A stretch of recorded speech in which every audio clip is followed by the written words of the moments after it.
Okay.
Welcome! The Kino is now open for business and pleasure. I would like to introduce you to your dealers Ashton and Andy. Now, will you hit the Kino jackpot or will you get left staring at the field? I guess you will have to wait and see. Don't stay back, but come in and make sure you aim for the top prize here at the Kino Casino. The only rules are to have fun and don't get felted. Get your buy-in ready, the show starts now.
Mr. Sun came up and he smiled at me. Said it's gonna be a good one, just wait and see. Jumped out of bed and I ran outside, feeling so extra ecstatic. It's the best day ever. It's the best day ever. I'm so busy, got nothing to do. Spent the last 2 hours just tying my shoe. Every flower, every grain of skin is reaching out to shake my hand. It's the best day ever. It's the best day ever. Sometimes the little things start closing in on me. When I'm feeling down, I wanna lose that frown. I stick my head out the window and I'm just going by. Those clouds don't scare me, they can't disguise.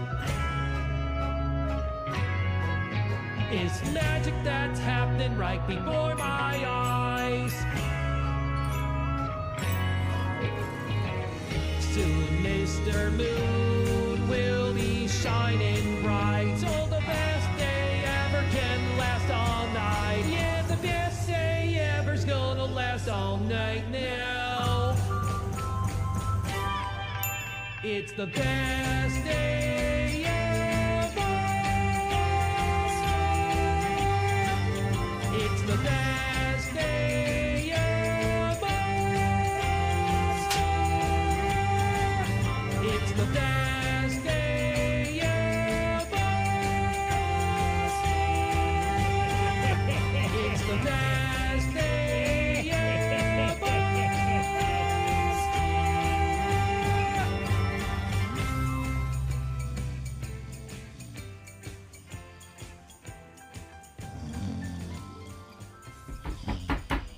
Ted, wake up! It's past 11:30. You promised me you'd look for a job today. Get your ass up and get dressed.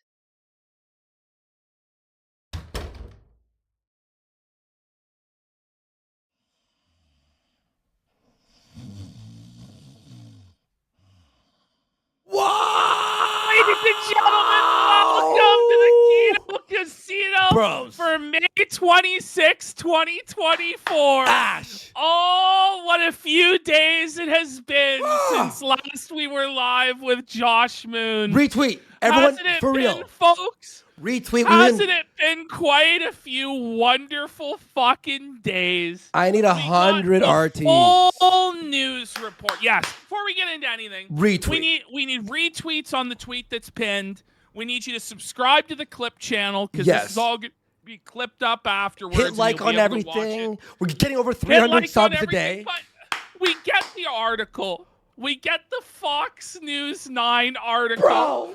Regional Minnesota News confirming Rekieta lives in a slovenly, disgusting, moldy, dirty, festering crack den.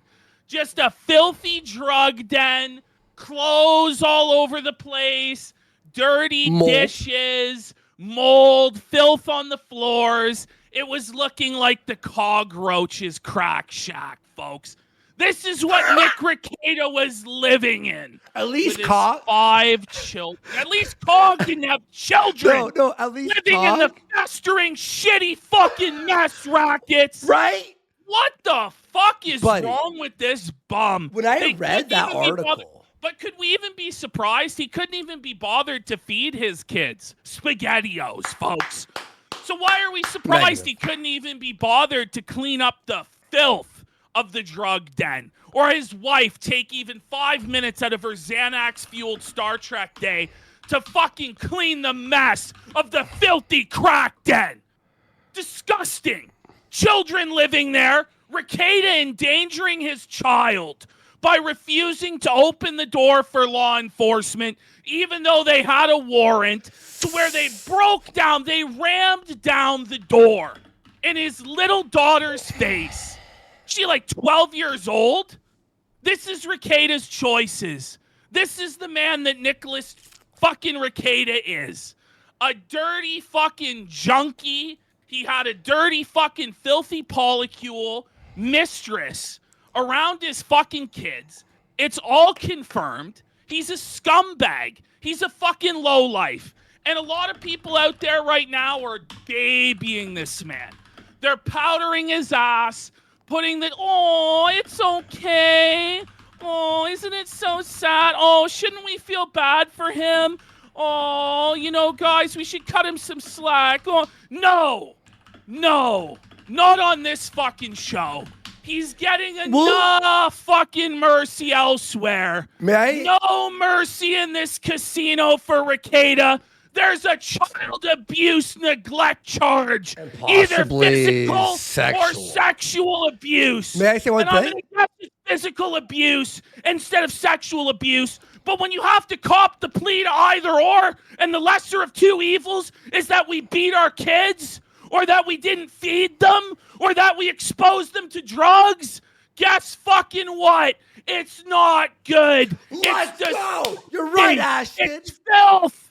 Are you kidding me? Fuck you, uncivil law. This is what we're supposed to accept? Uncivil law is scum. That it was wrong for the priest to report that children were living in a drug den of filth? In this fucking household, the pastor is a hero. Yes! Because he fucking is. He might have saved those children's lives. Let's be real. He might have actually saved Rekieta and Kayla's fucking lives as well. He did. And the lives of April. Because these motherfuckers were insane. They had an ounce of cocaine, ketamine, guns, drinking, spent shells. What are we fucking talking about here? They have spent gun shells on the floor.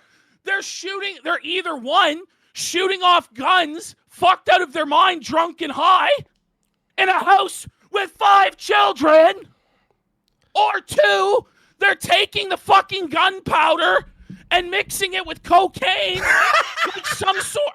They're like seriously, like some sort of fucking African warlord, like fucking like junkies that are fucking insane. What are we doing May I here, read one thing? folks? Ash, for real. Okay, look. All right. So first of all, Aaron is from Steel Toe Morning Show. Will be here soon, right? Hear this. Now, by the way, he's ready to reveal everything, and this is what he DM'd me. Okay, he's gonna be on soon. But hear this, dude.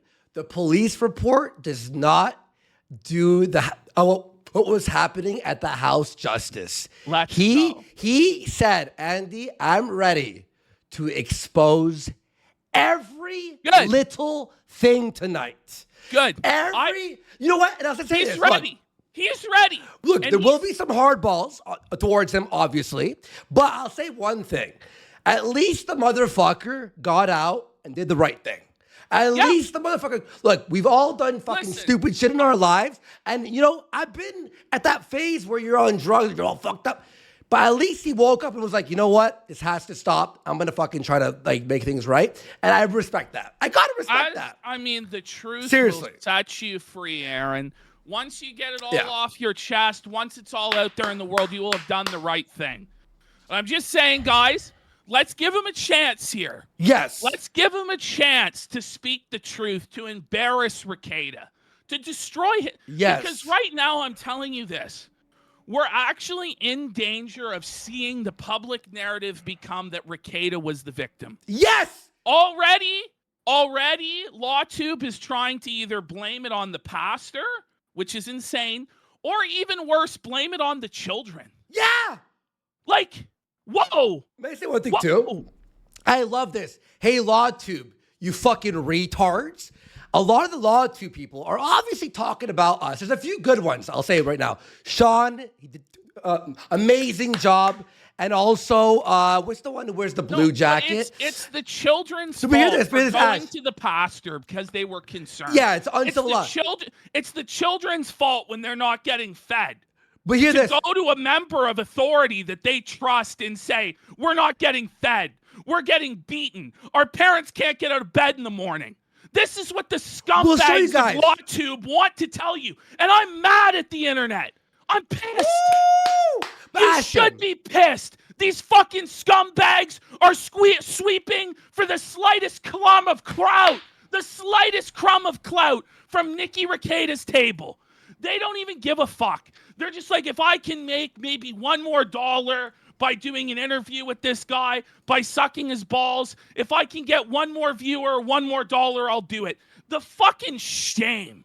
The shame that fucking piece of shit in Houston, that gelatinous fucking blob, uncivil law. Scumbag. How dare the fucking guy report it? So what? He's supposed to let the kids live in a drug den indefinitely? It's filthy, moldy. There's disgusting full of guns drugs and coke and everywhere. Fucking weird, like coke bullets, as Aaron's gonna testify to, left all around the fucking house. In the couches with kids? The couch cushions with kids around? Containers of coke? Really? Not even a joke, by the way. But hear this, Ash. It's sad. I love these fucking pieces of shit. They go after people like us going, oh, these guys are drama farming. When meanwhile, you know what? You all... We're honest. No. We're honest. What? Well, yes. We're honest about it. Well, yes. We are drama farming. But you know what? We actually are doing more of what's righteous than what you guys are. Yes. Because we were blowing the whistle. We were sounding the alarm. There's something not right here. Won't somebody intervene? Won't somebody do something? And every one of you LawTube bums didn't lift a single fucking finger to help this fucking family. And now we're to help the shit. children. Look, to help. No, we're the pieces of shit now for laughing at him, exposing it, we're telling him it. to get fucking help. And there were speeches that I gave during this Rekieta arc where it was like real, like come to Jesus, fire and brimstone preaching. Rekieta, you have children. Rekieta, you can't do this. Rekieta, we care about you. Don't fucking burn it all down. And he didn't fucking listen. Yeah. He refused to listen. And even still, he defends his behavior. Even still, he's completely coping. He's telling all of you, me, you, everybody, You didn't see what you saw. You They know, did field tests. They did field tests. They field tested it positive for cocaine. And an ounce of cocaine in the house. We see you a gaunt, shambling, drug-addicted zombie. But Ash, hear how bullshit this is. They go, we're covering it, so we're pieces of shit for covering it. When meanwhile, they're doing speculation. Da-da-da. What the fuck is LawTube? That's all you guys do is watch other people suffer and cover it. Shut the fuck up. You do the same shit. No better That's than your anybody job. else. That's your job. That's what they do. That's what they do. Oh, how about this? How about this? Oh, fucking when Amber Heard, that case. Fuck Amber Heard before she was guilty. Hold on, no. Like, shouldn't they have said that they deserve their privacy? Right? Shouldn't they have said, like, hey, don't these people deserve their privacy even though she's shitting in the bed and cutting off this guy's finger? But guys, it was a bad moment. Privacy? It was a bad moment in their lives. But we can't cover the POLYCULE. We can't cover the cocaine, the ketamine, the child abuse, physical or sexual abuse. God only knows what the fuck is going on. We can't cover that. But you guys, it's totally okay. Oh, the Rittenhouse trial, right? The Rittenhouse trial, making fun of all the, and I agreed with them, with LawTube, all the people who were against Rittenhouse, but they weren't fucking like I didn't see you guys care. You made jokes, all this stuff, and that's fine. But we why have to be reverent. No, why? But Nick Rekieta is a saint. He's a king. He's a scumbag. He did nothing wrong. And what's gonna happen? He's gonna come back. He's gonna say the police planted these drugs. He's gonna say he's like O.J. Simpson. This is a conspiracy against him for speaking out against Biden, for speaking out against elected officials. Everybody in LawTube's going to give him a break, say, of course, he never did any drugs. He didn't have a problem with alcohol. He didn't endanger his children to the point that the pastor at the church felt the need to step in. No. This is all Joe Biden's doing. This is a satanic pedophile cabal. Do you understand that the actions that Rekieta is doing are very similar to the actions that we accuse the satanic cabal of doing? Yeah! Like, the guy is swinging in a POLYCULE, doing Hollywood lines of cocaine, going down K-holes on ketamine. Fuck, who knows if he's injecting this shit, doing the brown. He's mixing cocaine with fucking gunpowder. He's going to weird, like, hedonism events to have his wife get fucking blacked. Like, really? We're actually, like, this is what's going to happen. It's going to be pivoted to, it's the Illuminati trying to put Rekieta down. He was an innocent, wholesome family man. And this is just fucked. It's all his own actions. It's all his own behavior. The Illuminati didn't make him go to the sodomy barn. The Illuminati did not make him put on the fucking Baldo. Joe Biden didn't make him snort that cocaine. Do you understand? Joe Biden didn't force him to store his guns all over the fucking place and fire them off like a crazy fuck in the middle of the night. But this is the defense that we're going to get. This is the defense. It's going to be the craziest, wildest conspiracy ever. I'm telling you right now, there'll be no plea deal. Rekieta will fight this to the bitter end in the court of law to try and prove his innocence. He will gaslight his audience, tell you to reject the reality that your own eyes have seen, to reject the testimony that Aaron's about to give tonight, to reject the testimony that Sean's going to give tonight of seeing one of his friends spiral and go down the fucking shitter and mentally deteriorate at the hands of substances. He's going to tell you to just totally close your... You didn't see that. You didn't hear that. Don't believe your lying eyes. Instead, believe the Pope of LawTube. Well, we don't believe you because you're a lying sack of shit. You're an arrogant Baldo-selling bum. And you're going to be exposed tonight badly. Nice. And you're going to be exposed tonight bigly. And I just hope that in some way this helps the family that he's shafted. Because he really has shafted them. And what's fucked up is when a 400-pound Canadian and an ex-cokehead and Andy give more of a fuck about your children than you do. For real! You understand? Mr. Medicare was... I honestly, last night, guys, if you listen to Jim, he sounded on the verge of tears. Or at the end? The last 20 minutes. I kind of think he was, like, tears were coming from his We eyes. might have to watch at That's the end how of the much show he that last cares 20 about- minutes, bro. That's how much he cares about you and your family. But you don't. You don't. The only thing you care about is drugs. The only thing you care about is booze. The only thing you care about is sexual degeneracy and gooning and pushing it to the next extreme and the next extreme and the next extreme at the cost of everything around you, because you're a degenerate, drug-addled fucking bum of a human being. No. You are no better than the junkies that the rest of us step over on the fucking sidewalk. You've given it all away for that next hit. And guaranteed right now, folks, he's still not sober. No way. He still hasn't checked himself into rehab. Because if he was to check himself into rehab, it'd be an admission of guilt. Sir, you're guilty. There's no way around it. You're dead to fucking rights. They have you with an ounce of cocaine. They have you with 8 ketamine pills. They have you with gunshots going off in your house. Mysterious With brown scales substance. in your house. April's probably already turned state and is going to testify against you that you were selling coke. You're going to have to weave the most batshit insane conspiracy imaginable to try and make this go away. And guess what? It's not. You're guilty. You're guilty as fuck. And you know what you should do? You should go to rehab. You should show some contrition. You should show some remorse and hope that the judge that you called a stupid bitch, both to her face in an elevator years ago. Wait, I didn't hear about that. Yes, he's called this judge a stupid bitch to her face in the past. Because his clients have lost in front of this judge. This judge, who you just on live stream were talking about, pussy, alcohol juice. Pussy juice. Pussy juice. The most demented shit I've ever heard. Calling her stupid and dumb and she doesn't understand the law. You understand, she's in charge of this case. You're not winning. You're going to lose. You need to plead out, but you're not going to. You're going to fight this to the bitter end because you can never, ever, ever admit that you're wrong. And you know what's going to happen after Aaron tells his truth tonight? Instead of Rekieta just shutting his fucking mouth and accepting it and fighting it in the court of law, he'll fire it up. Mm-hmm. He's going to respond and he's going to be pissed off. And we're going to have a situation very similar to Vickers versus Ralph. That's what we're going to have. At a bigger scale. At a way bigger scale. On a way bigger scale. Yeah. It's going to be an absolute clusterfuck, folks.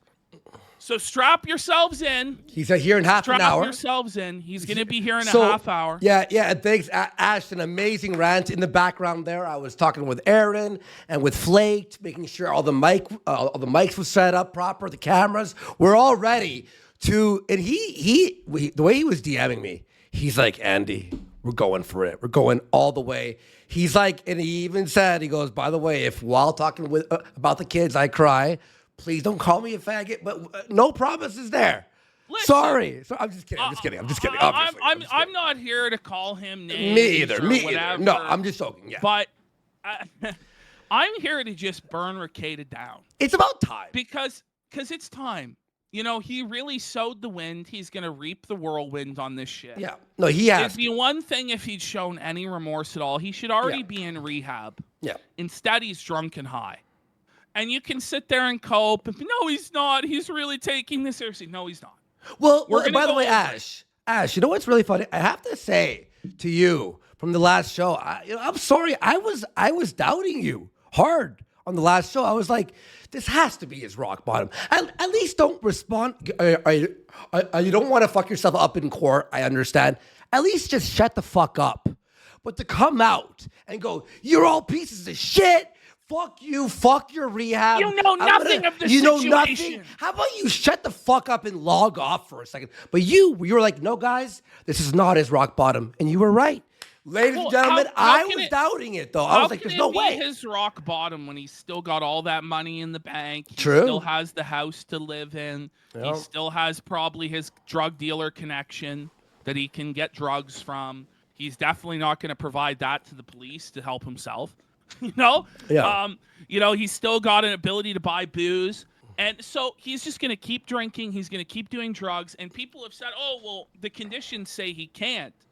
Well, he's either going to be violating those conditions or apparently, and I don't know how much truth there is to this, and maybe Sean later on will shed some light to this. Sean will be here soon, But if Rekieta spent the full $50,000 and didn't use a bondsman, then those conditions not to drink and use drugs aren't on him, apparently. So I'm going to assume he did do that, went $50,000 out of pocket on his bail bond, and he's drunk as fuck out of his mind doing drugs right now. And that's why he's battling with random people on Instagram. He's on drugs right now watching. Just to echo Jim, like, is it worth it? Is it worth it to fight with these random people on Instagram? How about instead of fighting with those random people on Instagram, you'd spend that time getting clean? How about you spend that time apologizing to the family members that you've inconvenienced and embarrassed? How about you spend that time going into church today and apologizing to the members of the congregation and speaking to them and expressing your penitence? How about you spend that time checking into rehab? There are about 1 million more productive things you could be doing than arguing with random people on Instagram that don't matter at all. But he has to be right. He can never be wrong. And he can never just take it, even from some random fucking loser on Instagram. By the way, real funny too. So you were talking about earlier how you had your speeches about, to Nick in between our jokes and calling him out. We were like, you were very honest and like, you have to repent and da-da-da. And me, as an ex-coke user, I was like, this will ruin your life. You have to stop now. Trust me, you could do it. Da-da-da-da. We were very like motivational. But how about this, Nick? The people that you hung out with and let enable you, Dick Masterson, Ethan, Ralph, all these fucks, they're all laughing at you now. How does it feel that you didn't listen to us because you thought we were a fucking bunch of retarded Canadians and listen to your buddies who, the minute you were arrested, fired up a stream and went, ha ha, fuck they laughed at you. Fuck you. Couldn't be me. Ralph instantly, I mean, who's shocked? Who is fucking shocked? No one. Put that knife in your back. Instantly. If you listen to the two assholes who were giving you good advice, look, we are assholes. I'm not fucking lying about that. But we're assholes who speak a little bit of truth within our assholeness. Well, I'd say a lot of truth. The reason why a lot of the commentary on this show hurts so much to the people who are on the receiving end of it is because it is true. Because it's true. It might be delivered by a 400-pound, sweaty, big fat fuck. You guys are retarded. And fucking. But it doesn't matter who's delivering the message when it's true. Yeah. And it's also very funny as well. Yeah. It's very funny. By the way, can I just thank everyone, all in you followers, hi. We got Nose Goblin for 3 subs, Malcolm X for 5 subs, Chudsworth for a sub, EF Gamester for 10 subs, Theodore Feeder the Bald for 25 gifted subs, the big support, Bohemians for 10 fucking subs, and we're Journey for 10 fucking subs, Gino88 for 5 fucking subs, and Black Mage 666 for 10 subs. Thank you for that big support. And let's keep her going. Thank you. Guys, Fuck yeah. If you do want to ask Aaron any questions, you donate over on Dono Chat. Any question that you do ask will be answered by Aaron on the show. So yes, we're going to ask him some questions, and you guys will be able to have your go over the story as well. And all that. Oh, and by the way, if you're new and sort of like following this lore, our clip channel, go subscribe to it. We're clipping our clipper, the editor. He is taking out all the donos and all the extra talk and squishing it into a condensed version. We have about 2 videos about this situation already up there. And it's all our shows are clipped, by the way, there. And you can check it out and go sub now. Thank you. We have 24 minutes, so let's try and get through some of the previous day's events just to refresh people who might not be familiar. So let's go into the Rekieta Fox 9 article folder. Okay. Oh, let me share that to you. Yep. I have it open. Let me just share it to you. 1 sec. I was just talking to Aaron we'll go over this briefly. We'll go over some of the pictures from the bail hearing. Now, we weren't originally going to watch the entire bail hearing because it's of dubious legality. However, Darkside Phil has reacted to the entire whole thing? arraignment hearing. Yes. Let's So go. I think we have no choice but to risk it for the biscuit. Sheesh. And at some point, either tonight or tomorrow, watch Dark Side Phil's reaction. And I've watched some of it. It's so good. He's so smug. He's like, it's only been 2 weeks, guys, and already he's been arrested. Like, Dark Side just dabbing. Just dabbing on his grave. Oh, shit. And by the way, a Pig Riser for 5 subs and Captain Quint for 5 fucking subs. Big support, guys. Thanks for the support there. All right, Ash, are you ready to get into the... Yeah, so here's the headline. Nick Rekieta. I love just how his name rather, is right in the headline. Yeah. So anytime people search him up, I wonder if I should go on that show. This'll pop up. Nick Rekieta, Minnesota lawyer and YouTuber facing drug charge, blames unknown man named Jim.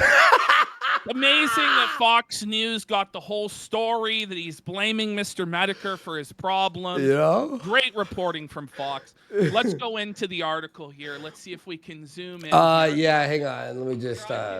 Yeah, I got it. Minnesota-based lawyer and online legal analyst Nick Rekieta is facing a drug charge in Kandiyohi County. Rekieta was arrested Thursday alongside his wife Kayla and a fellow online personality. Prosecutor, and isn't that how it is with this whole thing, by the way? Is April's just a fellow online personality to Rekieta. I think some she streams. random. Yeah. Anyway. For second-degree possession, child endangerment, and a gross misdemeanor firearm charge. Let's go to the next slide here. Dude. According to the charges, law enforcement attempted to execute a search warrant on May 23rd at Rekieta's home in Spicer and was greeted by a girl at the front door who would not let them inside. So Rekieta then, so this is how it happened. Now, this is kind of convoluted, the timeline. Apparently, there is body cam footage, and it may or may not be released next week. So we have that to look forward to. Because there have already been requests for it, and if Rekieta goes to trial, I think it certainly will be made public, but we'll have to see. But essentially what happened is Rekieta was out of the house. He was driving home. The officer apprehended him, and basically there was officers at the house, and there was an officer with Rekieta. Rekieta got home. They told him to give the code for the door. Yeah. As the little girl was at the door refusing to open it, Rekieta refused to give them the code, even though he was shown a valid warrant. He threw it on the floor. On the floor. So we'll get there. And then they broke down the door. But after Rekieta refused to provide the door code, law enforcement used a door ram to get inside and found Kayla M. Holte and 4 juveniles inside. So this means one of Rekieta's children was missing, which is interesting as to where that child was and why. We don't know. We can only speculate. But law enforcement proceeded to search the master bedroom and bathroom, where they found a variety of drug paraphernalia, including 3 small baggies that tested positive for cocaine, 8 green tablets that tested positive for ketamine, a digital scale, and several other items that tested positive for cocaine. Jesus. Authorities found a 6-hour assault rifle with several magazines and loose ammunition underneath the bed, a spent shell casing on the bedroom floor. They located additional firearms and ammunition in the garage. Police took Rekieta and his wife into custody, and he told law enforcement that he and his wife stayed in the master bedroom, where law enforcement claimed to find most of the drug paraphernalia, but allegedly refused to answer questions about the cocaine, according to court records. Before his arrest, some online users had raised concern about Rekieta's health this week, sharing a clip of him appearing to doze off during a stream. Well, I don't know if it was him dozing off or if it was him jerking off, him getting sucked off, or what. But it was quite the clip. It was.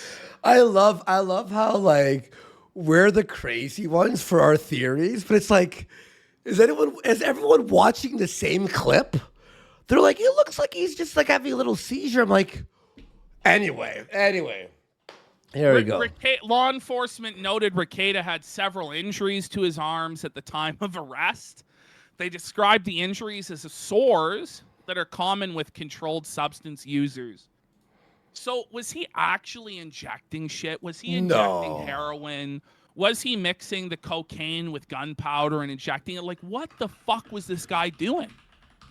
Like, seriously. And then we're still being told, oh, don't worry, he didn't do anything wrong. Or did he fire, totally functional. Like in the backyard, fired off a round and brought in the casing? Like, what happened? What the fuck? What the fuck? Like, this sounds crazy, dude. Yeah. It is absolutely crazy. So then we're going to move on from the article. We're going to have a look at some of the images of him at this bail hearing or arraignment. Okay. I don't know what you necessarily caught. But we didn't see what we saw, guys. No, we're crazy, guys. Crazy. Take a look. Well, just go to any of them. Oh, yeah, we'll start with this. Yeah, sure. All right, guys. Look, this is Kayla. This is the mother of 5 children, housewife, homemaker, Christian, laid low, made into a dirty crackhead junkie. That's Kayla. Just looking like any common, like, crackhead thief off the street. Next slide. You know, someone said in her comments that she looks like she's already spent 10 years in jail. Yeah. No, for real. She looks like she spent serious time. Look at her here, wiping her filthy fucking nose in the county orange. No. And there's look at the charge: neglect, child knowingly permit physical/sexual abuse. Now, this charge could mean a number of things. Some people have said that it just means that she wasn't feeding her kids, or that she allowed her kids to get beaten, or that the kids were exposed to drugs. Look at the way you said that, though. How people are saying it just means she wasn't feeding their kids. Yeah, the best case scenario is she wasn't feeding her kids. The best case scenario is look at him here. Look at this guy. My gosh. Oh no, but it's fine. We're crazy. It's going totally fine, guys. We're nuts, guys. Oh, we have Imholte, too. And then there it is. April, this is what she said, that her charges were dropped and she's not an addict. She says, someone else did this to me. So the betting public right now is betting that she is just completely flipped on the Rekietas, that she's going to be testifying against them. She's going to create this narrative that Rekieta indoctrinated her into this, got her into the drugs. It's all his fault. They're really fucked. She's going to flip hard. Well, do you know who else flipped on him? His own lawyer. So if we go to folder 3, we see that his own lawyer in the Montegraph case has snaked on him by just saying the truth. So his own lawyer is saying this. He says he drank hard with Jay Rushy and was blind to his addiction until it killed him. This is heavy shit. Whoa. He goes, I enabled it. I'll never forgive myself. Nobody will ever talk me out of it. And I miss him every day. If you're actually friends with Rekieta Law, then don't do what I did. Oh He my. followed up with another comment. What the He says, I'm not laying blame on anyone close to him. The only person I'm condemning is myself. Just trying to encourage anyone who can help him to do so. Thank God. You understand, when your own lawyer, who you're spending tens of thousands, if not hundreds of thousands of dollars on, comes out and says you have a fucking problem and people need to help you, maybe it's time to fucking listen. But no, of course not. Rekieta's got all the cope lined up. But by the way, we're the assholes because we're covering this. Yeah. No, for sure. Here we go. Here's Rekieta Law. It's on Insta, right? Yeah. I wish I could express that what people saw. By the way, notice how he immediately has a typo, but he's definitely not high or drunk. Yeah. Like, if you're being accused of being a drug addict, I would make sure, if you're going to post to own the haters, which is not advisable. You shouldn't be posting anything at all. But if you are, make sure there are no typos in your epic post to own the haters, right? Because he says he won't go to rehab because it's an admission of guilt, right? But when you post shit with typos, to me, and you're accused of being a drug addict and having an ounce of coke, it looks pretty bad also. Yeah. I wish and could express that what people saw isn't what they think they saw. Look at this. Obviously, Jay can't confirm about, he means I. It's But not he even didn't. it's not even on the same row. Obviously, It's not even the same row. can't talk about my case yet. However, confirmation bias makes people see something they didn't actually see. What the So fuck? what it all is we're all such bitter, evil haters of the man that we just want to see him as an alcoholic. We want to see him as a drug addict. We want to see him as a guy in a POLYCULE. We want to see him as a guy who wears the baldo. He didn't do any of those things. We're just seeing things. Now, mind you, Irate Gamer, who's a completely neutral observer, said he looked like a ghoul, like a skeleton. You know what I mean? Like anybody, like people who are just coming into it now, like normies that have been alerted to this, they all say the same thing. He looks like an alcoholic. He's speaking like an alcoholic. Yeah. It looks like an alcoholic. It talks like an alcoholic. Everybody around him says he was an alcoholic. But no. We didn't see what we think we saw. You know, when we saw them in the hot tub swinging, and Aaron's going to testify to all of this later, when we saw them swinging in the tub and then them Holties got divorced, we didn't see that. You just saw what you wanted to see. When we're all fucking delusional. So when I heard the rocks in the nose, the tight breathing from like a straw, it sounded like the coke on his nose, and I was like, I'm pretty sure this is coke. And then we find out there was coke there. I'm still crazy. Oh, we all saw something else. Oh, yeah, no. He wishes he could tell us more about it, and he appreciates the love and the support. But okay. Yeah, right. Oh yeah, because you have uncivil law. That's just the beginning of it, but that's like the framework for his defense, is that we need to deny reality and be gaslit by him into believing a whole other line of bullshit. Now people comment on this, say you are in complete denial. You and your wife should be checking yourself into rehab, not fighting with people on Insta. And he goes, checking yourself into rehab. Tell me you don't understand the justice system without telling me you don't understand the justice system. Well, Rekieta, this only makes sense if you plan on fighting this all the way, that you're going to have a full jury trial on these charges.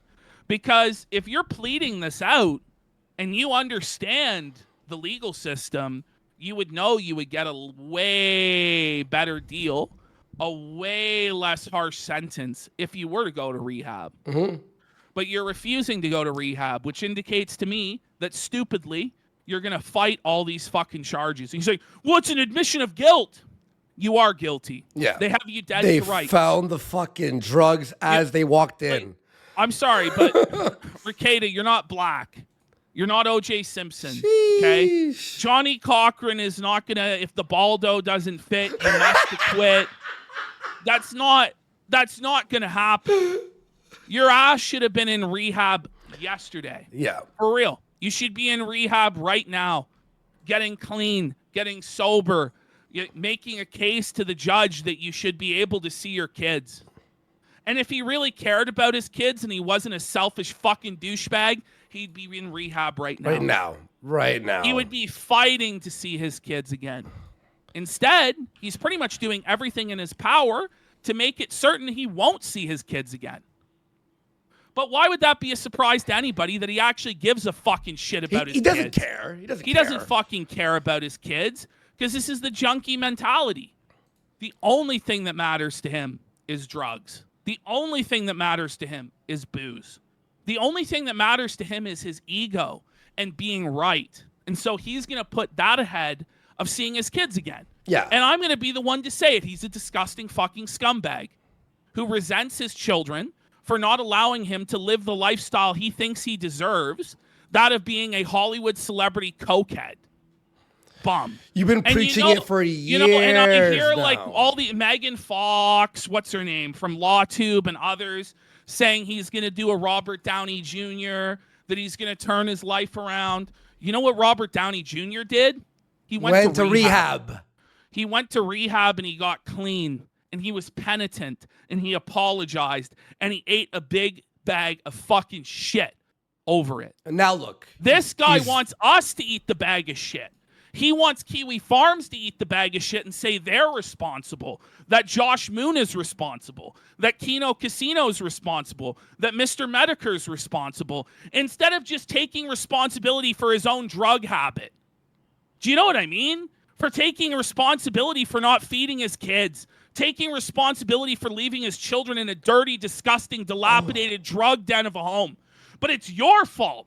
You, the viewer at home, that laughed at him becoming a disgusting fucking loser, alcoholic bum. It's your fault for laughing at him. Lolcow. Come on. Ash, Come on. Ash, look at this. What I just was sent by Malcolm X. Real Malcolm X. Look at this. So Barnes, Robert Barnes, this crazy cunt, Robert Barnes, is saying that the entire raid was unconstitutional and an overreach. Nick can fight to get this thrown out. Do you know what? Even if it does get thrown, which it won't. It wasn't an unconstitutional raid. They had a warrant. Like, get ready, because this is all going to be revealed. But even if it was all thrown out, we know that there was coke in the house. We know that he's an alcoholic. We know that he endangered his kids. And Kay. The house was filthy. There was ketamine. There was spent shell casings on the floor. We know what a fucking pathetic, worthless scumbag you are. And no matter what sort of slimy, shady, Better Call Saul lawyer you get in there to defend this and try and get it thrown out in a court of law, the truth is eternal. And the truth is what you will answer before God, the God that you claim to believe in, but clearly don't. You will answer before him in eternity, trembling on your fucking knees as to how you could allow your children, your flesh and blood, your seed that came from you. You understand? They are you. How you let them go hungry. How you let them go neglected. How you let them grow up in a drug den with dirty sex mistresses, cheapening their mother's honor in front of them, Rekieta. You still have to answer for that. And you have to answer for it in the court of man now, and you'll answer for it in the court of God later. Whoa. But he doesn't give a shit. He doesn't give a shit. Let me just do a quick thing before I have to do a phone call before we start this, okay, to make sure everything's good for the interview. 6 minutes, Ashton. Everyone mark it. Well, I need you all to retweet, by the way. All right, everyone go to the retweet. next I'm going to make sure slide. that this, okay, here, I'm excited. I'll be 1 second, make sure it's all working out, all right? So, guys, 6 minutes. Everyone retweet now. We have 6 minutes, okay? I just want to show you guys, this is the next slide. This person just is trying to speak reality to him. Your house was raided. Drugs were found. Your children have been removed from your care. You could possibly go to prison, wake up, and stop being a narcissistic loser. Both of you go to rehab.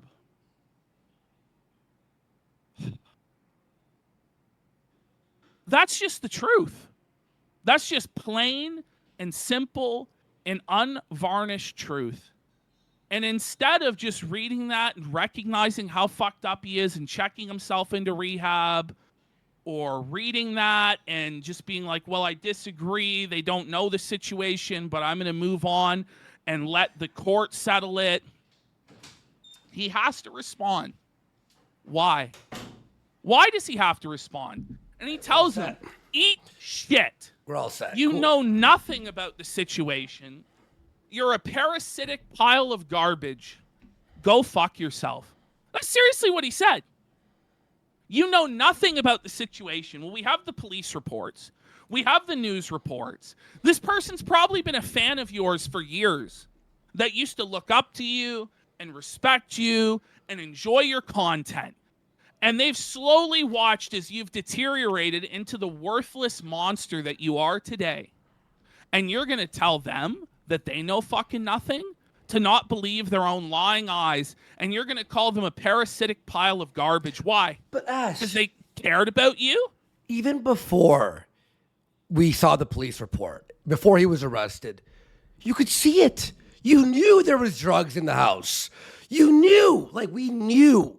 Like it's not like he was like fully sober. It was, and then this happened, and we're like, what the fuck? He was like sober. He looked well. He looked healthy. He looked like he was like not on drugs. Yeah. No, it's you were on drugs the night before, coke on your nose. Next day, they found coke. 1 + 1 = 2 in this situation. Sorry. They're like, oh, wait. If he was sober, hadn't been drinking, hadn't been doing drugs, and then was caught and went like, guys, you don't understand what happened. There was someone over at my house and they left some shit. I'd be like, okay, it's more believable. No. We saw you deteriorate over time. Not like it wasn't like a snap of the fingers. From sober to crackhead. No, stop. It Aaron's wasn't like, it wasn't just like, one day he had a DUI, Yeah. And this was one bad night where he made some bad decisions. Exactly. He was drinking, and he got pulled over and he got popped or whatever. It's not like That's he just different. had a. That's it's different. not like he had like an 8-ball on him or less. Partied one almost- night and was like, fuck, like it was just like, I was tempted. He had No. like a full ounce. And scale. Almost a full ounce with scales and Guns and paraphernalia shit. Like, what the fuck? and everything on him. He was deep into the lifestyle. And we're gonna hear. Honestly, we're gonna hear Andy, the story. Yeah, he go was ahead. deeper into that lifestyle than even you were. By a lot. By way Seriously. more. I was just buying like every now and then and smashing limes and drinking. I wasn't selling. I wasn't around kids. I didn't have guns and spent shells. I didn't have scales. Did you have like some greasy, dirty mistress on No, the side no. that you were embarrassing your wife and I children was with? screaming high out of my mind like a retard. And yes, and by the way, like, look, if you're watching and you party every now and then, I'm not even judging you. Have fun. Be careful. Don't do drugs. I suggest don't do drugs. And if you have kids, knock it the fuck out. It's over. Stop it. Just stop it.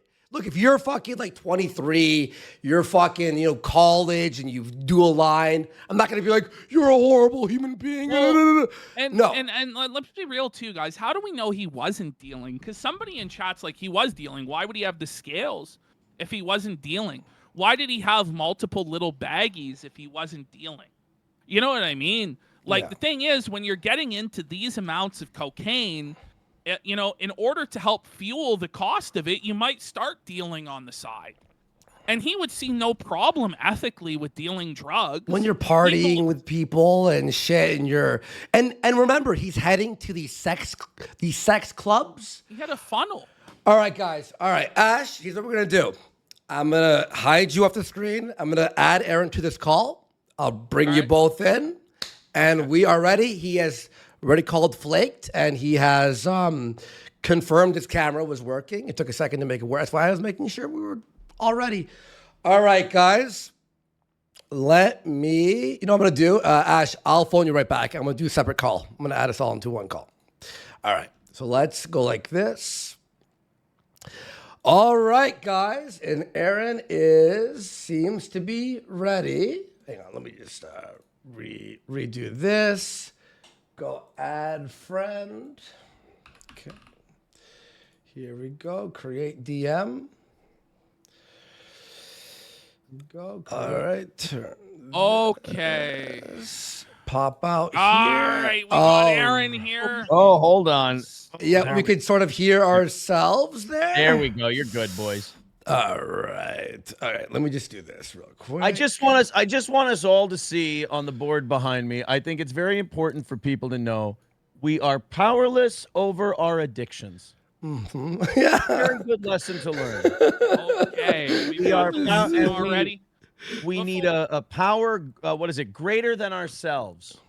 All right. To help well, us before through we these get things. into Let's everything, start. why Yeah, don't let's- you let them know who you are, where they can watch your show, and all that? Yeah. I'm Aaron Imholt, the host of the Steel Toe Morning Show, or if you dislike me, the biggest cuck on the internet. Okay. Currently.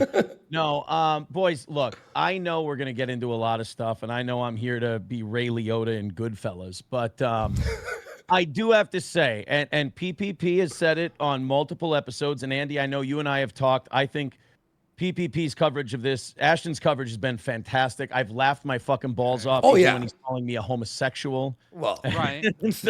and a degenerate and everything else. He's Yeah. not wrong. I was all of those things. There's no, like, everybody's criticism. Those who Aaron. don't like me, who go, "Oh, you were a degenerate. You went to this place." Yes, that's my whole point. I am guilty. I am working through this. I am working it off. I am paying it off.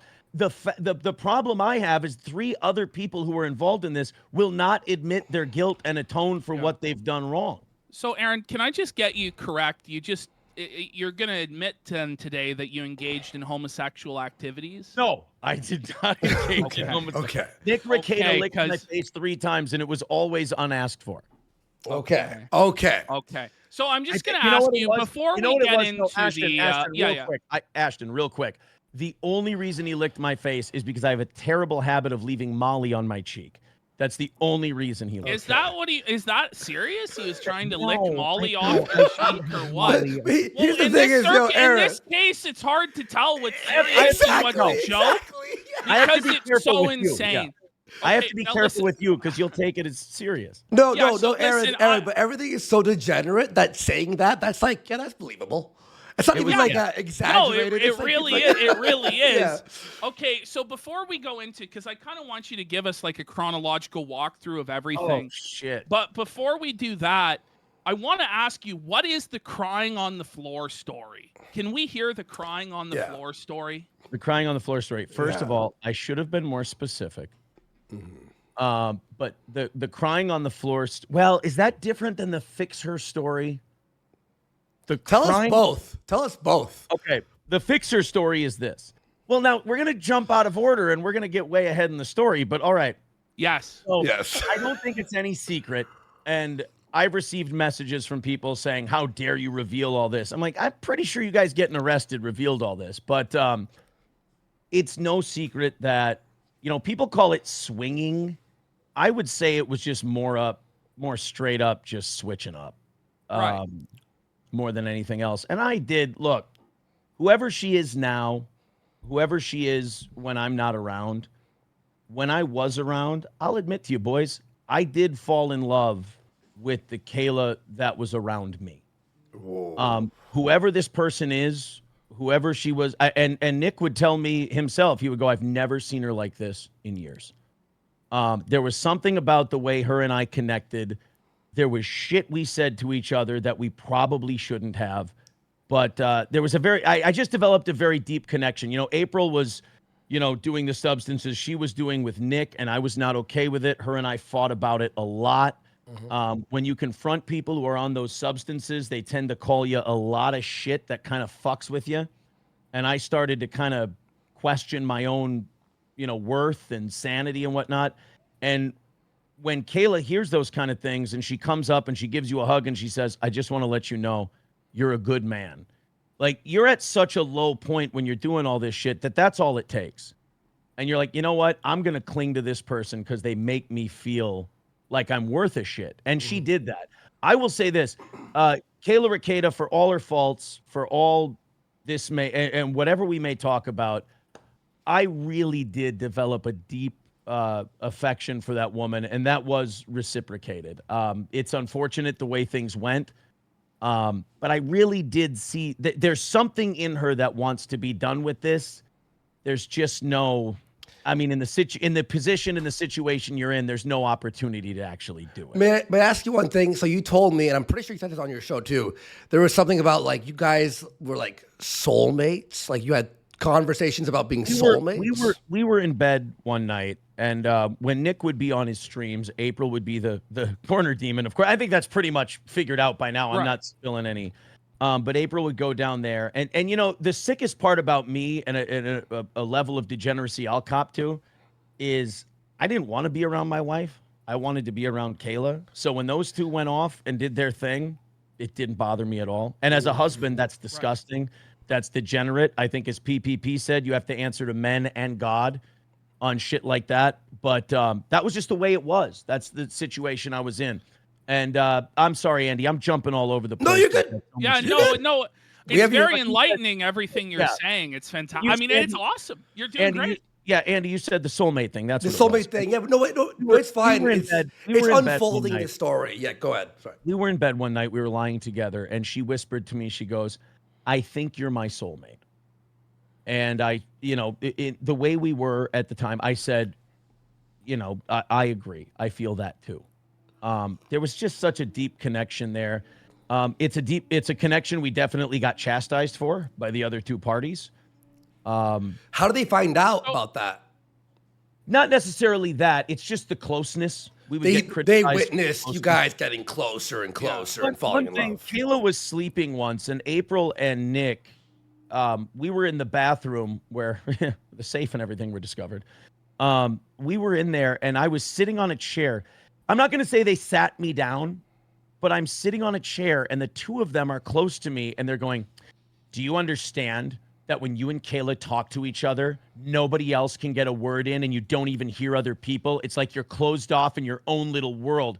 And I'm sitting there going, well, based on what we're doing, guys, isn't that kind of the fucking idea? And they're like, well, Nick and I don't do that. I'm like, that's your fucking problem, not mine. Like, I'm talking to this person. I'm connecting with this person. I'd like to talk and speak to this person. I don't know what to tell you. There were always these weird rules. Like, you play pickup basketball or pickup football, and some kid always wants to change the rules in the middle of the game. Like, now you gotta have 2 feet in bounds instead of 1. Yeah. That's kind of how it felt. Like, if Kayla and I got too far affront or forward, affection-wise or feeling-wise, then the other two had to slam on the brakes. And that included shitting on the other one to me or shitting on me to her or Nick would always, the thing that actually led me to ultimately leave one night, it was a Thursday night, 7 weeks ago. Nick started questioning me about where Kayla put her prescription pills one night. Nick, we were sitting up in the bed watching a movie, and Kayla was there, and she went to grab her sleeping pills, and she set them down on my leg. This was a couple nights before Nick confronted me about this. Well, I guess Nick got a hold of Kayla's phone and started reading her messages. And there were really affectionate, heavy messages from Kayla and I. And he didn't like that. And he starts texting me. And he starts going, where did Kayla put those pills the other night? I was like, what do you mean? She goes, did she put them on your dick? I'm like, what? When she set them down on the bed, did she set them where your dick? I'm like, no, I think she set them on my knee. I'm not sure. Like, I didn't know because I don't remember that shit because that's psychotic. The pills loose? Was it the pills No, loose? No. She has them in the case. Okay. In the case. Like all right. People who have to take medication do. And by the way, before anyone even asks, I only saw her, other than like cocaine and stuff, I only saw her take medication that was prescribed to her. I will say that. Okay. But he would start questioning me, and if I didn't know the answer to these things that happened a couple days ago, he'd start fucking freaking out on me like, you're a goddamn liar. Why don't you just stop fucking lying? And I'm just like, dude, I just don't know where your wife put her pill. I don't pay attention to this shit. Did you fuck her 2 days ago when you were watching that movie? Did you have sex that? I'm like, Sunday, Monday, I think maybe but then I would realize I would think to myself, you fucked her, right? Why do you think he was so threatened by you fucking his wife? Like, shouldn't he have been chill with it? Those two are extremely codependent. And even though they're into, I think they were kind of bored with each other. And that's where April and I came along. And was it accepted to have sex with her and vice versa? Like, was this like already guys, I get to fuck her, you get to fuck her. Let me take responsibility for something else. Sure. While April and I were on vacation in Las Vegas to watch the Vikings games and hang out with some friends. Okay. I did bring it up to her that I thought Kayla was very attractive. And my part of the degeneracy, my part of the weakness was it might be interesting to try this because we knew their reputation. Can you walk me through like the decision process to opening your marriage?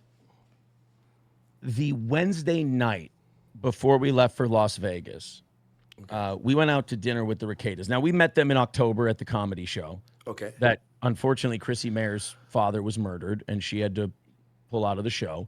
Oh, yeah. I heard about that. Yeah, it was really sad. Brutal, yeah.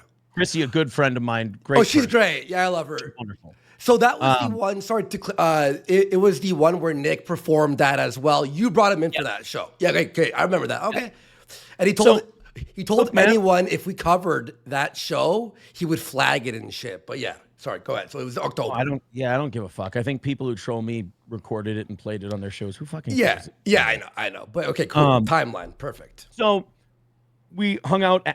We drank afterwards. It was fun. It was a good time. April and Kayla got along great. Nick was on Molly. He and I got along as well as we could. He was cool enough.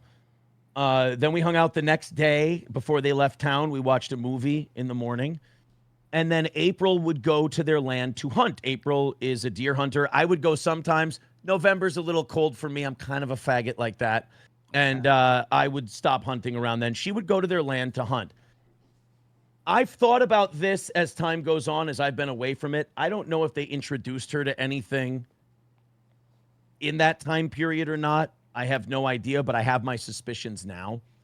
But we went out to eat early December, probably like December 4th, I would think. And we went back to our place. And we all sat and watched a movie. I think it was Inglourious Bastards, actually.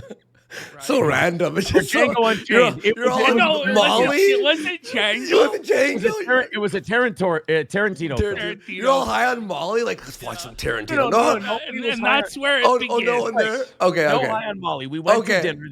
We went to dinner. This was in December. We're watching a Tarantino flick. Okay. And Nick pulls out the little container that they call a bullet of cocaine. I learned so many cocaine terms, boys. Let's in go. The last 6 months. It's wonderful. I know about drugs. Yeah, a bullet, for anyone who doesn't know, it's like shaped as a bullet. Hey, I'm right? 37 years old and I have 3 children and I did Molly for the first time. What a fucking cool guy I am. Oh, buddy. Let's go, shit, buddy. A degenerate cocksucker if there ever so- was. No, You want buddy, to tell listen. people what a bullet is? I know what it is, but you go ahead. Go ahead. You let us know. Yeah. So we're watching the Tarantino film. No, just tell people what a bullet is, because there's not A little container of cocaine, like you just easy put cocaine access. in, You pull it out of and your can just pocket, you go through like the top that, and then bang. Yeah. Give yourself a little A something. bump. Yeah, fast bump. Yeah. Worski knows. I'm a fucking choir boy compared to you, buddy. I don't. Yeah, I know. I'm from the Midwest. I drink That's beer. why I and don't golf. judge. I don't That's why fucking can't know.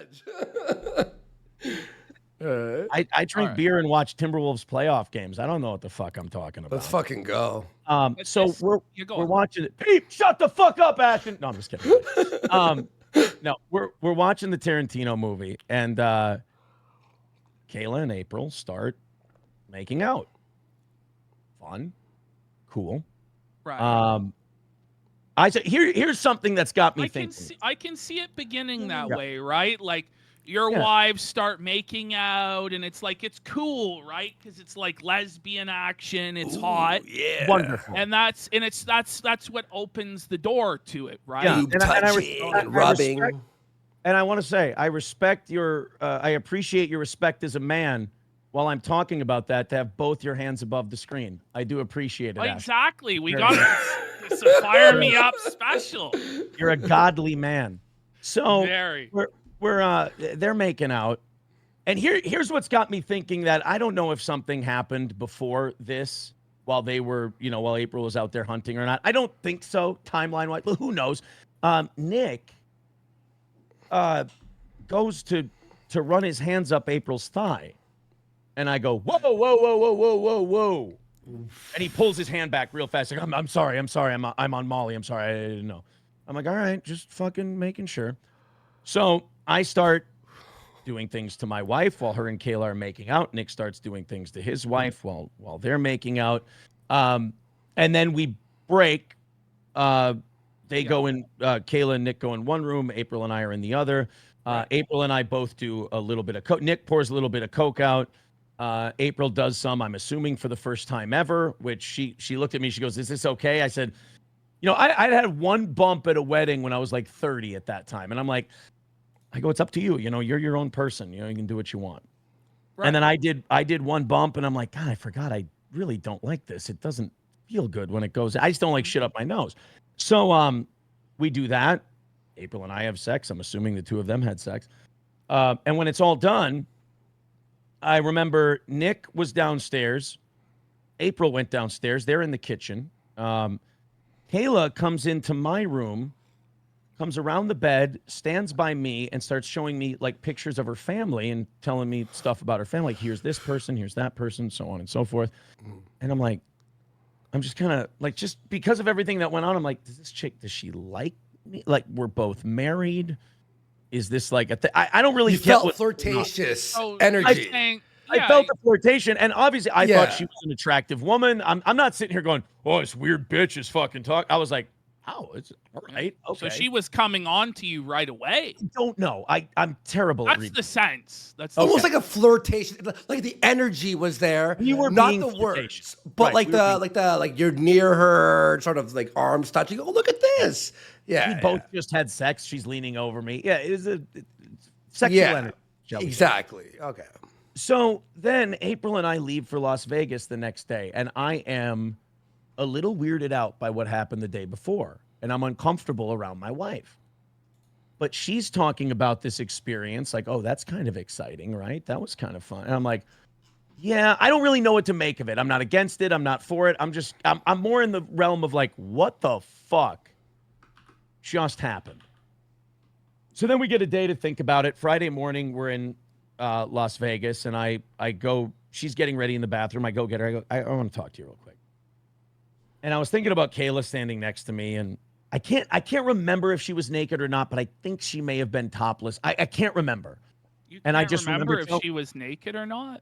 Dude, when we get to all the stories, there's a lot of shit that's just gonna. Okay. It's just too much. All my right. Like my he's not fuck- sure if it was that time or the next time. You know, My like it's RAM, like drugs. my RAM is overloaded. yeah. I can't process shit right. I really can't. Like, shit happens to me now, And you were I'm like, fucked up too, right? Like you're on drugs, drinking, all that stuff. We Sure. get it. Yeah, We get makes it. sense.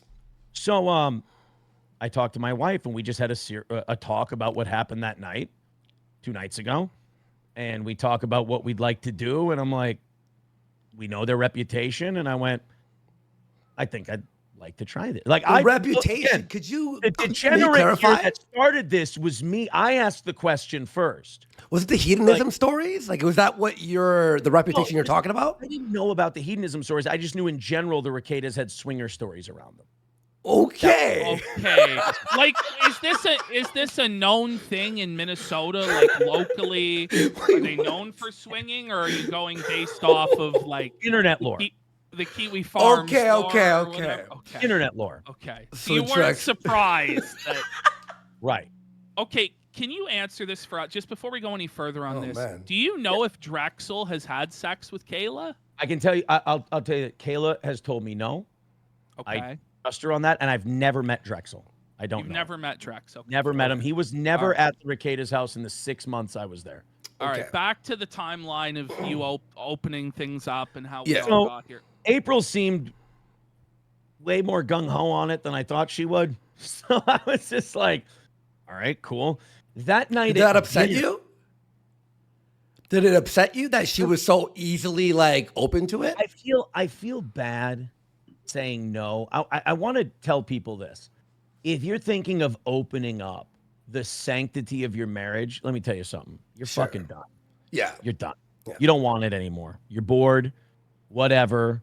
Subconsciously or consciously, you just want to fuck some strange. Yeah. That's what it is. And that's So- what it started out. That's what it started out as. That does not negate the feelings I told you that I developed for Kayla later, everything else. I don't want to disrespect her in that way.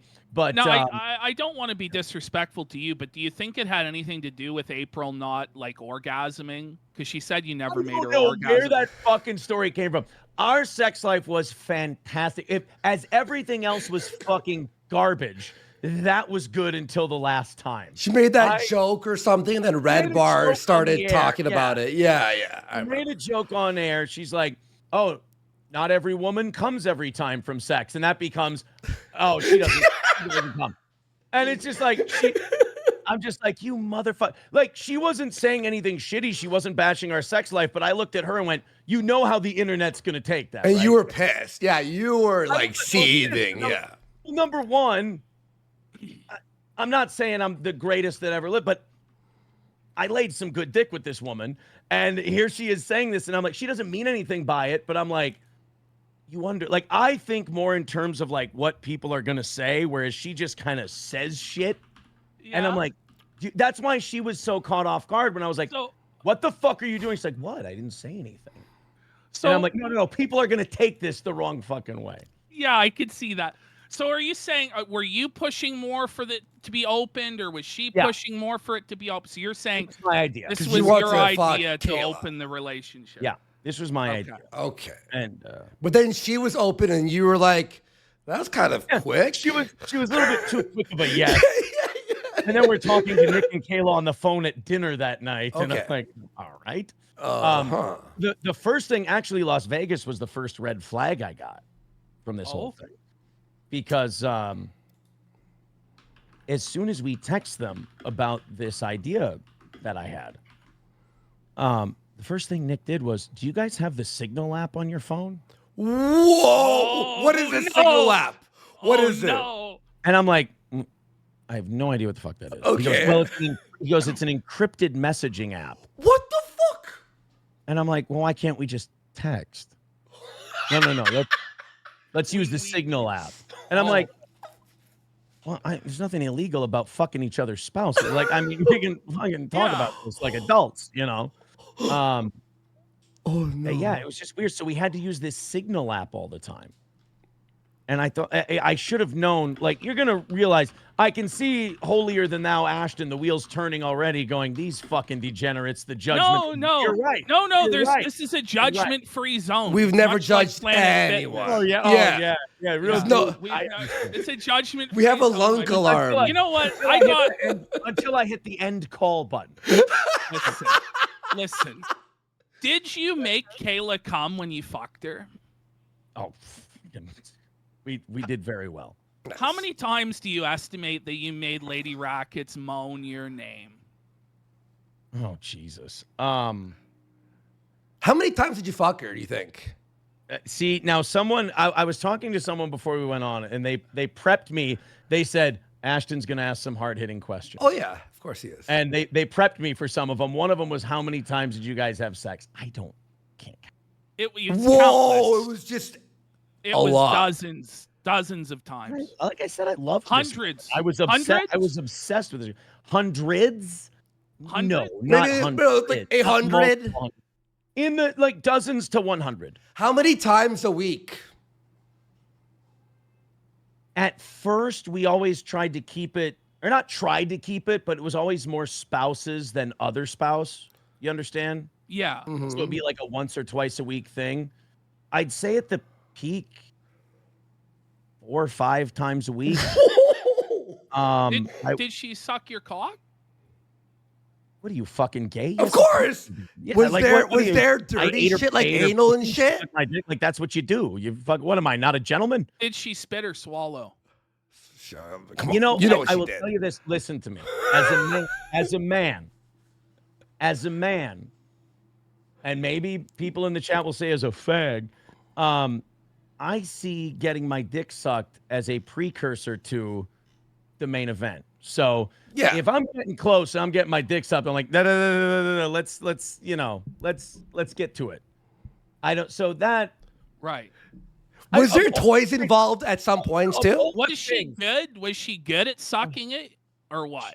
just a beautiful girl all around. She really Yeah. is just a lovely girl all around. I don't even say, no, look, you guys are giggling and everything. I don't say that as disrespect. No, this is a crazy No, story. like, the story is it's epic. amazing. This is like the greatest story. You're like one of the best Howard Stern Yes, segments like, ever. yeah, You're just just a lovely- nailing it right now. Yeah. You're killing it. No. And let me Oh. just say, into the camera right now, save yourself, sweetheart. You know you're better than this. There we Whoa. By the way, Did your you channel use is in the the links ball- up there, by the way, Yes. everyone. Go sub to him, Steel Tour. Did you ever use the Baldo on Kayla? I heard the Baldo described one time. Okay. Nick described it, and he tried to sell it. Like, Shut the he's like, fuck up. well, no, it's a thing where Hey, your no, balls tell- become tell hard. us. You can Tell us, please. No, tell us the time he tried to sell the Baldo. He was like, no, you don't understand. The Baldo is this thing where it makes your balls hard. You can insert them, and then your dick can rub against their clit and it can actually be very stimulating. I'm like, you know what else is stimulating? Fucking the shit out of somebody. You can just fuck someone. You don't have to shove your balls inside them. So he used the baldo? He did. I don't know. I cannot confirm. But he's trying to sell you on it privately, so he for sure did. Maybe he just believed in the product. Okay, yeah. I don't. Now, did you, in the course of any of this, did you ever like see Rekieta's wang? I've seen it flaccid in passing. Are you bigger than him? I will say this. I will say it's close. I don't think I've seen it like firm, so I don't know. Flaccid in passing, where? Walking out of the hot tub, through the kitchen after fucking, like what? Describe to me. It would be kitchen after fucking. Oh, what kitchen after fucking? I was right. Second guess, Ash. What would you get from the fridge after? Here's what I remember. Here's what I remember about our. What was the post-coitus meal? I'll answer the question like this. I remember one of the girls, I can't remember which one it was, when we walked in the kitchen, we didn't know each other were there. And one of the girls said, she goes, both of my guys have great dicks. And I was like, thank you very much. Put it in my pocket and call her a day. That was April who said that, actually. Wow. So did he use the baldo on April, you think? I don't know. I didn't want to know. I didn't fucking care. I was with my sweet Kayla. Wow. So do you feel like straight up the love was reversed between you and Nick and April and Kayla? So like, did he fall more in love with April than he did with Kayla? Like, yeah, 100%. So it was like a full on. I'm not sitting here going, Kayla and I were so in love and those two hated each other. They kind of, it's like switched almost. They kind of fought and tiffed with each other more than Kayla and I did. But I think the feeling was there, you know, like it was with Kayla and I. I think both of us, I think all of us were tired of the other person. I know April was tired of my nagging about drugs. I know that Nick and Kayla had been unhappy for a long time. And I was did Kayla express any of the reasons why she was unhappy in the marriage to you? She feels like Nick gaslights her. She feels like Nick, when she has a concern, Nick has a habit of turning it around and making it look like she's doing something wrong, to the point where she gets very frustrated. And like, Nick's not he's retarded, don't get me wrong, but he's not a dumb guy. No. If that makes sense. Yeah. No. Like, he makes some of the dumbest fucking decisions and says some of the stupidest shit of any human being I've ever fucking met in my life, and it's infuriating, but he's intelligent, if that makes sense. So like with someone like Kayla, if he can be domineering over someone and he can overtalk them, they can kind of convince someone who's not as convicted as he is that they're in the wrong and he's in the right. And that would happen with Kayla a lot. Yeah, he's smart. Did he's you, smart at setting up the gaslight. Like Can you like point to an example? Like, did you ever see this happen in real life? God. Should we do the fix her story? Yes. By the way, real fast, boys. Sorry, kitty for 65 fucking subs. Let's go. I'll thank you all out. Thank you so fucking much. And so let's hear that story. Let's go. All right. So the fix her story. I'm going to say January, February. And, I just thought of a story that made me really fucking mad. So the fix her story, you guys got time, right? Yeah. Yeah, we got all the time in the world for you, bud. All you, man. So the fix her story. Nick and Kayla are screaming at each other in the bathroom. And I think I'm in the bedroom. I don't know where April is during the fix her story. I think April and I were in the bedroom. April and I were in the bed. Nick and Kayla were fighting. There was always drama. I always described the relationship between the four of us as we went from disaster to disaster, drama to drama. It was an intensely frustrating, stressful place to be. And I think it's because 3 people were on coke and one of them most of the time wasn't. And that's a frustrating spot to be for me. So Nick and Kayla are shouting, screaming at each other. I mean, frighteningly. They would have these knockdown drag-outs. I mean, just nasty fights. Some of them would end with Nick walking around, hitting himself in the head like a fucking ape. This one in specific, Nick and Kayla are yelling at each other. Nick comes storming out of the bathroom. I hear Kayla crying. Nick points at me. This really upset me. Nick pointed at me and he goes, Go in there and fix her. What did he mean? Yeah, 'cause you... I don't know. Yeah. Go in there and fix her. Whoa. So I go in there and she's on the floor crying, basically in a ball crying.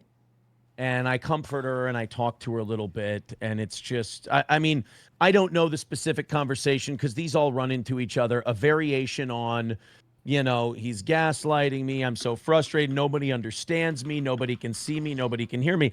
That's how we got close, is one of the things she would always say to me. And I would say to her, she would look at me as she wouldn't want to talk about what was wrong. And I would start going, well, is it this? Is it, I understand maybe you feel this way, blah, blah. And she would look at me with tears in her eyes. She would go, you speak my thoughts. And that would touch me. That really, like, I'm not, like, you guys are going to find, I'm not some fucking monster who's here to just rat people out. Oh, obviously This not. touched me. This meant something. Yeah. So in the fix her thing, I go in there, I talk to her, and it's just they're fighting. And then Nick comes back in and they start yelling at each other again. Now I'm in between the two of them. This is remarkably uncomfortable. I'm not high. They're high, or at least he's high. And they just start fighting. Literally, I'm in between the two of them. Kayla leaves.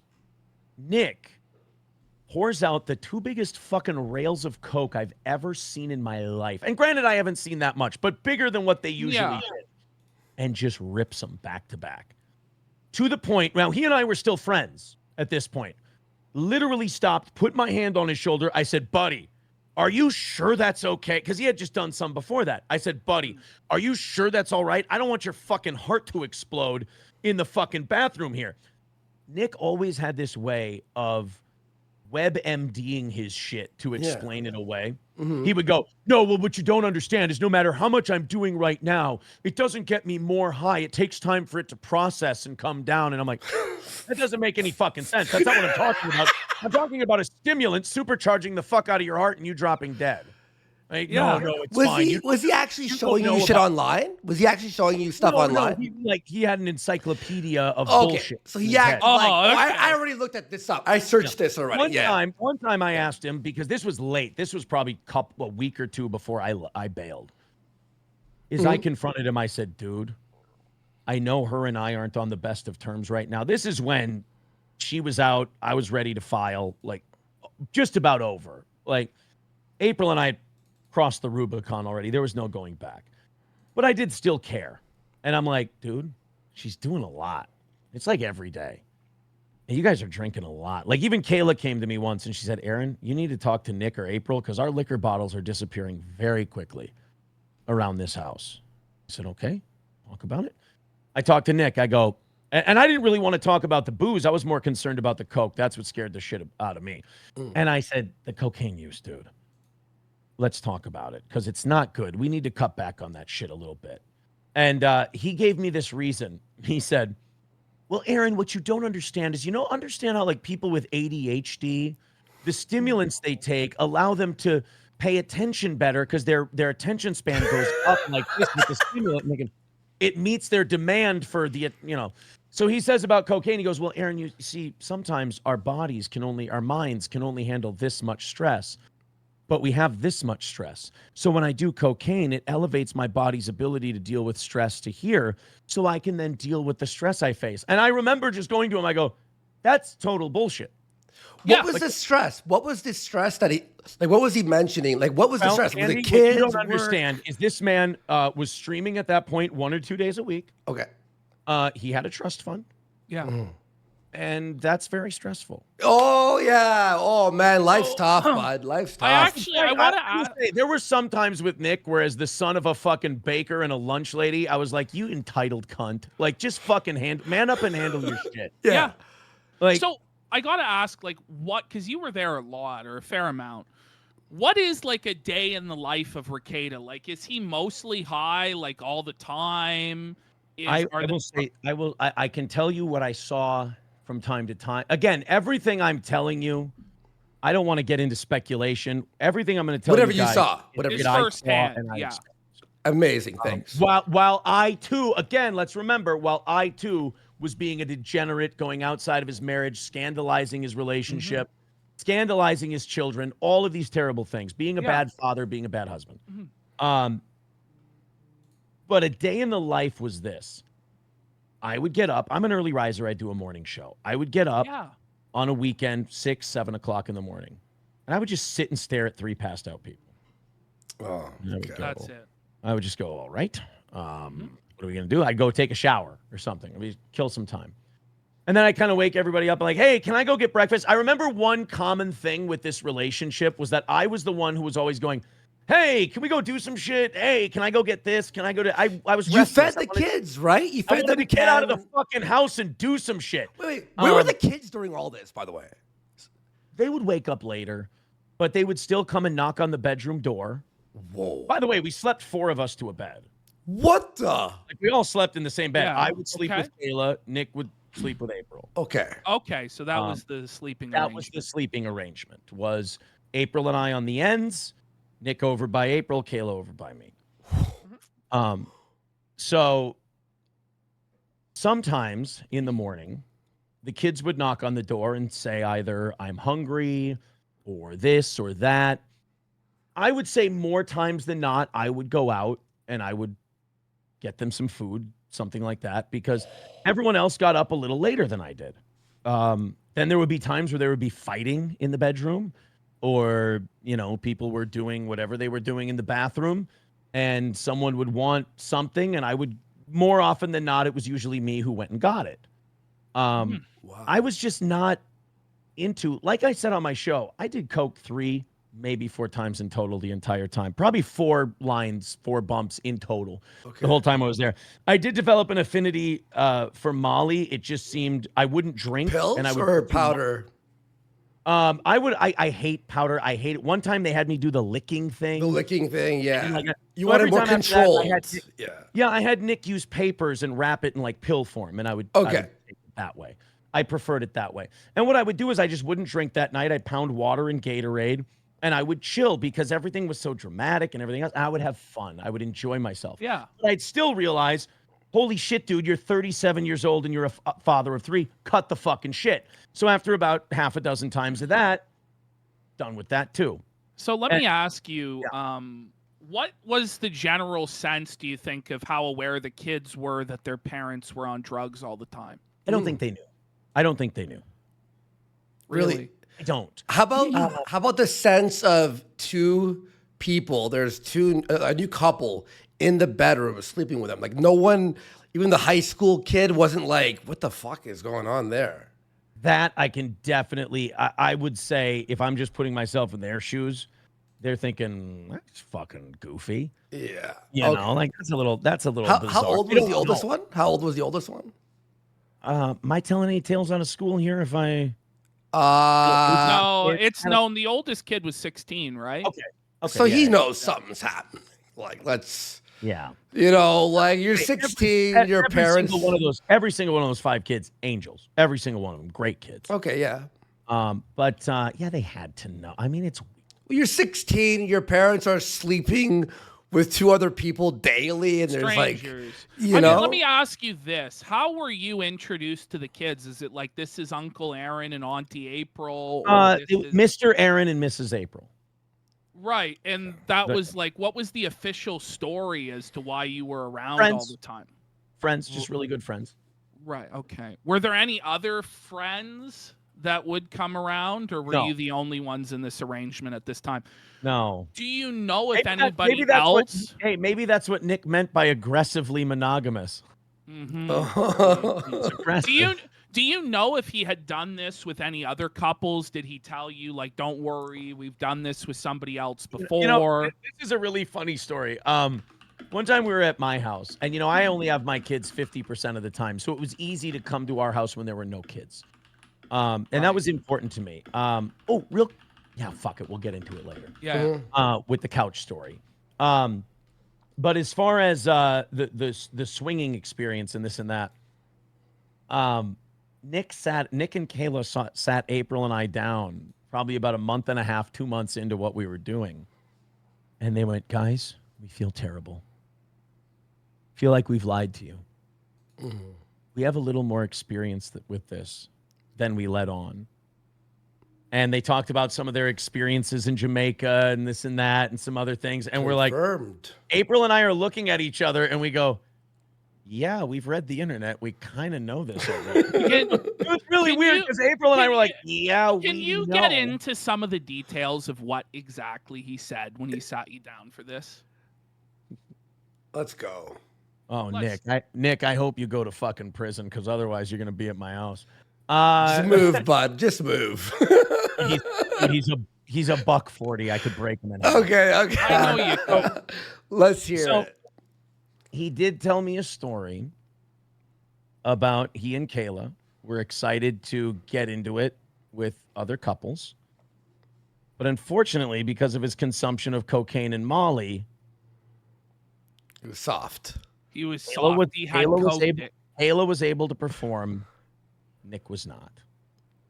And that was a very traumatic experience. And this was with a black couple. I don't know. I have no idea. Jamaica. Most likely. This is all was this at hedonism or is this a different?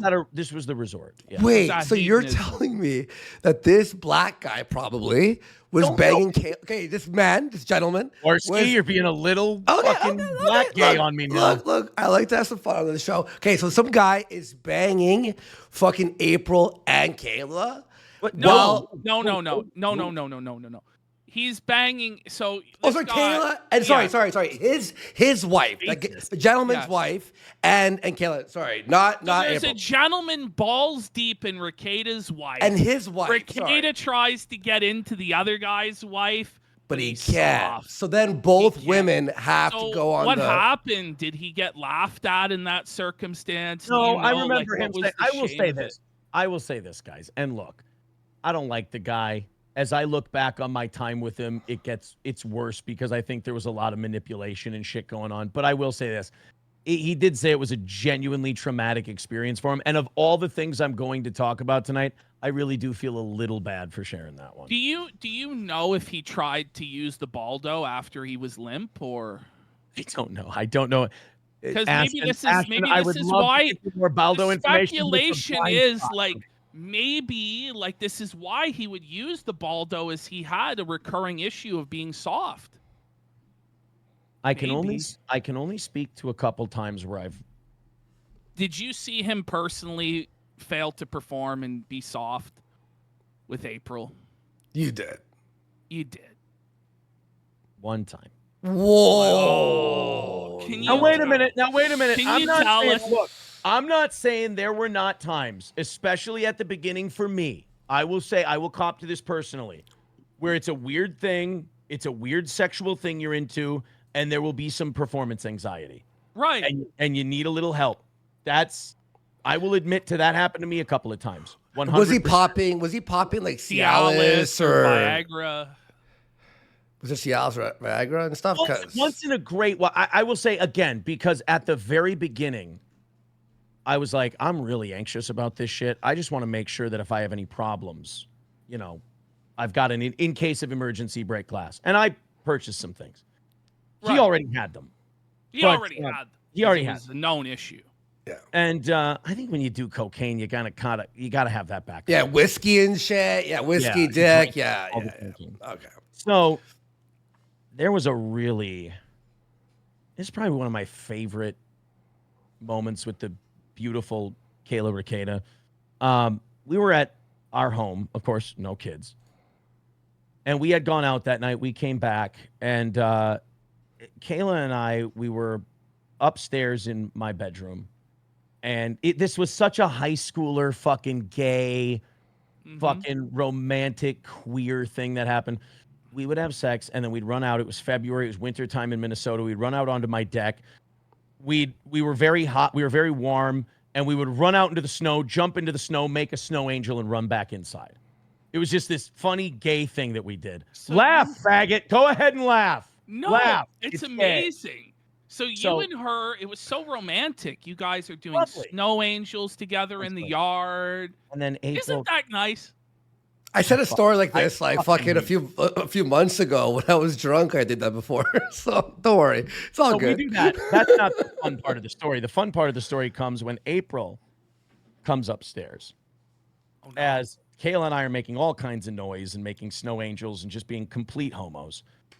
April comes upstairs and she goes, guys, Aaron. I go, yeah? Do you have anything for Nick? We're having problems. That must have felt good for you, huh? No, I will tell you this, Ashton. Dude, I felt like shit. No, you didn't. I really did. At that did? time, Okay, no, now okay. I think it's fucking awesome. Like, Fair. it's also like, "Oh, but it's also like there, but for the grace of God, go I. Like, I know early on when we started, I needed a little help because it was degenerate and uncomfortable and anxious. I was anxious, blah, blah, so on and so forth. But this was well into things. I mean, this was just a guy probably drank too much and did a little too much. And I go, I mean, yeah, here you go. And then it turns out nothing ever happened that evening. Meanwhile, Kayla and I are just going to town. I think we made 2 or 3 snow angels that evening. And oof, that's a rough one. All right. Wait. Let's go. Let's go. That's Now, fucking I sad. want to ask you. So By the way, sweetheart, baby, get out of that house. Save yourself. save yourself, April. No, not before April. it's too Fuck late. April. Oh, fuck April. He means Oh, Kayla. you Kayla. He was- Is Kayla welcome to come live with you? Jesus Christ. No, I can't have a bunch of cokeheads with my fucking kids around. If Dad. she wow, gets clean, babe. if Miss Rekieta gets clean and she wants you, Yeah. I is have she offered- welcome? When Kayla would break down and tell me she wanted this to be done, she wanted this to be over, I told her numerous times, I will take you to groups. I will take you wherever you want to go. Dude, You want to help her? Yeah. I don't want to get choked up on a fucking stream, but I have survivor's guilt from running out of a burning building and I couldn't pull anybody out. Like I tried. I wanted to pull my wife out at first, but every time I would confront her on cocaine use, it was just this vitriol of, you're a monster, you're a piece of shit, you're evil, you're a bad guy, and you just want to, like, this invective would come at me to the point where, like I said, I gravitated to Kayla because I'm like, this person is showing me affection and understanding, and she wants help, and she thinks I'm good, and I think she's good, and all of these things. I get lost in conversation with this woman. So when Kayla would tell me that she wanted to get out, I would say, I'll do whatever it takes. I'll help you. I'll bring you to a facility. I'll do whatever you need to do. Her biggest thing, and this is such a tragedy now, considering what happened. She said, I can't leave my kids. I remember telling her at one point, I said, imagine if you went away for 30 or 60 days. You left your kids for 30 or 60 days and you came back better than you've ever been. I think that's better for your children. Her own desire to be a mother stood in her way of getting the help she wanted. I think she. May I ask one question? Okay, so if say she did leave for 30 days, right? Who would have watched the kids? Surely it wouldn't be Nick himself, right? Well, Like that's when the their scary nanny, part. when their nanny quit on them. Oh, they're not quit on them. Tell us the story of the nanny quitting. Oh, we don't know about the nanny quitting? No, we No, don't. no. The one who bought $3,000 worth of snacks a week. It was that one, right? Yeah, I heard those stories too. Yeah. Okay. Let's hear it. They did have good snacks. I Fair bet. enough. I bet. Snacks. Good fucking snacks in that house. The Joe Louis. No, and the SpaghettiOs were top shelf. I had it. I'd make a little. I'd go 2 for you, 1 for me. You know. But no, the nanny was, I think, fucking tired of it. Couldn't do it. Actually, no. I remember Kayla sent me a message because she had to sit down with the nanny. The nanny left, and then a few weeks later, I left. And Kayla finally had to sit down with the nanny to ask her why she left. And Kayla was feeling very sorry for herself. And she messaged me and she said, well, I guess I won't say the nanny's name, but she goes, I guess the nanny is the same way you are. She said she just couldn't do it anymore. So I'm guessing the nanny kind of knew something was up because I was there a lot. April was there a lot. And we'd go right back into the bedroom to hang out. And so I'm sure she thought that was fucking weird. And she's sitting there running the kids around doing all this shit. I'm sure she's a little resentful that there's these 2 other people in the house. We're just hanging out in the bedroom. How old was the nanny? Early 30s. Okay. She was cute too. I remember she What she walked race? in, Spanish Mexican? the best one. Okay. She was white. Okay. Oh, I'm The kidding. best one. Yeah. Well, No. I mean, was that a joke or was that just Well, you know? who knows? I That's gotta my ask Mr. you. Phoenix humor, So, blacks and Jews. Am I right, boys and girls? yeah, I know. Did you notice a difference in the cleanliness of the home after the nanny or maid? No, the nanny left? didn't really get into the cleanliness. The nanny's full-time job was just like running the kids around and getting Right. groceries and shit. Because 'Cause- when you stream once a week, you're too fucking busy to drive your kids around. Exactly. So we got to ask about this because it was in the police report that it was a dirty home. There were That clothes police everywhere. report is a fucking lie. That house is so much fucking dirtier than that goddamn police report said. Those cops went easy on them. I'm sorry. Tell go us. Tell Okay. us. Tell us. Yeah. You walk into that house. First of all, their observation, dust everywhere, 100%. I remember sweeping. I would sweep the floors. I probably swept the floors 2 or 3 You were a times. Janny. You at the action. literally a swept literal I Janny. didn't, here's my thing, guys. I didn't want to sit in that fucking bedroom and bathroom all fucking day. I went out and did housework to keep myself fucking busy and see that the kids were all right. Fair enough. Yeah. I would go out, and I also had a couple of missions. I'll talk about those in a second. But I would sweep the Okay. floors, dusty as fuck. I mean, dusty roads, baby. I mean, it was bad. And then you'd go to the kitchen island, you know, the counter area, just filled with papers and shit. You can't put anything on it. Then you go to the dining room table. And before I got there, I was so proud of this. I started referring to it as my table.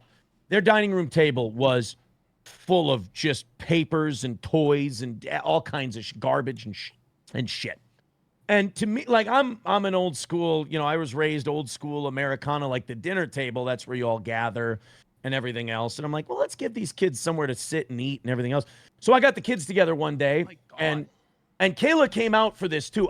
One thing I was really proud of Kayla on, when I would have projects with the kids to clean stuff up, Kayla would come out and join and be a part of it. And I really thought at one point, I'm like, I'm going to pull this woman out of this shit. I really am. I'm going to help. And it just, there was always a tractor beam back to Nick and the drugs and all that would just pull her back, unfortunately. But with the table, I got all the kids together and we cleaned off that table. I mean, we cleaned off what was garbage. What went to this kid's room. I made individual piles for the kids of their stuff and they took it down to their rooms. And we get towels and with soap and water. And we'd wash the table off and we swept the floor around the table and we got it clean. It was great. And I got the kids dilly bars for helping out cleaning. Wow. And this was a very foreign concept to them. Wow. Because they don't do any chores or anything. Sure. So you help them turn the crack house into a crack home, basically. Yeah, I know. I'm sitting here as Mr. Nobility. It's like, hey, everyone's still doing blow in the back room, asshole. Good point. You're right, Ashton. But then the sink was always just full of fucking dishes and never done. So I would always, when I would come over after my show or whatever, I would just start going to work on the dishwasher and the sink and trying to keep that thing empty. And you know what the number one thing I always ended up putting in that, you know what that dishwasher was always fucking full of? What? Fireworks. What? Just go ahead. Give it your best. What kind of Sex dish? toys? Was it sex toys? All right, you went a little deeper than I thought. Whiskey glasses. Okay. I was Whiskey thinking glass. there's so many Well, sex toys. So There's dildos. he had to make sure the whiskey glasses were clean. Wait, but really? as for the kitchen table his kids ate at or the floors that they walked Oh, on. no, I still washed the whiskey glasses. I mean, those weren't getting. No, I'm saying, but that was the priority. Yeah. The priority was the whiskey glasses, not a safe space for his kids. I mean, the God house. forbid Lord Baldo drink out of a dirty glass, but go on. And then the laundry situation. This was the biggest crime the police committed. Was understating the laundry situation.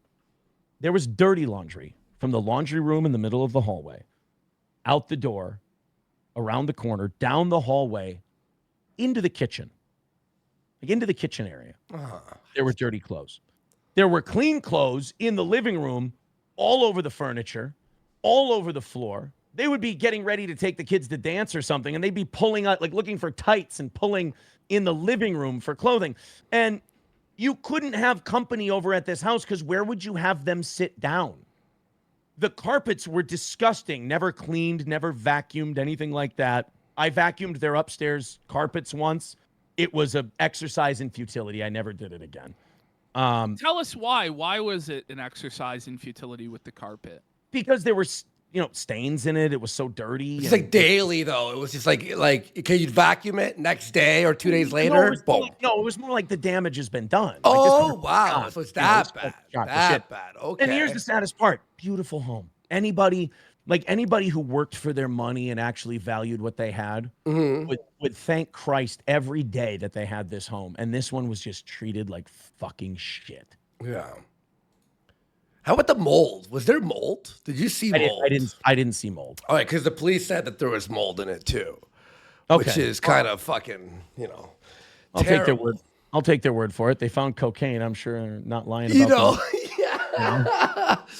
That'd be funny. That's something Rekieta would defend too. Be like, look, guys, there was no mold in the house. That's horseshit. I mean, that's the whole thing. I mean, yeah. Wow. Okay. Remember, Okay. well, Rekieta actually would justify licking the bottle because he didn't want to get the carpet dirty. I guess that was a lie too, eh? Why do you think he licked the bottle? fucking guy? What's why that? Why do you think he licked the bottle? Because he's a hopeless alcoholic. Kayla would cry about this. Really? Tell us about that. We were down in the studio once, and Kayla was sharing with me a theory that she had. She said, Aaron, I swear to God, I think this whole thing was put together so Nick and April could be together. I think they set this up so that the two of them could be together. And she got me kind of thinking it. But again, I didn't mind because now my wife had gotten on coke and Kayla was being the fucking sweetest woman in the world. So I was like, I at one point I was just like, I got the better end of this deal. I'm happy, And, but she was in the studio one night and her and I were talking and she was on her knees and she picks up 2 bottles and she slams one of them down and she goes, he's a fucking alcoholic. I swear to God. And she just kind of broke down for a little bit. And we just had this conversation about can we get him help? Can we do anything? He doesn't think he has a problem. He fucking drinks all the goddamn time. There would be times where it'd get really tense where Nick would come in with a drink and Kayla would say something like, Nick, it's 10:30 in the morning. And Nick would go, ugh. And I'm sitting between the two of them and I'm like, oh, this is like a kid whose parents are about to fight. And I'm just like, oh, I have a tummy ache. May I ask? Okay, I want to ask you something. So there are some people who are skeptical of your stories, right? Sure. So there's that guy. I don't even know who the fuck he is. Melton. Patrick Melton, yes. Okay, he likes talking about you, right? Some of his people are all over Twitter, right? And they're like, oh, they're believing what? So what would you say to people who don't believe your story? I was doing cocaine. I was doing Molly. I was being a terrible father. I was in this house at the same time. In no way am I absolving myself of any guilt. At any time I was there, I could have taken those 5 kids, called CPS myself, and gotten them help. I engaged in all of it. Why didn't you? Yeah. Because I'm a piece of shit who will pay for that until the day I fucking die. Up until the day before the arrest, I was on the phone with people going, guys, should I call? I know what's going on, but I also know how this makes me look. I was a chicken shit. I was a fucking coward. Let me just listen, we don't need to hear all that shit. We're here to be on your side today. What I'm saying is, Andy asked me to respond to those. I know. People. Well, I'm just asking because there are people in chat and people who are wondering, if you are lying. I don't think you're lying. These stories sound very consistent to what we've seen. I'm interested because a lot of people, they ask how into this was Kayla? Do you think she was originally against Nick's drinking and drugs and she was dragged into the lifestyle?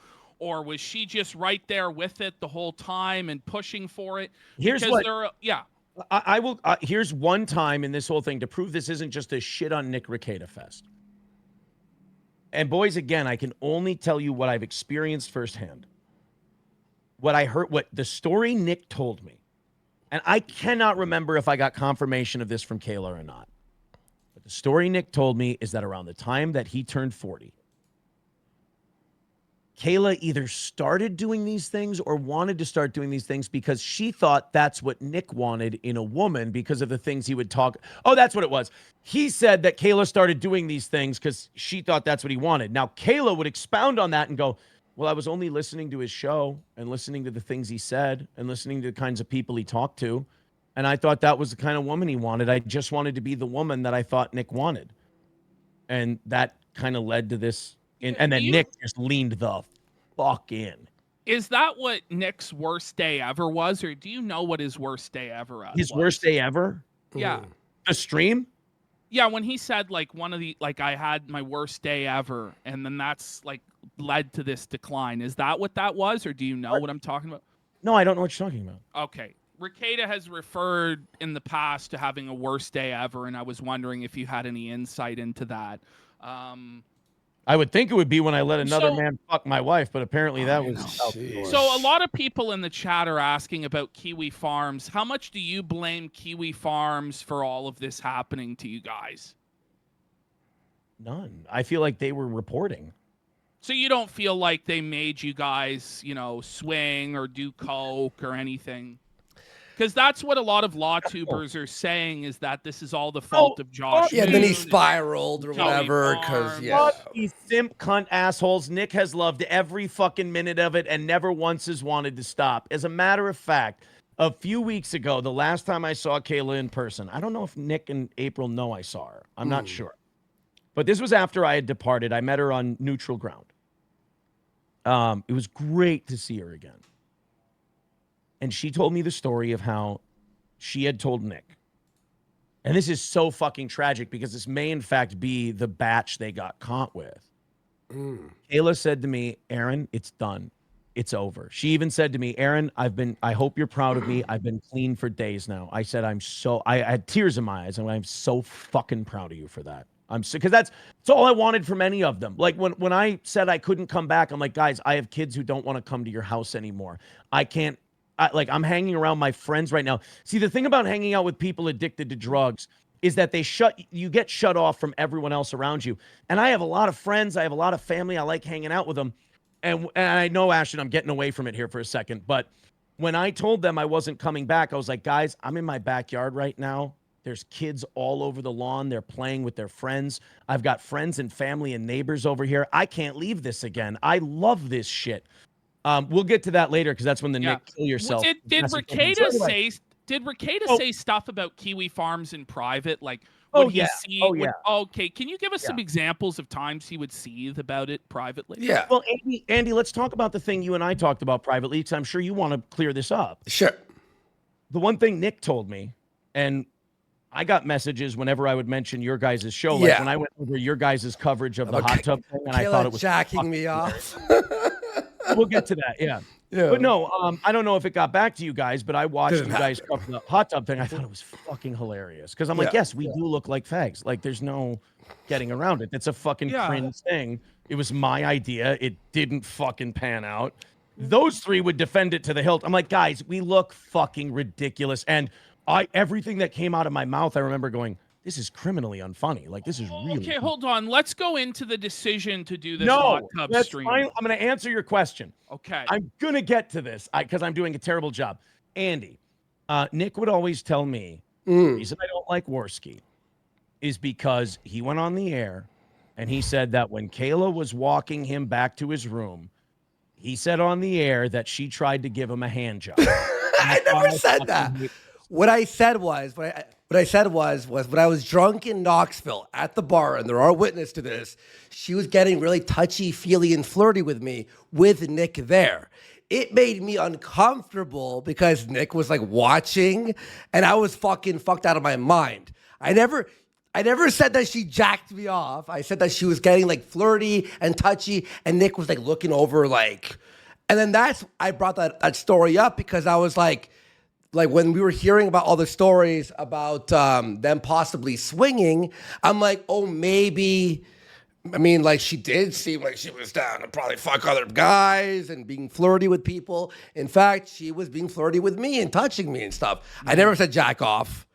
I never said jack off. Who do you think was the driving force behind the decision to open their marriage? Do you think Kayla was pushing for it, or do you think Nick was pushing for it? You know, it's difficult because I know they were both unhappy. But I also know Nick has a way of making things Kayla's idea that maybe weren't necessarily Kayla's idea. I think Nick knows he's smarter than her, and he kind of uses that. So I mean, I will say this. I think Nick Rekieta, borderline a monster. I really do. I Yes. think he's a bad dude. I don't think he has the ability to feel empathy towards anyone but himself. I think it might be a clinical condition. I mean, the guy is, because he's convinced he's right. Let me You'll ask you never something. hear the kind of guilt I'm Now- espousing right now espoused by him. You ever. said But this in DMs. You said that he was a Warren Jeffs tier cult leader. cult leader. Yeah. Can you explain what you mean by that? Well, what I mean by that is, if you, like, when I said I wanted to leave, he treated it like I was leaving the fucking Manson family. Like I said, I'm not coming back. And his fucking words were, "You led my wife on." And I'm like, What? What the fuck? I'm like, I led your wife. What? I led your wife on? Which was a weird fucking thing to say. And then when I said, dude, I can't do it anymore. My kids don't want to be there. If my kids don't want to be there, my hands are tied. There's nothing I can do. And April had left by this point, so she was done. So I was like, this is a clean break. I can be done with April. She can be done with me. The kids can be done. They didn't like April anymore because the drugs had made her, I'll say, love the kids when it was convenient for her. Okay. And they noticed that. And they knew that she wasn't as active in their lives anymore. And my oldest started to resent her. So I was like, you know what? This is a good time to call it. Nick lashed into this invective on Signal where he started saying, you know, you flabby, fat, whatever, blah, blah, blah. Just starts going into these laundry list of descriptive physical features. And then goes, why don't you do the whole world a favor and kill yourself? Whoa. And I'm sitting in bed. I read that. And I finally, literally the last thing I ever said to Nick Rekieta was, LOL, okay, addict, and then blocked him. That was it. May I ask you, why didn't the kids want to be there? Like, what behaviors did they see? Their parents weren't ever around. Like, they were like, Dad, you're the only one who ever comes out to check on us or anything. We don't play with you. We don't hang out with anybody. You know, we're on our tablets. It's not fun. We don't want to, because everyone was in the bedroom the whole time. Okay. Wow. Yeah. Oh, I have a question here from someone. Yeah. So, okay, the gun charges, the shell casing. Could you explain any of this at all? I'll tell you this. It was actually, the police report was the first time I ever heard that I was sleeping on a bed that had an AR under it. Like, if I would have known that, I would have fucking freaked the fuck out and said, there's fucking, my kids come here and fucking play. Can we get that locked up, please? If I knew there was fucking ammunition and a loaded gun under the bed, you understand that their children come into that bedroom to hug their parents goodnight, and there's a fucking gun underneath the bed? I had no idea. Let me ask you something. With the black eye that Rekieta got, how do you think he got that black eye, or do you know how he got the black eye? My opinion, because again, I've been gone for 7 weeks at this time. My opinion, Kayla got mad about the live stream and either threw something at him or hit him with something in a fight. I don't know if that's true. Did you ever witness Rekieta, like her throwing something at Rekieta or her hitting Rekieta? She told stories to me about how she'd thrown things at Nick. Can you tell me some of those stories, or at least one of those stories? She was fighting with him about something, and she threw books at him. She's such a smart girl. I love her. A fucking firecracker. She took books out that were like the sanctity of marriage and like a lovely, happy household. She would pick those books specifically and throw them at them and say, like, you give a fuck about any of this, you asshole. And she would tell me those stories, and I was like, I like this bitch. I like that too. That's really taking it to a whole new level. Meta fighting. We didn't get a clear answer on this. Can you tell us some times that he would seethe about Kiwi Farms or Josh Kiwi privately? Farms. He would tell me, like, the stories I've read on Kiwi Farms, because I only got into Kiwi Farms probably the last week or so. What a week to get into it. I had tried to go on it before, but I found it, my old Midwestern ass, hard to navigate unless I knew exactly what I was looking for. So I would hear people, I only heard his take on the Josh shower text story. Right. Nick would always explain these. Now that I've read Kiwi Farm's take on this, I realize Nick was always explaining these to me like he was on the witness stand, like defending himself. And he would be like, Well, I was just in the shower one time and Josh was freaking out at me in text messages. So I just decided to text him from the shower. It's not a big deal. And I'm like, dude, I've never heard about any of this. I have no idea what the fuck you're talking about. So I think it definitely bothered him. Would he ever bring up an individual post and be like, I can't believe what this fucking guy said, or this is bullshit? Not that I can remember. Not that I can remember. How about John? Did he ever talk about John? No, the first time I heard about John was the fucking rant he went on a while back. And I remember the next day I saw Kayla and she was like, I'm so fucking mad. She goes, I never watch his show. I finally decided to watch, and he's doing that, and he's really fucking hammered, and I'm so fucking mad at him right now. Which is a weird place for me to be, because I always kind of respected the unspoken rules about what we were doing, and I'm like, well, I'm not going to bash your fucking husband. And I don't think those rules were respected on the other end, old fucking Warren Jeffs. I think anytime April had a complaint about me complaining about her drug use, Nick was more than happy to be the shoulder to cry on. And here, have another bump, Blondie. Why not? He was the lovely Santa Claus with all the snow, and I was because you called him Warren Jeffs again. Do you want to explain who Warren Jeffs is? Was he the sex cult guy, right? He was like in the Church of Latter-day Saints, and he was obsessed with making the other men's wives his lover, and he also had like child sex offenses against him. No, none of that. I just mean the cult leader aspect of it. I would have said Charles Manson, but he didn't ask anyone to kill for him. He just has a lot of he knows what buttons to push with vulnerable people, and he pushes them. Right. He couldn't do it with me. He and I fought a lot. Because I would go, that's fucking bullshit.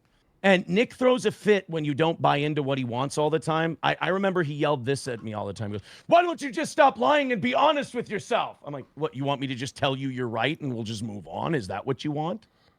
You know, I mean, when it came to April, I know there were times where she brought up issues we were having, and they came from, Aaron wants me to stop doing coke. I think it's fun. He's a piece of shit. And Nick would go, have another bump, sweetie, and tell me all about it. You know, Nick wants people to drink and do drugs with, like any addict does. What do you think about this Kayla charge of like child abuse or negligence?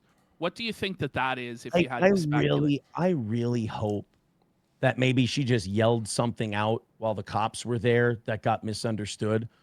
Because I've never once seen Kayla be violent towards those children. I've never seen her be inappropriate towards those children.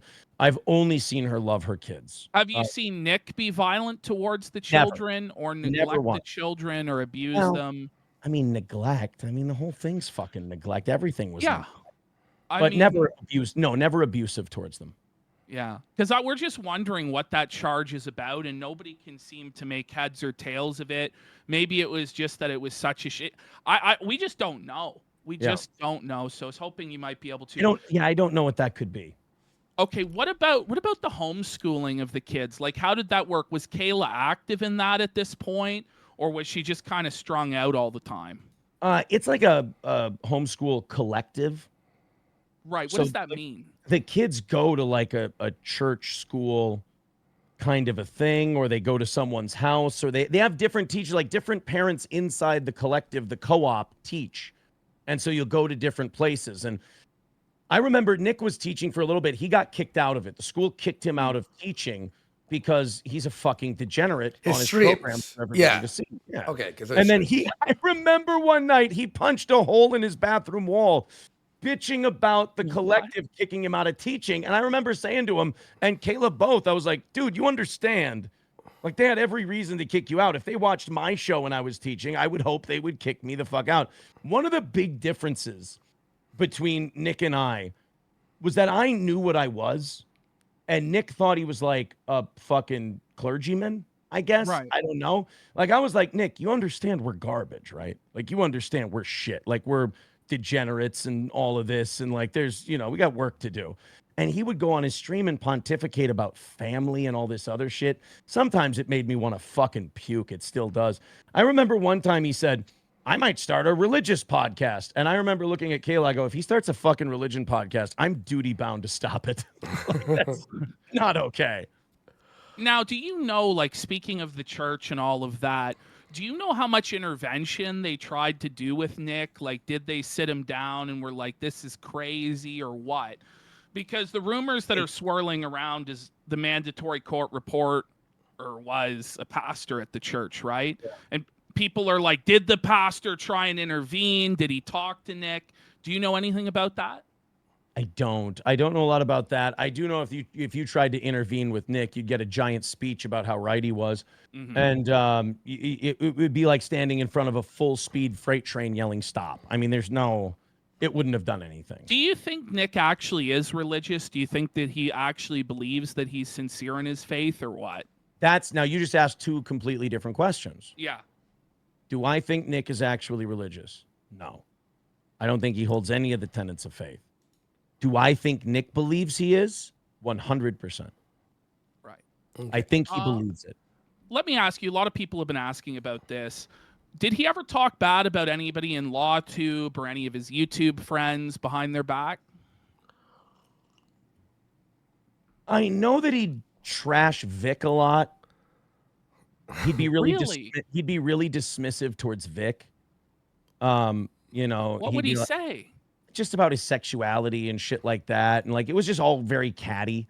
You know, it was nothing like big and earth shattering. It was just, he was always really catty and shitty and how none of the Vic stuff was his fault and Vic should have done this and that. And I remember him being really shitty about that. He hates Alex Stein. Whoa. Why? Really? Why? I don't know. The reason he gave was fucking gay, and it was to try and get my wife's pants. Not that he needed to try any harder. We were already fucking each other. But he was like, oh, I was on a stream with April on Chrissy Mayer's program, and Alex Stein came on. He was really rude and mean to April, and that's why I don't like him. I'm like, shut the fuck up, you fucking gay white knight asshole. Like, that's not why. It's like, I'm her husband, and all I did was I DM'd Alex afterwards. I'm like, do you and I have a problem? Do you want to come on the show? Like, what's the deal? Nick's like, white knighting, like, April, you know, I just don't like Alex Stein because he trolled you a little on Chrissy Mayer's show. And, you know, and then April would be like, oh, that's great, Nick. You're such a good man. You know, he hates Alex Stein. He'd be shitty about the Vic thing. Anytime Nick had to post any kind of L, there would always be a long explanation as to why everyone else is wrong and he's right. Kind of like him getting arrested. The way he always does with anything, though. Yes. It's like with anything at this point. Habitual. He's habitually incapable of taking any responsibility for anything. And boy, you talk about projection. This guy will accuse everyone else of the very things he's incapable of. Every time, without fail. You could set your watch to it. Do you want to tell us about the parenthood story that made you want to beat his ass? What was it that made you want to beat Rekieta's ass in specific? I told this story vaguely on the show. But we can get into it fully. Okay. If April had not been in my house one day, I may have been arrested first for physically beating someone within an inch of their life. We were at my house. Now, we have to go back to December or November to start this story, because the story happened around February, March. It was before Easter, I know that. After Valentine's Day, before Easter, because I bought Kayla a lovely Valentine's Day gift. And sweetie, sugar, if you're listening, make sure you get out of that house and get free. You've got so much more to offer the world, sweetness. All right? Love you too. Did he get April a Valentine's Day gift? No. What a prick. What a fucking asshole. I got Kayla Star Trek action figures. Which ones? I got a Khan and then some black dude, I don't know. But I knew she'd know. Yeah, it was a Drew Hill collection. No, it was some Star Trek action figures and then some snacks that she likes for her snack drawer next to her bed. And for her birthday, you know, she likes like charcuterie snacks and things like that. So I thought, you know what, Kay, sweetie pie, love of my life, gorgeous. I said, wouldn't it be nice to have something to keep all your snacks cool next to your bed? So you can have them there. I bought her a nice, like, old-timey looking 50s Frigidaire refrigerator and freezer for her bedroom. You know, the retro-looking ones? Oh, yeah. What a gentleman. Were you trying to, like, steal her, like, to be your own wife? Would you feel like that was your Was I mentality? trying to steal her? Like not steal, but like No, make I her was fall not- in love and then make her leave, and then like you were. I mean, from everything that you're saying, it sounds like you were trying a little bit. I mean, I'm fucking with Nick a little too, but I mean, really, Yeah. I wanted to get her the fuck out of there. I don't know if And be with her. yeah. And be with her. We're We're a little bit on. I'll tell We're you a little bit sidetracked, but let's go back to the tell you story where you wanted to beat his real ass. quick, I'll All answer right, that quick. question by saying this. Realistically, there's no fucking way her and I could be together. Okay. She's got 5, I've got 3. Well, I'd blow my fucking fair. mind. Would you be willing But to I did step want to up? get her. I wanted to get her the fuck out of that house. Like let's say Rekieta goes to prison and Yeah. she gets off. Would you be willing to step up and help raise I the can't. 5 kids? You I can't. can't get involved with that world anymore. You wish you could. Brother, I've made too many promises to too many people who have helped pick me up off the floor from this thing, who would dump me in a heartbeat, drop me Fair flat. enough. But at If I that wouldn't time, have- you would have. A At that lot of time, you people- would have, Oh, right? At that time, I would have jumped in front of traffic for this. There woman. we Are you go. kidding That's me? what I wanted, yeah. loved her. Absolutely. All right. Absolutely. Let's finish that All right, story. back to the story where you're gonna beat his ass or whatever. So the yeah. first time they came over, one of the first times they came over to our house, we're standing in the kitchen, and I'm already not comfortable with the cocaine thing. If I would have known when we started how into blow Nick Rekieta and everyone were, I wouldn't have done this because I had no idea.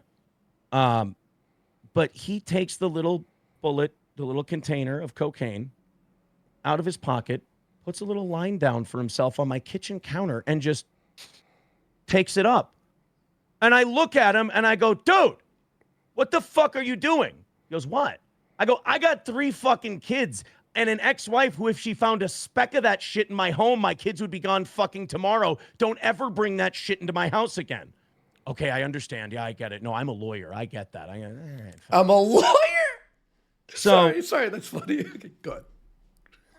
I mean, did a great job of showing up for traffic court, didn't he? Good Yeah, job, bud. exactly. Yeah. Thanks. My State Farm bill fucking appreciates it. You know. But so then fast forward a couple months later. I'm walking around downstairs. My kids are there. No Rekieta kids are there. My children are there. And I'm just walking around checking on them. You know, what are you doing? All this stuff. I think I had made waffles that morning, and I was cleaning up from making the waffle. I hear Nick yell, April, we made one for you. And it was coming from upstairs. And I'm like, well, I know they ain't making fucking muffins and shit. And I walk upstairs. You know that feeling you get where you go, don't be right. Don't be right. Yeah. Don't be I right. hope I'm wrong. I hope I'm wrong. Please. I'm walking please. upstairs, and I see the mini safe that I know the cops eventually confiscated one day, open on my bathroom, my bedroom bathroom counter, full of drugs. I didn't yell at Nick and Kayla right then and there. The kids were downstairs. I didn't want to cause a scene. I walked down the stairs. I go, April, could you come into the kitchen, please? April comes into the kitchen. I'm irate. I go, I told them to never bring any fucking drugs into this house, and they have the entire container full of fucking coke, and they said they just made one for you, so you had to know this was going on. And she looks at me, she goes, oh, I had no idea, but you're right. That's bad. I'll go talk to them. They brought a Not safe? angry, not irate, not, hey, my 3 stepkids, who I claim to love more than life itself. Not like, get the fuck out of here, you lunatics. It was, oh, I will go talk to them. Like she was HR, you know, going to discipline someone for smelling a lady's chair or something. So she does that. I'm fucking losing my mind. I go downstairs to be away from everybody. And to come and console me from how angry I am, who do you think would come down to talk to me about this? Kayla. Oh, see, I would think my wife would come down to console me and talk to me about this and figure out what was going on. But yes, Yeah. Well, after The seeing the dear whole sweet- story, yes. Yeah. the dear, sweet, lovely Kayla came down, tears in her eyes. I'm so sorry. This is wrong. I apologize. I forgot. We're so sorry. You asked us not to, and we didn't respect that, and blah, blah, blah, blah, blah. Made me feel better a little. And I'm like, okay, you know what? We'll continue on with our day. I go, but that fucking happens again. I'm out of here. Now, in that moment, I should have been done. It should have been it. Before anyone goes, oh, Aaron's just a rat who thinks he's a saint. No, I fucked up. I failed in that moment right there. But then I go upstairs into the middle floor. I go to check on my youngest, the 4-year-old. And by the way, before anyone goes, should you really be telling these stories? My ex-wife has been such a fucking trooper. I have talked to her about I've come clean to her about everything. She's been great. She's just glad that I got, you know, our children out of there and everything else. I I go up to the 4-year-old to check on her, and I see a navy blue container right next to her. And I pick it up, and in my head, I'm just going, it's Bubbles. It's Bubbles. It's got to be Bubbles. The kids are playing with Bubbles or something. No. I walk towards the kitchen. I start unscrewing the lid, and I'm audibly out loud saying, no, don't. Full of cocaine. It was the bullet, right? It was the bullet. He left it in the couch. He was sitting on the couch watching something. On and purpose? It just sat there. No, it just fell out of his pocket and sat there next to my fucking 4-year-old after I'd asked him not to bring this shit into my house. So didn't respect. By the way, this is why fuck this guy. Bury him under the jail. Wait, it was next to your kid? Respect me a fucking wink. Didn't bat an eye. What's that, Andy? It was next to your kid? It was next to my 4-year-old. Oh my God. It's over. I yelled for April to come down. I said, April, and I just held it out like this. And she goes, oh my God. I go, yeah, oh my God. Everybody out now. And I give it to her. She runs it up. I send a text to her. I go, I want everyone out of the fucking house. I could not be more upset. And yeah, so I go out to the garage. It's Minnesota. It's chilly. And I'm sitting there. I got a blanket on because I'm just thinking, like, how do I not go and kill Nick Rekieta? Like, how do I not fucking beat this guy within an inch of his life? I'm not going to make a scene in front of my kids. But the animalistic part of me was like, just pummel him. Just beat the fuck out of him. Yeah. Kayla comes out to the garage. Again, tears in her eyes. And I said, Kayla, this is it. Like, it's got to be that shit or me. Like, I'm out of here. She goes, no, you're right. It has to stop. It's done now. We have to cut it out. We have to be done. It's got to be over. This is too much. We could have killed one of the kids, blah, blah, blah, blah, blah. Yes, wonderful. Thank you. April goes upstairs to be with Nick to make sure poor Nicky's okay because he feels so bad about almost killing a 4-year-old. Kayla and I sit there playing board games with the kids the rest of the afternoon until they have to leave. April never once comes down to say a word. I go up to say goodbye to April. Nick and Kayla have left for a little while. I go upstairs to tell April I'm taking the kids. She's sitting in the shower sobbing. Somehow, this has all become my fault because I was mean to her and I told her to leave the house. And how dare you do that? And Nick's really sorry, you know. And I went, you're going to fucking make excuses for him after all this shit. Took the kids back. The rest of that whole night is a blur because it was a disaster. It was filled with fights and screaming and yelling. I know Kayla threw a fucking drink, an iced tea from Popeyes in Nick's face. I know that Nick started hitting himself again like a fucking ape. Oh, I got to tell you the baseball bat story too. Go ahead. That was the bullet. That was the bullet story. Tell us the baseball bat story. The baseball bat story. We're out one night. This is where I got to be like Sting. This is exciting. Okay. We're out one night. We're coming back. And it's pretty well understood that Kayla and I are going to go upstairs when we get back. Nick and April can do whatever it is they do. But Nick has this weird thing where he wants Kayla to say it. Like he's texting her, what do you want to do when we get back? It's already been established what's going to happen, like what's going on. Mm-hmm. And Kayla's like, oh, we're going to go hang out upstairs. Who's where? You mean me or you mean Aaron? And she's like, well, and then it starts this big fight. They start fighting about it via text. No. Because he wanted for I don't know if it's a sick, weird thing that he's got where she needs to say that she wants to fuck me. I don't know what it is. But it ends with April and I are upstairs and we hear shouting in our front yard, which is fucking embarrassing. You don't want your neighbors hearing a fucking domestic in your front yard. So April and I go out there and Nick is yelling at Kayla going, hit me, fucking hit me, fucking hit me, fucking hit me. He's screaming fucking hit me at Kayla. Yeah. And I get Kayla separated from him. April gets Nick separated from Kayla. And I go, hey, get in the fucking house. Enough with yelling. And he looks at me. He goes, Aaron, you better get the fuck away from me right now. Now, I go about 6'4", 215. Nick's about 6'2", 140. I just got right in his face, laughed at him, and I go, "You're not gonna do shit." And then I walked in the house. He's losing his fucking mind. So then Kayla gets back in the house. He gets back in the house. Boom, they just start into it again. Just yelling at each other, just blah, blah. At one point, Kayla says to him, and I think she did it to trigger him. I don't know if she was being serious or not, but Kayla says to him, "Every time I've ever had sex with you, I faked it." Whoa. Whoa. To Nick? Really? Oh, he lost his shit. Let's Well, what did he say to go. that? He fucking lost. What are you fucking talking? He's screaming. He's screeching.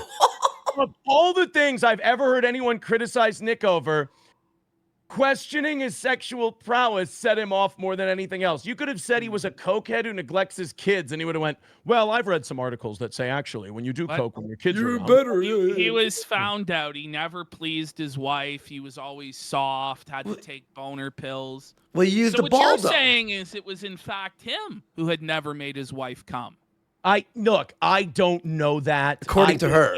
Kayla, yeah, that's according to. I Did think Kayla Kayla was trying to- say you were better than Nick in bed? She never said that. The only thing I ever heard was April once said to me that Nick told her, "I've never heard Kayla make those noises before." When he was downstairs and they were upstairs, the night he couldn't perform and we were doing Snow Angels, I guess they had to hear us, which I don't take pride in that. That's not good. I feel bad. Like, that's not something you want to hear. That's a terrible thing to have to experience. But April told me after, she goes, "Yeah, Nick said he's never heard he's never heard Kayla make those noises before." And look, that feels good. That Yeah. feels good to hear. Tell us about the Super Bowl story. No, let's do the baseball bat first. Okay. all right. Okay. So they're Yeah. fighting, and then I mean, different parts out of context. At one point, Nick says to Kayla, "I'm sorry, I'm just not a good enough lawyer." It's like, Jesus. Oh my God. What the fuck? He doesn't practice. Okay. Yeah. And "I'm sorry, this is the only way I can make a living for us." She was talking about how much she hates his show. "I hate your show. I hate that you do it. I hate what it's done to us, this and that." And he's like, "I'm sorry, I'm not a good enough lawyer." And I'm like, Jesus fuck. And I'm sitting here, I got a show in the morning. I'm like, guys, I want to fucking go to bed. Jesus Christ. Because April and I are upstairs. April's genuinely concerned. I'm just sitting here going, this is fucking retarded. April and I are 8 years apart. There's a lot of shit that happened where I'm just like, guys, this is embarrassing. We're 40. And April would be like, "No, this is serious. We need to talk about it." I've never heard more people reference killing themselves than this group of people when they're high and like drama happens. And I'm just like, Really? oh my God. April's like, "You have no idea when we were getting divorced. I wasn't around the kids anymore," which, by the way, she left the kids without saying goodbye, left me to have that conversation. So fuck you and your attitude towards the kids, using it when it's convenient for you, when you're not, but she goes, "I've asked Nick to kill me so many times." It's like, well, then you guys all need to go get help, because that's fucking insane. She's asked Nick to kill her. Wow. Oh, and then Nick does this motion 5 times a day when he's fighting with Kayla or he's frustrated about something. How I've heard often does he hit himself in the head like a spastic? I saw it 3 times. Just 3 times. Yeah. That you saw. So- yeah. Amazing. So now Nick, then they start fighting again. April and I go upstairs. We're like, this is fucking exhausting. I finally hear yelling again. I go downstairs. He has Kayla cornered in our half bathroom in the entry. You know how a house where you'll walk in and there will be a bathroom right away, just a toilet and a sink right away that people can go into? He's got her in one of those smaller bathrooms, and he's got her up against the corner of it, shouting at her. Now, I'm a big enough dude that I can handle a Nick Rekieta with one arm. It's not a big deal. Yeah. And I'm like, you know what? I don't know what he's on. I don't know what the deal is here. So I go out into the garage and I get a baseball bat. I put it between the two of them. I push him aside and I go, "Get the fuck back." And Nick goes, "Fuck." And he walks around the kitchen beating himself in the head. And then April looks at me and she goes, "You didn't need to bring that baseball bat in, you know." I'm like, a fucking 6'2" man is standing over a 5'2" woman. She's crying. He's shouting at her in the bathroom. You're right. You know what? I should have broke his fucking ribs with You it. really were the icon Sting, Aaron. I was Sting. I wanted to play the music. Aaron and from the everything. rafters. Oh, with the baseball bat. Oh my God, and we're out of time. Yeah, stay back, aim. Yeah, I know, chat. Go ahead. Make your jokes. Stay the fuck back. Stay the fuck back. Is there any more to the baseball story or what? No, I was fucking Kayla and I went upstairs and I talked to her a little bit. Nick, April consoled Nick, and then I was like, I gotta fucking go to bed. So Kayla went down and talked with all three of them, and I got a couple hours of sleep. Okay, I'm gonna ask you this. This is where we get a little filthy here, okay? You mentioned to people that Nick brought you to the sodomy barn.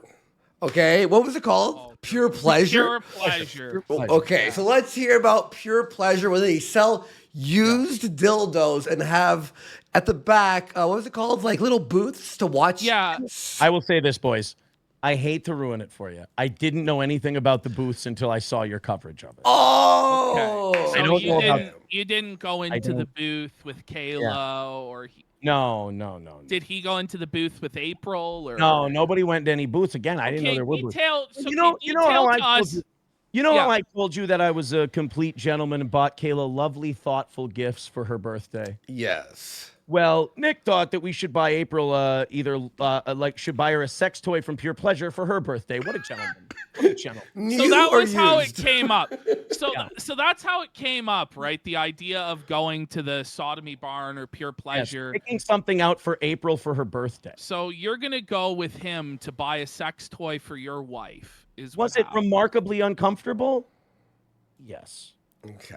Gay as fuck. Actually, it was more Kayla who ended up picking it out for. Like, it was like the two of them were like, we want to buy April something for her birthday. What did you buy? What did they buy? What did they purchase? Some kind of vibrator thing. I don't even know. Was what it used or new? Did I ever tell you that Nick brought a St. Andrew's cross to a hotel? Wait, what? Go ahead. Wait, what? Okay, go ahead, explain. Thing, you know, the St. Andrew's The sex cross? Yeah. Okay. Now listen, start telling us some of these stories with the sex cross or like Yeah, what- like this Go was on. the first time we ever switched partners. Okay. Nick wanted to show off his big sex cross that he had, so he fucking packed it with him when we went out for his birthday in Minneapolis. Like, he brought this big fucking sex cross and then put it up like it was normal. And like, there's a lot of red flags here as I look back where I went, I should have fucking gotten the shit out of here a long time ago. No shit. When there's a giant sex cross in a hotel room, and What What is was the going sex through cross? your mind when he unveiled the sex cross? What is the sex cross? I can tell you, quote, what my thought was in my head was, why the fuck is there a giant cock-sucking fucking sex cross in the middle of a hotel room? And then did he fuck your wife on the sex No, cross? no, he didn't. Nobody got fucked on the sex cross that night. Can I ask, what is the sex I'm cross? positive. What It's is like, it? you know the Bolton family sigil in Game of Thrones? Sure. Kind of like that. It's the X. And then, And then so you it's, put somebody it's like, on it. You put somebody like when on it. and you Undertaker put sexually Stone torture Cold them. on. How do you bring it? Like, do you bring it in a big Uh-huh. duffel bag? Like what Yeah, the it's in a fuck? giant. It's in a giant. bag. What the fuck? Like, holy shit! How weird Are is it that a safe full of cocaine is the second weirdest thing you bring to a hotel room? Okay, Oh. tell us about some of the other degenerate sex toys that he owned. What else did he have? I remember April and I walked into their bedroom once, and they were clothed, but they had their sex swing set up, and they were like, "You Right. guys want to try this?" And we're both like, "It's a little, little sudden." Yeah, can you at the moment. I explain think like we're it's a good. sex swing? Yeah, just you sit in it. As Kayla described it to me, she goes, "No, Aaron, I sit in it and you fuck me." Did you fuck her in the sex swing? I didn't do the sex swing. Why not? Just the opportunity never came up. We were Well, it always was right there. No, they set it up. Like, and they took it down after, like, they showed it to us.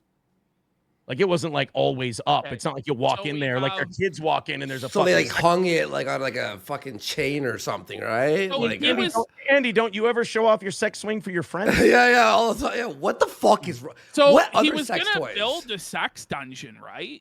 Oh yeah, he talked about the sex dungeon before. I thought that was a meme. No, he wanted to build a sex dungeon. Was Tell it us beside about the the kids? sex dungeon. I don't remember the specifics of the sex dungeon. In my head over time, the legend has grown. I was thinking maybe there's like a candelabra and he turns it to the right and a wall opens up, but I don't know. That's just my own machinations. Okay, what other sex toys are we talking about here? It's sex swing, sex cross. Go on. He always wore a butt plug. And then, no, I'm just kidding. I'm just What? guys, No, you may as I'm well. joking. Guys, I'm What kidding. actually was going on? Like, You may as well. you know, at this point. At this point, just go. As far as sex toys go, I don't remember other ones. Like Okay, vibrators, fucking yeah, beads, fucking. I remember You're telling me that this guy went to the Pure Pleasure store and regularly, and yet the only sex toys he had were a sex swing and a No, sex I'm not saying cross? those are the only sex toys. They had a whole dresser that was full of sex A toys. dresser. Yeah, a dresser with dresser? multiple shelves. Yeah, the whole thing. Not just like a night table. It was the full on. And he showed you it was like the Bat Cave of gooning. You ass motherfucker. No. So it was like the Bat Cave of gooning. And so did he like pull out the drawers and like explain No. various tools that he had? No. Then how are you aware then of the dresser full of sex toys? It was probably the times they pointed at it and said, "That's our dresser full of sex toys." They just said that, like, Yeah. this is just casually, this is our dresser full Well, of sex you have the cupboard that your plates are in. They have a dresser full of sex toys. Right. Was Did it glass? did he ever get pegged? Not that I ever saw. It's not a denial. I can't say. No, I'm only speaking to things that I personally experienced. I never saw the man get pegged. Okay. Let me ask you this. What, like, aside from him going soft, what was the most embarrassing sexual thing that happened with Rekieta? I would say the day that, you know, the day that April had to come up and ask me for a pill. Okay. Yeah. Okay, Yeah, so that's the pretty. same That story. sucks. You know. Okay, Super Bowl story. There was a weird time. Okay, here's a weird Super right. Super Bowl story. Sure. By the way, Super Bowl story was baseball bat story. I'm sorry. Oh, okay. Same one. Okay, cool. Yeah. All right. Okay. So, oh fuck. God damn it. This was a goddamn good one and I can't remember. Come on. So what were you saying? Where you were? You said. You said Super Bowl story and that sidetracked me. Fuck. Well, everyone in chat was asking for Super Bowl. Sorry, We were but yeah. talking about sex toys, embarrassing sex stories. Okay, the worst thing that ever happened was April had to ask for the pill thing. Yeah. That's where we were. And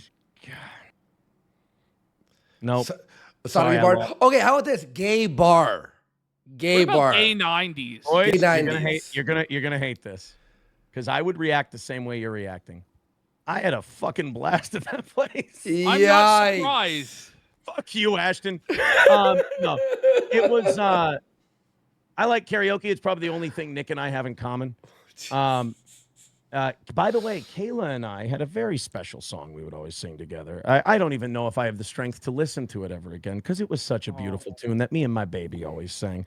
What was it? It was a song by. Now I'm a fag who loves Eric Church. Right. It was a song by Eric Church and Susan Tedeschi called "Mixed Drinks About Feelings." Right. And her and I would sing it as a duet. Knock it out every time. Our official song that Kayla picked out, Chris Young, "Who I Am With You." There you go. Now, did Rekieta and your wife have a special song, or It's like degenerate Machine Gun Kelly music. They had no fucking taste, these two. Kayla and I were the soul of things. No, I see. I gotta ask you, did you Nick ever talk about Alyssa clips? oh yeah, all the time. Tell us about that. Tell us, Did yeah. he see it about No, Alyssa? here's the thing. I would always bring up you guys, or I would bring up Alyssa clips because I would watch it and I would think it's funny, even when they clipped me, because I know what the fucking game is. Like sometimes you're gonna do dumb shit and people are gonna fuck on you for it, and then other times other people are gonna do dumb shit and you fuck on them for it. So I would let them know, you know, like, oh, I saw this Alyssa clip where I was doing this thing. I go, it was fucking cringe. It was so bad, but it was really funny. Or like you guys, there would be clips of you guys all the time. And like, you know, we'd watch them on our show. And we just like, I just don't take myself very seriously. So if we do something gay and cringe and someone makes fun of it, I watch it for the humor value of it. And no offense, Andy, but Ashton, Ashton's investigative reporting on the hot tub stream. Oh, it was is some of great. the It was funniest amazing. shit I've ever I fucking know. watched. No, dude, it's These funny. guys are complete degenerates. Well, he goes, Andy, wait till I. Hey. He's like, wait till I show you what I got, and I'm like, all right, and I'm like watching, like, whoa. I They're gotta ask you. swinging and the I loved it. Baldo is there. I gotta ask you, man. So Yeah. it was your idea to do the hot tub stream. What were you thinking? I was just neck deep in pussy, and the girls thought it would be fun. Okay, so let's talk Yeah. about the decision-making process that led to the hot tub stream, because it was basically you guys almost openly coming out that you were in like a Well, polycule. see, that was my idea. My idea was we'll be so in your face with it that they'll be like, there's no fucking way they're actually doing it. Nobody would be this fucking retarded to do this. And instead, what you guys all did was just went, oh, these guys are swinging and they're just retarded. May I say one thing then? On your show, you're like, Andy wants to believe it's true. I was right. You know what I was doing, Andy? What? Lying. All right. I was lying. So nobody. I was lying. Let's go. I Or was lying ring so that it on up. Twitter for the last 72 hours, people wouldn't call me a faggot cuck. Ring it I up. know. Okay, so what did Rekieta say? He thought it was a good idea to do this? Well, he was in it, so of course it was brilliant.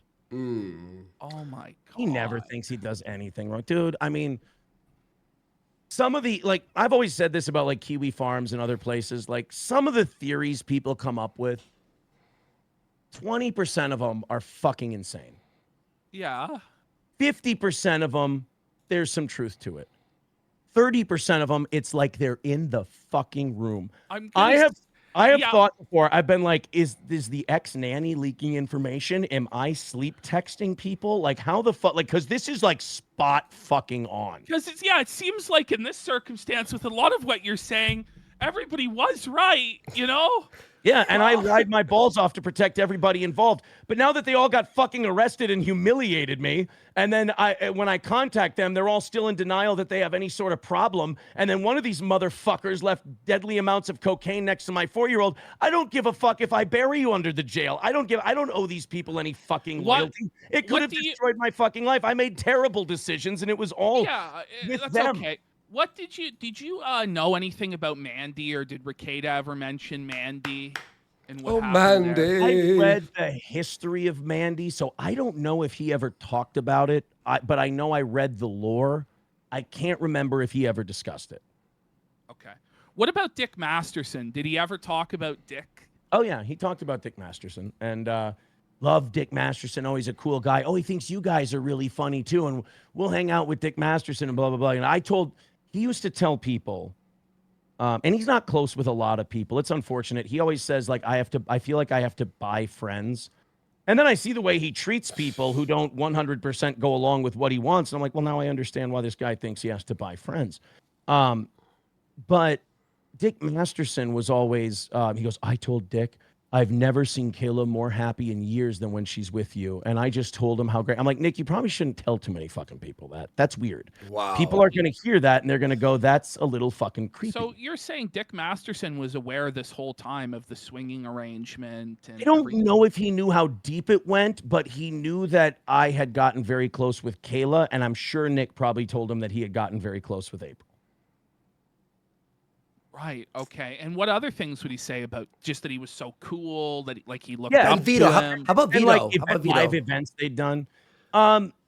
So I had always heard the allegations about Vito, and I would ask Nick about them because I'm not as into the He's a sector. self-admitted map respecter. That guy. Well, now see what Nick says. What Nick says is that people say that about him because Vito came out and defended the movie Cuties and said, if you don't like it, don't watch it. And so people started calling him a pedophile. There was a lot more than that, but yeah, go ahead. I'm telling you, that's all he told me. Okay. Right. Yeah. Did Dick Masterson know Rekieta was using coke or drugs? No idea. I don't wasn't- know. you don't and know Nick, how and Dick open he was Masterson to has that? only been nothing but nice to me in the very So- few like interactions we've had. So Rekieta was willing to tell Dick Masterson that somebody else was fucking his wife, but not that he was going to do coke? Again, I don't know if he said fucking. He just said, Aaron, has made Kayla happier than I've seen her in years. He didn't say anything about fuck. Do you know if Dick and 80s Girl were swinging with Rekieta and Kayla, or I never got that idea. No, you didn't get that idea? no, I didn't get that vibe when they talk about him. Tell us about the couch story. That was the couch story was the next to my daughter. That we already did the couch story. Yes. The embarrassing sex thing. I remember what it was now. Beauty, go. Good. Kayla had gotten me a birthday present. I'm a cigar smoker. I like to smoke cigars every once in a while. And she got me this beautiful ostrich skin zip up cigar humidor with cigar holders and humidity trackers and everything. It's just really a nice cutter in there, a nice lighter. It was just really nice cigar set. And Nick goes, "Oh, I want her to present your gift to you."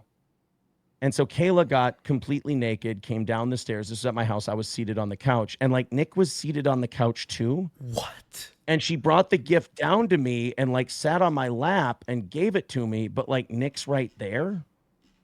Oh my God. I remember that was fucking weird to me. And then he goes "I'm going to leave you two alone." So then he goes upstairs and Kayla and I are on the couch. And I'm totally not getting into it because I can see Nick peeking around the door. So Nick was watching you fuck his wife. Well, no, I wasn't. She's on his lap. Yeah. I couldn't fuck her. I was on top. I got on top of her on the couch and we're making out. We're fucking around and shit. But every once in a while, out of the corner of my eye, I can see Nick peering around the door. And I finally just went, because we were going to go out to lunch after I opened the gift. And I go, "Guys, can we just fucking go out to lunch? I can't do this with people fucking staring at me and peeking around the door." And he's like, "Oh, sorry. I just want to know what you guys were doing, so maybe I know what we should do." And I'm like, I don't need an explanation. If some guy is fucking staring around the corner, fucking watching me, I'm not into it. Sorry. There were so many instances where Nick wanted to know what Kayla and I were doing. You didn't like being the bull, basically, and having him watch. That was I liked having my own time with my sweet baby Kayla, with the gorgeous love of my life, beautiful. If you see this, honey, take care of yourself. I hope you're all right. But no, that was. Why do you think Rekieta wanted to watch you with his wife? There was a weird vibe I got where I don't know if he wanted to watch, because anytime there was one time where she would always try to sneak a little when we were in the bed and other people would be there, almost to see if she could get away with it. I mean, not that I'm fucking complaining. Touching you and shit when you're everyone's sleeping, or putting me in. Whoa, okay. And then one time we got into it and she went and reached for Nick's hand and he got his hand away and left the room. He's like, "No, I'm not into that," because he didn't know anything was going on. So we would get really kind of risque with our shit every once in a while. And we got her and I would get talking tos from Nick and April quite a bit. I know I got a talking to for our behavior, which always struck me as fucked up and weird, because I'm like, sorry, just the two of us are doing our thing, and we're not busting down the door to see what the fuck you guys are doing. It's just weird. They were Nick would be like, "Well, you guys," and because when Nick was down doing his show, April would sit down there and watch. Right. She would watch him do his show, and Kayla and I would be upstairs free to do what we like. May I ask you the setup? To set up real quick before? Can you remember that story? She was a corner demon. Was there a couch there and a table with booze on it? A chair. Just she'd sit in a chair. Just a chair. Okay, thank you. Yeah. Go ahead. Yeah. And sometimes they'd come up for that 1 hour break, and Kayla and I would be a little busy, and Nick would knock on the door, or they'd walk in sometimes, and that was always a little weird. Where they just walk. I remember one time we were at my house, and Nick walked in, and Kayla was on top of me, and Nick lost his fucking mind. Keep in mind there was a closed fucking door. Kayla's on top of me. Nick loses his mind. We stop. Kayla's in the bed. The door's open. I see Nick out the door. I'm like, "Nick, sorry that you had to say it." "No, don't you fucking talk to me. Not now." And he's on the verge of tears, yelling at us. And I'm like, we didn't fucking ask you to come in. There was always these weird times where like Nick would text me, like I told you earlier, asking me where I touched her. Or like one time they walked in from taking a break on his show and Kayla and I were kissing and he's like, what else did you guys do? What did you do except kiss? I'm like, I don't think we did anything. We were just fucking around. No, I need to know what you like. He needed to know what was like what he walked in on. And I'm like, Did you guys use condoms? I'm taken care of. Like I've had 3 kids. Yeah. I'm done, so you fucked Miss Racket's bareback and busted in her. I mean, is this a You did. I alternated, every a little of column A, a little of column B. Come on. Come on. You raw sniffed dogged her. You raw dogged her. Bro, Glazed her, huh? condoms are gay. You glazed her. You glazed her. Did you go in the back door? I did Any not. facials? No. Yes, there were. No. I saw your face. You No, facialed no. her. I don't need Your fucking cum was all I don't over need Kayla's fucking face. Walter Cronkite Ashton over here going, oh, I've been investigating in your face. I've been investigating, and the facial expressions that you give lead me to conclude you facialed his wife. L.A. Noir? No, I didn't facial Kayla. She's a sweet girl. I couldn't do that. I couldn't do that to my baby. I couldn't do that to my baby. I couldn't do that to my baby. Listen, if you're on Did you drugs, finish fucking on her facials tits? or whatever. I mean, how do you not? Okay. You finished on her tits. All right. Oh, what are you, gay? And you said no Oh, anal. we need to know. Like I said, boys, a little of column A, a little of column Was B. there a cream pie sash? Do we need to? I mean, how far do we need to go into this? Was there cream pie? All the way. That's the Look, line. sometimes things just feel good. You don't need to, I mean, we've all fucked before. 69. Don't remember. I don't recall. Don't recall. You really don't don't. repeat like the lawyer now? The fucking things You I'm on the admitting stand? to? No, do you hear the things I'm admitting to? Like I would fucking say, like I don't remember. Holy You guys are asking a lot of things. I don't like how many questions you guys are asking about my sweet baby's pussy. All right. No, that's fair. Well, Ash. By the way, and Aaron. I mean, like we did have Sean booked for 10 But p.m. listen, Eastern. we're going to but- push him back just a little bit. Yeah. I'll just say that. Yes. Let's, I'll tell him. Let me ask you about something. So, in the reports from the jail, they said that Kayla asked for her prescription bottle, and there was like stuff in there was like a gummy and a couple other things that weren't supposed to be in the prescription bottle. Do you know what that was? I don't. I will say this, and this isn't me trying to protect anyone or anything like that. I only ever saw Kayla take her her prescription medication. I mean, when it wasn't like when they were doing cocaine and everything, but like I only saw her take the pills that she took for those days. She had prescriptions that she took in the morning and in the evening for sleep conditions. That's all I ever saw. I'm going to get into some of our super chats here just so that they have a chance. Chef Red Pill for $15 asked, did Nick ever inject anything? If not, then how did he get sores on his arms? What drugs was he doing apart from coke and Molly? I only saw him do cocaine and Molly. As far as the sores on his arms, I never saw him inject anything. The only thing I can explain that as is maybe scratching. I know his hands shook constantly. He couldn't stop his hands from shaking. But maybe there was scratching. I don't know. When I saw that in the police report too, that confused me because I don't. You got to remember, I've also been gone for 7 weeks, so there's a chance. I don't know. Anything could happen. But what about again, it's my testimony here is what I've seen. What about the ketamine that the police found? He talked about how he had done ketamine in the past. I was never aware of him having or taking ketamine. Okay. What do you think about the brown that the police found? That confuses me too. I'm not sure what that is. I don't know. Or Molly powder, right? I mean, and the scale, I know the scale he used to measure out Molly doses. You got to the brown may be Molly because it is brown at times. What about the Molly wasn't brown though. Okay. What about the spent gun shell casing? Do you think he was fucking around with guns, or did you ever see him fuck around with guns, or what do you think that is? I didn't even know that gun was under the bed, or I would have said something about it. I don't think you should have just a loaded gun under your bed where your kids come and say goodnight. That's a little off to me. Maybe keep it somewhere else. Okay. Do you know anything about the Sonitude demon? Asked Coltergeist.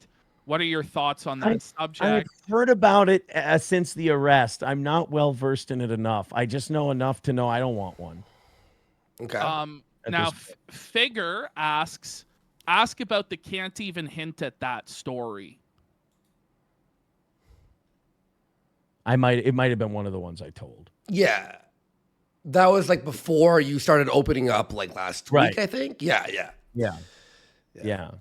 There was a lot of emotional stuff between Kayla and I that I thought would be a little devastating. But like from watching all three of them, either publicly or privately, not take any fucking responsibility for what they've done, any amount of feeling bad I've had is kind of gone away. Because whoever I married, I watched her die a long time ago with all of this stuff. How long ago do you think? I would say we were fighting about drugs back in December. I remember telling her, I go, honey, you don't get into this. Like, it's going to be bad news, And she's like, It's only a little bit, and it's just to have fun. I don't see what the big deal is. And I go, honey, and she showed me how much she does. I go, but honey, it's going to get like this and like this and like this. And it's going to be more and more days. And then eventually, like, we're leaving to go do a show in the morning. We had stayed at their house the night before.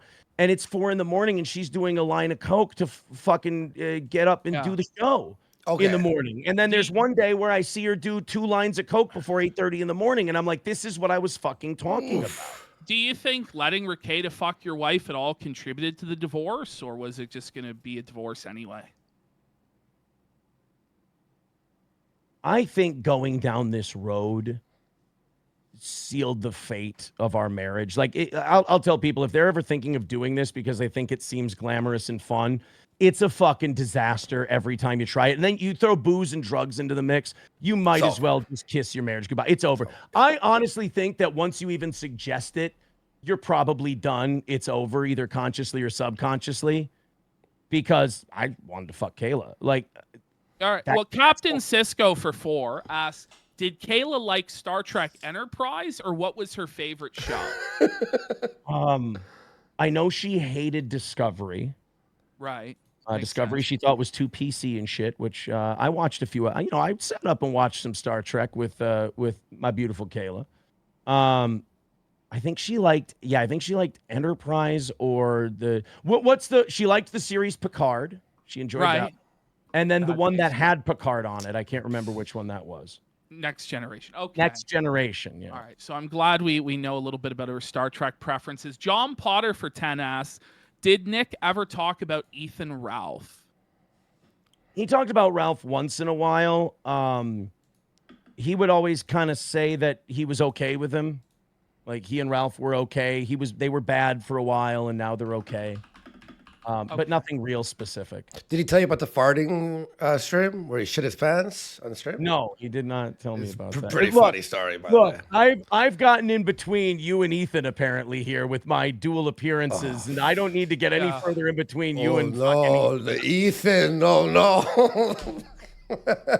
How do you so we got a question here from the super chat. How do you think all of this is going to affect your kids long term, and Rekieta's kids as well? Rekieta's kids, if they don't get help badly, and I'm worried about it, hopefully they never get them back before they're clean. My children, my ex-wife and I have been on top of this. I've been seeing a therapist. I've learned some tools to talk to the kids about this. Luckily, they don't know too much. But obviously someday they might read about it. And my ex-wife and I have been very proactive in how we communicate that. She's actually been really good about who has the kids now. Do you know who has Rekieta's kids? Yes, and I'd rather not say.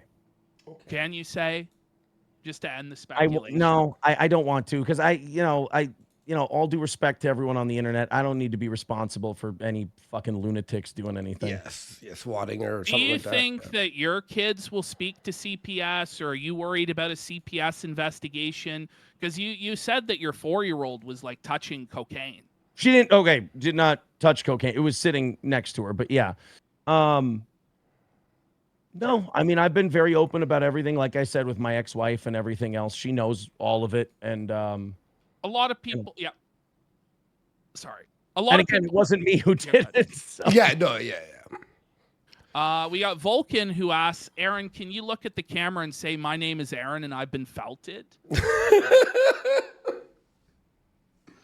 Let me see here. Wait, I think he's going to do it.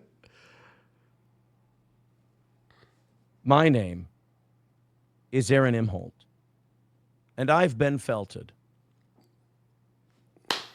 Truer words have never really been spoken. Like, I don't know what to say. Okay, we got a question here from Figure again for 5. He says, how much coke would Nick take per day on average? Ooh. You know? Like, I don't know too much about it, but a lot. How often did he buy, and how much did he get each time? God, I don't know. I do have an interesting buy story, though. It would be a few weeks ago. We were getting into this story. We never finished it. Yeah, okay. Kayla and I had met up on neutral ground, and she said, I've been clean for a few days. I go, that's fantastic. I'm proud of you. And she said, when we ran out last time, I said, that was it. We're not going to get any more. This is a story I got from Kayla. That's how I want to preface this. She said, when we ran out, I said, we're not getting any more. And Nick agreed. When we ran out, April threw a fit and said she would go by herself to go get more. And I told them, and Kayla said, I told them no. And then Nick and I had a fight. And he said, I'm not going to let her go to Minneapolis by herself and, go get more or anything like this. So I'm going to go with her and blah, blah. And Kayla was really upset and dejected about that. Nick rationalized it, the whole deal. That was the story I got from Kayla. And I believe that may have been the actual package that they got busted with. So Kayla did try to get it to stop. Okay. And then did Nick share coke with anybody other than you and April?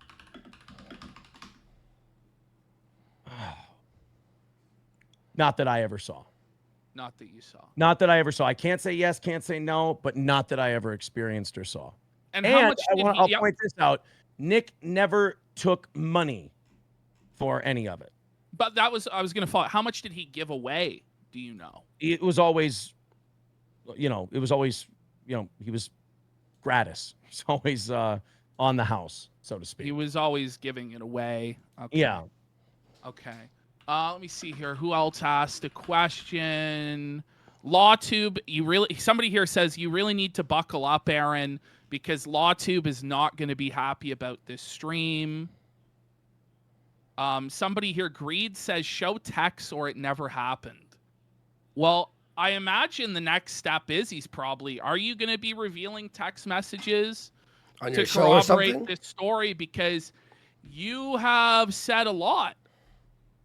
So, people are going to be pressing you on this, and a lot of these people are like legal magicians. So yeah, no, I do. I have an appointment coming up where all of that will be divulged. I'll give all of that away to the people.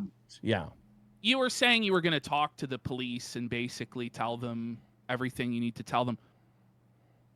Oh, yeah. Oh, fuck yeah. I like watching how fucking smug he was at his arraignment and watching how fucking smug he is now. I mean, if those kids are going to have any fucking chance, then there needs to be serious consequences. I agree. I agree too. I agree. There does need to be very serious consequences, like at a bare minimum. And I need to like work on absolving myself of the shit I did and the things I didn't do to protect those children or protect anybody in that house and the role I played in it. So how did you justify it to yourself to leave those children in a filthy drug den, Aaron? It was, I had 3 kids of my own, and I was makes it worse. I was looking out for mine. and I was removing us from the situation. But you're 37 years old though, right, Aaron? Like you're a grown-ass man with 3 kids, and you decided to snort coke and open your marriage and let this guy fuck your wife and expose this degenerate to your children, and you never thought maybe I should be the one to report it? Maybe it shouldn't come down to the church pastor or whatever? I did think it. No, you're right. No, you're 100% right. I did think it. I didn't have the balls to pull the trigger. That pastor But you did have the balls to do coke and fuck another man's wife, but not the balls to pick up the phone. I'm not fighting and you get on them help. Yeah. I'm not fighting you on that. It's a it's something I got to live with. It's a mistake I made. It's shameful. Like it's the word I keep using is it's shameful. Like I'm going to have to work that off, I guess, in a spiritual sense for the rest of my life. I mean, there's nothing okay with what I did. I mean, the only okay thing I did was stop. Yeah. That's I it. agree with you. Everything else is it's unholy. Yeah. I agree. And it's shameful, yeah. I can't help but get a bit pissed. But I'm not going to fight you on it. You have every right to get pissed. Everything we did was degenerate and disgusting, and unfortunately, only one person can say that. I wish everybody could say it. I wish everybody could admit it. Creallen says the part of the kids not knowing about the drug use I find hard to believe. As someone that had family that abused drugs, I can till this day immediately notice if they've had as little as 1 or 2 beers. So the kids definitely noticed. I mean, like Rekieta's kids, they knew what was going on, man. I don't know. I mean, I guess I'm saying I don't know because my answer would be, God, I hope not. I really hope not. But if they do, and if they did, then, God help us all, because we're all pieces of shit for that coming out. It's funny. We were always worried about not showing affection to the other spouse in front of the children because we didn't want them to know about that part. But I will say this: I never saw drugs consumed in front of children. Okay. I will say that I never saw drugs used in front of children. It was always in the back, in the bathroom of the master. Glib for 777 asks, Aaron, have you gotten a battery of STD tests yet? You should, and I would. And then 6 months ago from now, have you taken any sort of STD test? I have had a few tests, and all systems go, boys. All right, good. Okay, that's positive. That's a tough. Yeah. B. Dever, the one-armed bandit for 10 asks, Aaron, can you confirm he has a trust fund? Are you aware how much per week, per month? I can only speak to its existence. I can't speak to amounts. Was he on the board of the charity, or is it just like a tugboat, like cash infusion? I don't know. I didn't get into his finances or anything like that. No. Okay, we got Chef Red Pill. Is it true that Nick was giving his nanny $3,000 a month for snacks for his kids, or was he only buying snacks for his nose? What I do know is that Nick would complain sometimes that the nanny would turn in Walmart bills or grocery store bills for $3,000 in a month. That's what I remember of the $3,000 or $4,000. Okay. I Punch Puppy for 5 says, you deserve this for leaving your first wife while she was pregnant with your 3rd child. How funny is this to her? You asked for this. Now, do you have, is that true that you left Let's clear up the... I heard it was bullshit, but go ahead. Yeah, so April and I met 3 years after my divorce was finalized. That was over for a long time. I did cheat on my first wife. Total fucking garbage. It's such a white trash story. We got divorced, and then while we were going through the divorce, we hooked up, and she got pregnant. We didn't want to be married anymore. This was like the worst possible fucking case scenario, and we still went through with the divorce. So I didn't leave my wife while she was pregnant. Believe me, she was done with me too. Once she got pregnant, we had a weak moment while we were getting divorced. We took the kids to the playground, the 2 kids that we had at the time. And then when we came home, we went to the bedroom and we conceived another child. Right. Anonymous for 10 asks, He says Minnesota got like no snow this year. So what's true? How can the snow angel story be true? Oh, we got some snow. I have pictures of the snow angels. Really? Shit, dude. You should tweet it out. I mean, I don't want to show the like. I'm not ready for. Oh God, I can't show you guys those pictures. Oh my sweet baby. So you're implying with that you have nude pictures of Mrs. Rackets to back up this whole story. Oh, I took this one in the morning after, and my dog had peed on the snow angel. That dick. Here's one of the. I don't know how well. Okay. I see. Okay, there are actually snow angels. Well, Nick also has plenty of snow, huh? That's why we didn't get much this year. I don't even know. This one must have been my snow angel. This looks like an impatient. No, the other one was Kayla's beautiful snow angel. I think that one was mine. I remember it being very cold. She dealt with it much better. Holy. These stories. Okay, we have a lot. Bro. We have more questions. We were fucking pigs. Remember, guys, you can get your questions in for Aaron at Dono Chat. The link is down below. Guys. Yeah. Wait, I'm gonna need like 5 minutes. Sure.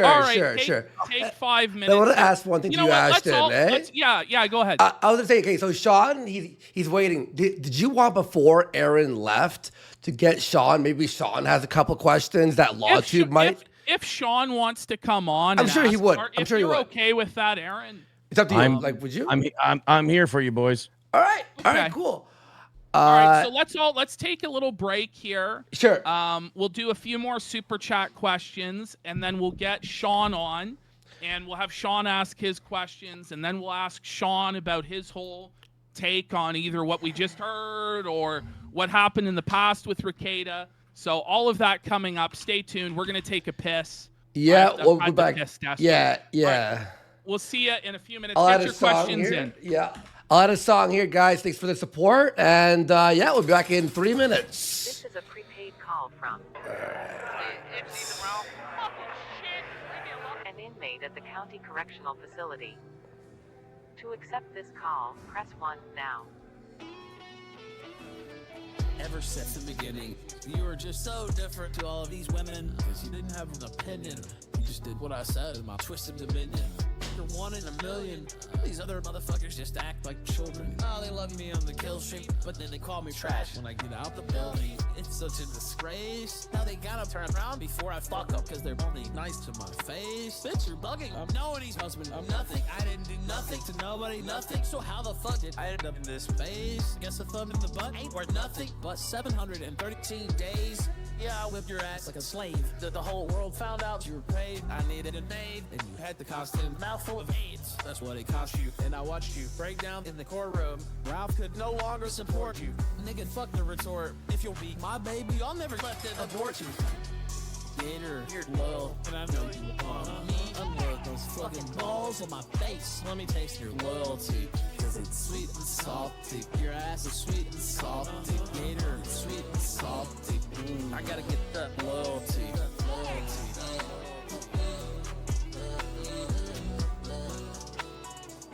Gotta get that loyalty.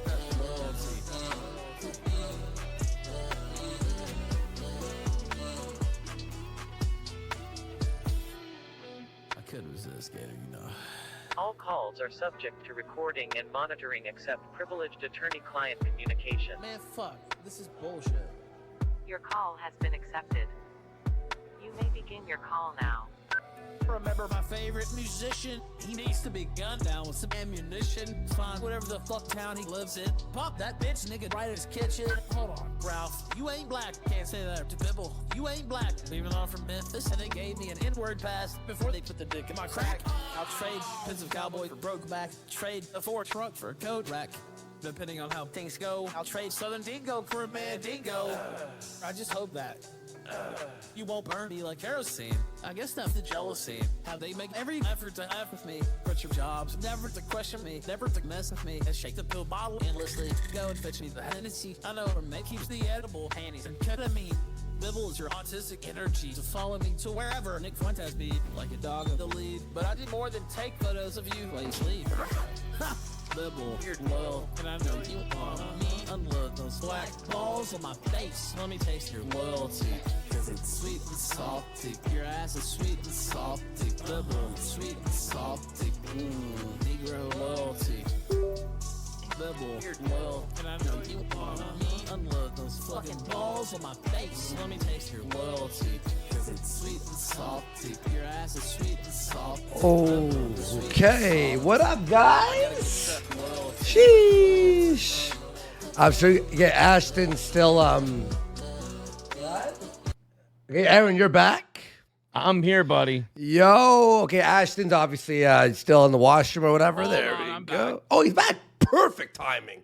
What impeccable timing by all of us. Are you all right, Aaron? The phone call went okay. What phone call? No, I didn't really need a break. That was a jacking off to pictures joke.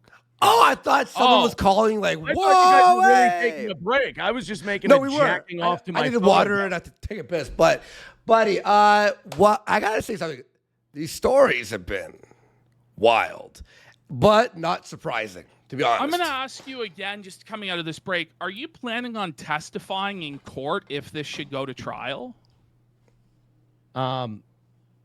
As Tommy once said in Shawshank Redemption, just give me that chance.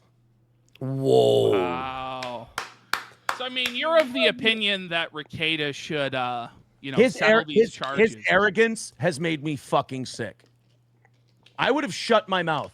But that fucking stream where I know my wife was on it, and then talking to the other two, well, not talking to, getting messages from the other two since they've been out of jail and showing that they haven't learned a fucking thing from this. I didn't feel bad. Like, guys, I'll be honest. I was going to maybe keep a couple of things, play them close to the vest here until Ashton went, come on, you know more.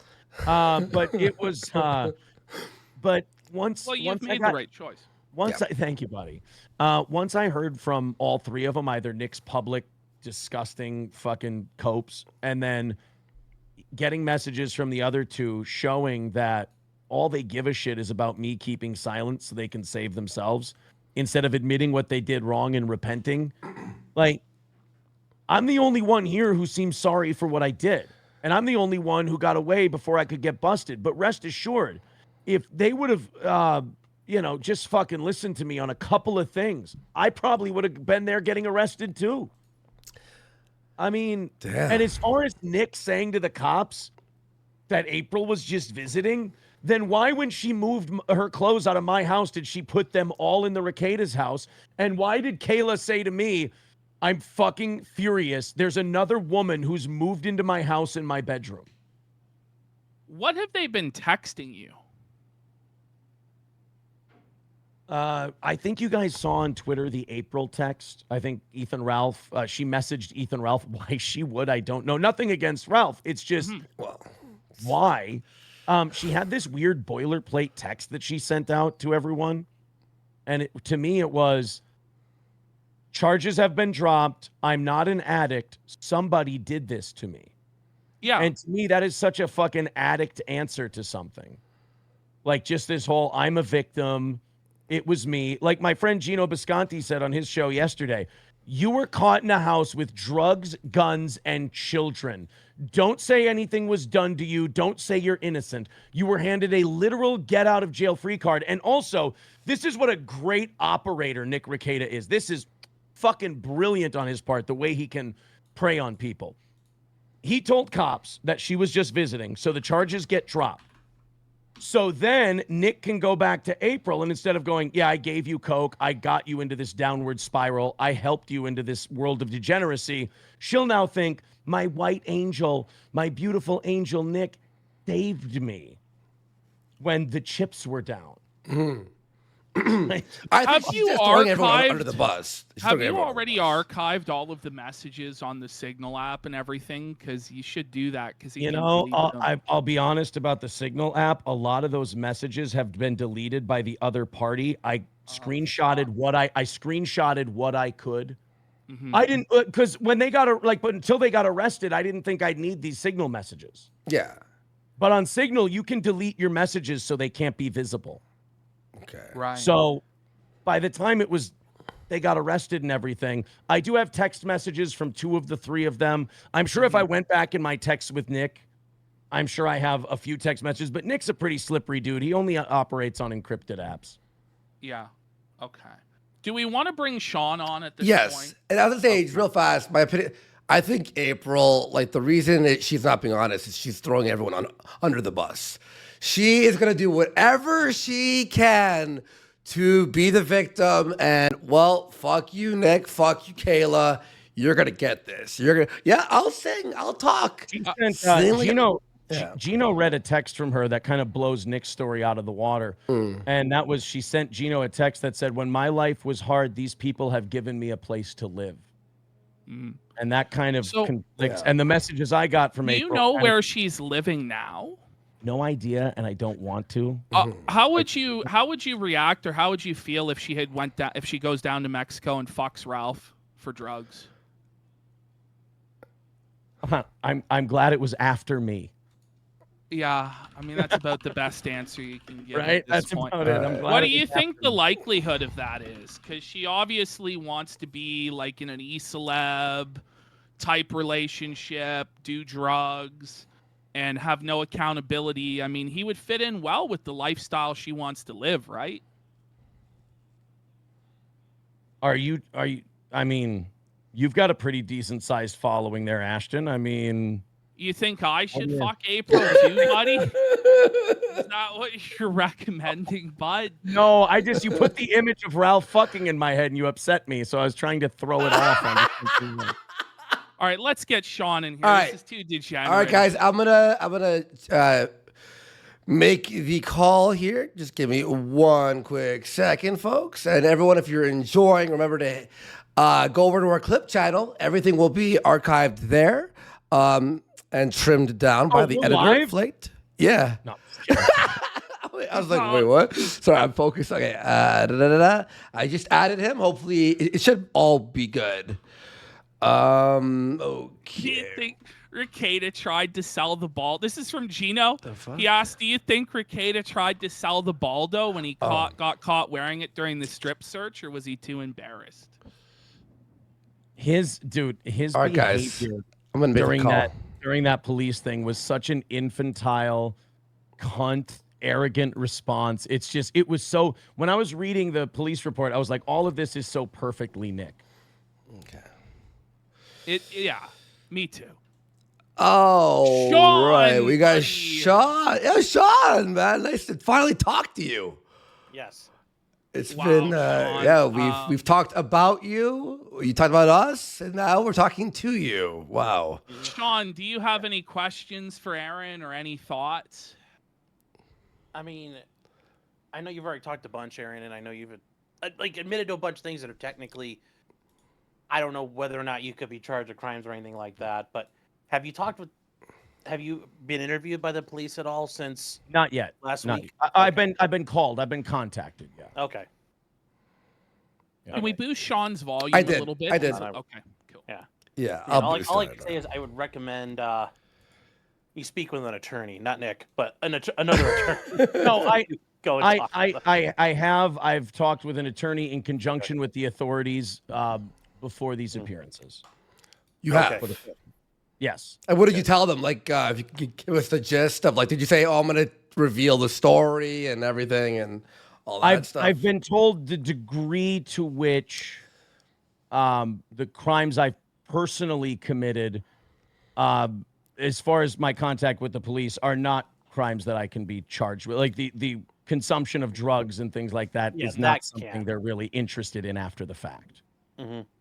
What I was told was we would have to arrest every celebrity who goes on a podcast and talks about their drug use. And I'm not talking about that because there's other things that you haven't talked about or that I didn't hear that you may have done that could possibly get you into liability. So that's why I was just I understand. About No, that. I understand.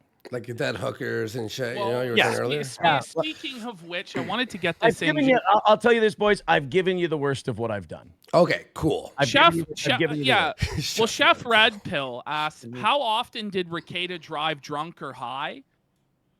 I don't know. I don't know. It's hard to tell if Nick was driving high. First of all, the high of Coke is so fast. So I don't know if he did. As far as driving drunk goes, I will say this about Nick. So it's not just a total, bash fest or whatever. When he was at my house and he had to drive home, he was cognizant of how many drinks he consumed. Okay. Did he ever drive drunk with his wife or kids in the car? Not that I ever saw.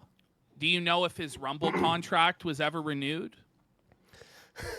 Don't think it was, because he kept saying, like, it's coming, it's on its way, they're sending it, we're just working on a few things, and we're just I never heard, and again, I've been gone for 7 weeks, so I don't know, but I never heard that it had been finalized. Baldo Blaster asks, was Nick lying about hating weed?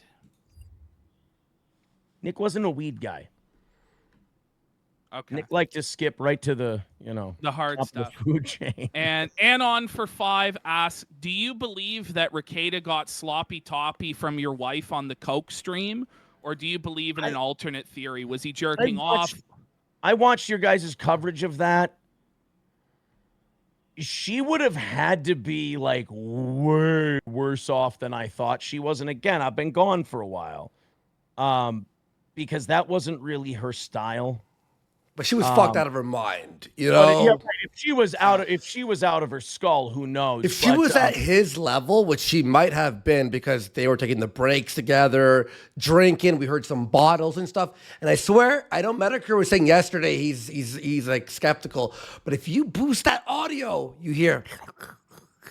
And he was at this point, I think this is the least of our worries. Every ambient noise could be picked up. That is true.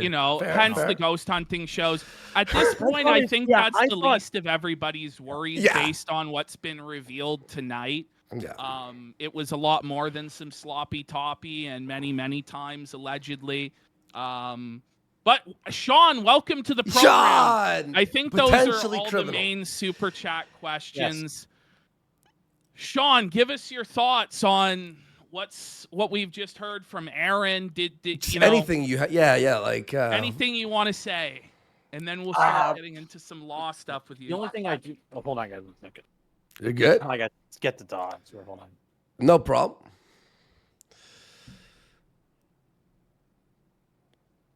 Oh, Jesus. Did he just book Shane Diesel asks you, Aaron, do you think Nick is bisexual? Do you think Rekieta's bi? I didn't get that vibe. Okay. He's really into control, though. Like, he's really into knowing what we did and knowing what we were doing. And I think there was a lot of insecurity. It always seemed like Nick had one foot in being down with all this, and then one foot in like being possessive of his wife at the same time. It was very strange. N-Word Journey asked, did Nick ever talk to you about the Montegraph case? No, we never talked about it that much. And I never brought it up because I kind of thought it was a sensitive subject. Right. So I never really brought it up much. Chef Red Pill also asked, why was Rekieta following black escorts on Twitter? How much was he spending on whores? He was very generous on his birthday. He bought us private VIP room dances with strippers. Oh, because he's such a godly man. He was a baller, huh? Yeah. And Josh Moon, Anime God for 10. Did Rekieta ever talk about streamer I Hypocrite or Vito? Yeah, we talked about the Vito thing. Where, like, he just defended Vito by saying, "Oh, everybody says that about him because he defended the movie Cuties and said people shouldn't watch it." The other one, I don't remember him talking about them. All right. He didn't spend a lot of time talking about streamers. I'll be honest. Yeah. What would he talk about? Just real fast. Like, what was like the train of thought when you're fucked up? Can we stop for a little bit and go do something? That's a lot of the conversation. Oh, really? No. It was, they would, Nick and April would always say to Kayla, because sometimes they would pull me aside and talk shit about Kayla, and then sometimes they would pull Kayla aside and talk shit about me. It was very strange. But one thing they always said, Kayla would always come to me and goes, yeah, they pulled me aside and said, we think Aaron's trying to control our use. And I'm like, yeah, to zero. Like, I'd like you guys to stop. It would be nice if my wife wasn't face down into cocaine when I walked into your bathroom. I remember when they had just come back with a new haul, if you will. I walked into the bathroom and I see the woman I married. Not that, as Ashton would say, not that I can really talk about the sanctity of marriage, but I saw her with 2 fucking credit cards chopping up this big mountain of coke. And she looks at me smiling and she goes, honey, see, because she would always try to tell me it's not that bad. And I'm like, I'm really uncomfortable with it. It hurts me to see you doing it. It's making you less, like attentive towards the children. She wasn't doing it while the children were around, but I'm saying like she wanted to be there doing that more than like she would come home really late sometimes. Like I would go home earlier because I would have to take care of the kids and I didn't want them there. And I would tell her, hey, just make sure you're home to tuck the kids in with me. And she would show up at like 11 at night and the kids would have already been in bed. And that would piss me off. And I go, you got to stop doing drugs. You got to start being here for the kids. And we'd have a big fight. But when she would tell me, she goes, no, you should just come into the bathroom with me when I'm doing it and you'll see it's not so bad. And I'm like, that's the opposite of what I'm talking about. So when I saw her, fucking Chef Boyardee with the goddamn powder, she looks at me and she goes, see, honey, this big smile on her face. See, honey, it's not that bad, is it? And I remember looking at her and going, this is actually one of the most horrifying things I've ever seen in my life. Like, this is not, I'm not. Like you're the hero in all these stories, No, I'm a complete piece of shit. I'm talking about fucking another guy's wife in half these stories. I don't think that's what the hero does. You're right. Yeah. Like, so you were you were upset about it. You didn't stop it, and that's what makes you a piece of shit. Like, Yeah, I couldn't save their kids. I couldn't save Kayla. I couldn't get April to stop doing it. Yeah, I failed at by every measure of helping people with any drug problem. I failed miserably. Okay. Yeah. All right. Well, Sean, let's say hi to Sean here. He's been sitting here. Yo, Sean, I had linked his fucking YouTube. I'm gonna link your YouTube over here. Everyone, go check out Sean. We've run into each other through like happenstance, a list of clips, a lot of that stuff too. But yeah, give us your take, just overall. I mean, it's sad to see. I mean, I know for the A-logs out there and everybody who, this is a fun day and all that, and I get that for their side of it. But yeah, it's sad to see somebody, going through all this. And, the one thing people, yes, he's innocent until proven guilty, but Nick also has problems. I mean, let's say he's right. We don't know the whole story. The drugs aren't an issue. He's got a big old drinking problem, and he needs to get right on that. I will say the one thing you guys were talking about earlier tonight about what Kayla was charged with, and it was about the way it's listed with abuse and neglect and all that.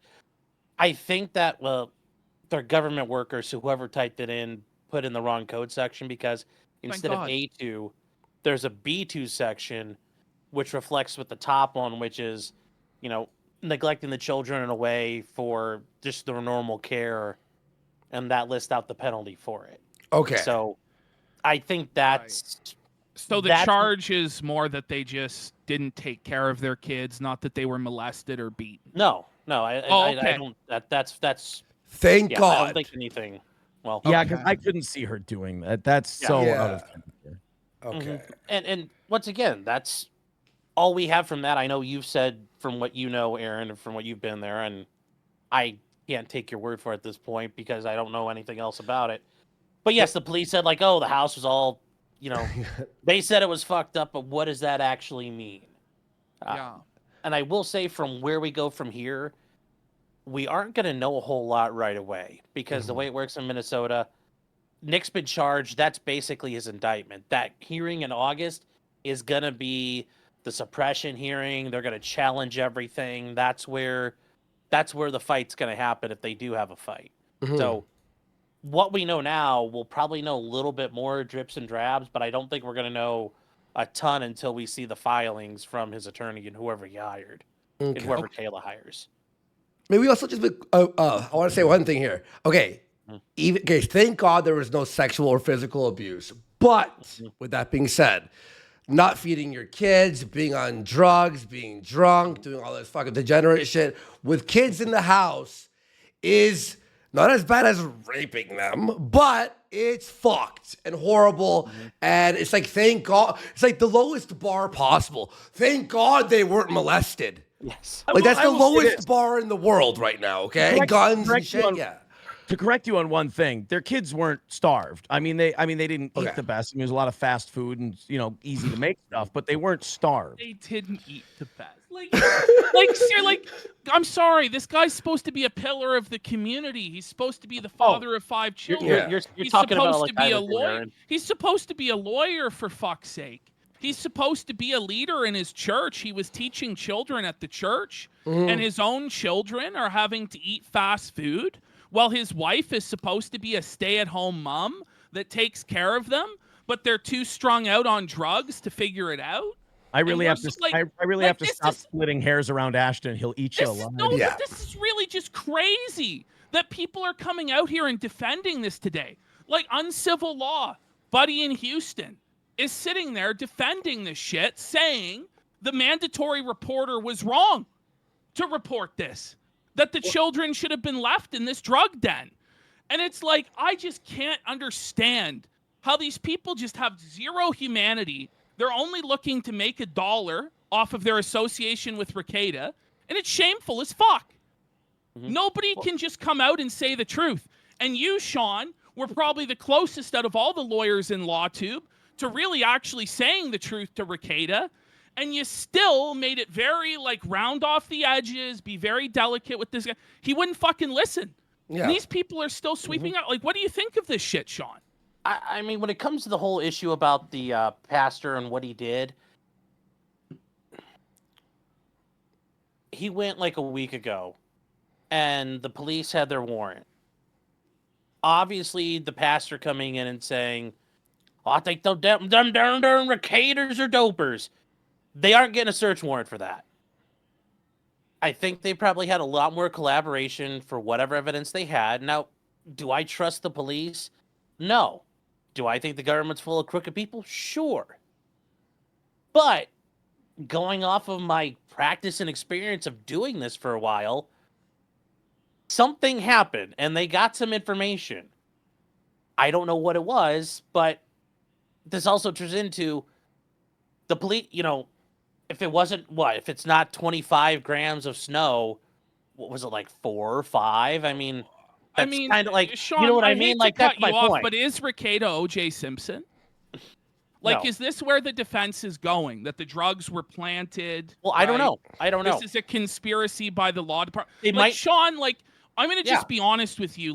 Does that, can that hold any sort of water with you, Sean? As it, a reasonable person with a brain in your fucking head? No, Do you seriously think that Nick Rekieta is in a conspiracy that Joe Biden cooked up because he's embarrassing the government? Because this is the shit I'm hearing.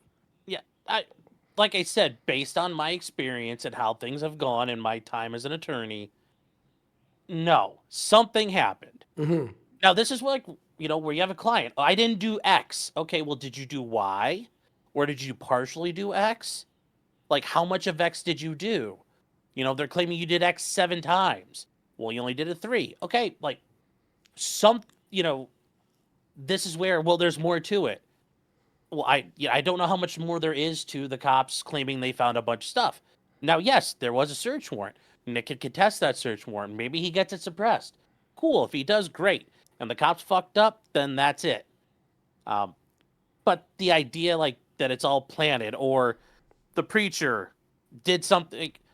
I'm sure that was the last step. I mean, we've heard Nick talk about the Scandinavian incel prudes.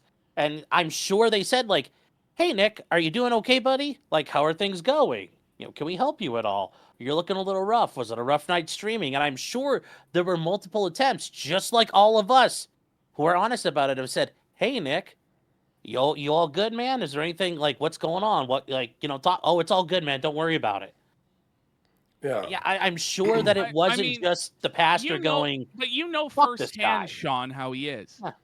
Yeah. Firsthand. So the pastor probably did. We don't know, but he probably did go to Rekieta a number of times and try, because Rekieta kept bitching about the church on his stream, didn't he? a number of times. And like I said, the pastor just going there alone, that wouldn't be enough. Saying, "Oh my God, they're doing drugs and they're drinking, and they're treating their kids poorly." That wouldn't be enough for the police. Do you think one of the kids tipped off the cops? I don't know. Because one of the kids wasn't there. And well, it might have been the oldest. One of the kids, the oldest one, does go to a school. So in the morning, he goes off to school. Yeah, that's what I understand. Yeah. Okay. So he probably going to school. I don't know. I don't know what happened, and that's something I want to see the affidavit for the search warrant, because they're going to need more than just the pastor saying, "Oh, I think there's something bad." All right, so you're looking at this from a purely legal point of view, which I understand, Sean. I mean, here's what I'll say. On its face, it doesn't look. This isn't good. This is not good. No, but Sean, it's beyond that. No, it's as someone who was there, I can almost, when I read the police report, I can visualize in my brain, like I recorded it, where they went, what they did, exactly where they found it. Okay. I mean, it makes it's spot on. I mean, to me, like as a guy who's been there for a long time, this is almost a dead to rights situation. Well, I guess I'll say like this, PPP. If it's 50% true, this is awful. If it's 15% true, this is awful. If it's 5% true, this is awful. Are you really going to close your eyes and ears to the testimony this man just gave?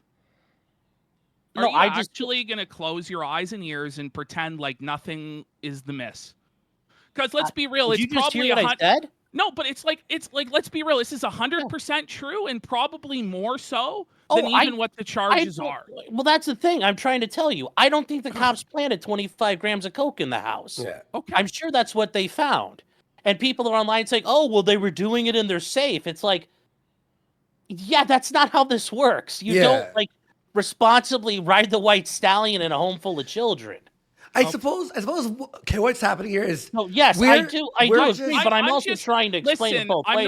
I'm not really mad at you. I'm just more mad at all the other lawyers that I've seen take a similar tone. Not to say that you are sweeping this up, but they've used this legalistic argument to try and sweep up all this bullshit.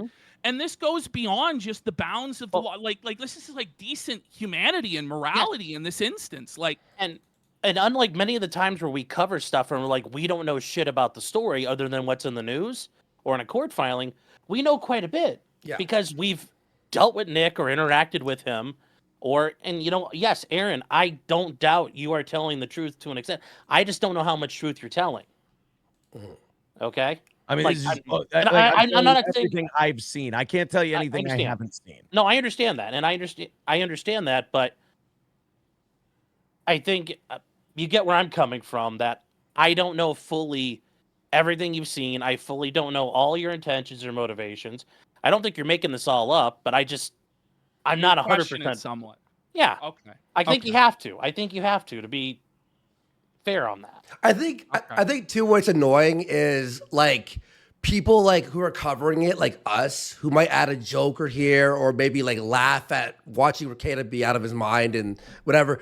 We're now the bad guys. We're the pieces of shit. When meanwhile, Rekieta's pray for him while there's coke and guns around the kids. It's how about this? How about we've been telling you guys for fucking a year now, and we've been blasted by the community, but that we're pieces of shit, we're making shit up, we're liars, and then we're going, we told you so, but now we're the bad guys again. Still. No. With that said, I'll say this. We were the liars because while Andy and Ashton were making all these accusations, people like me were running cover on our streams and going, "Oh, you guys are insane. Oh, Andy, you're full of shit, this and that." I was the liar. I was the one running cover. I was the one doing PR. While these guys, like I said, 30% of the shit they say, it's like they were in the fucking room. Yeah.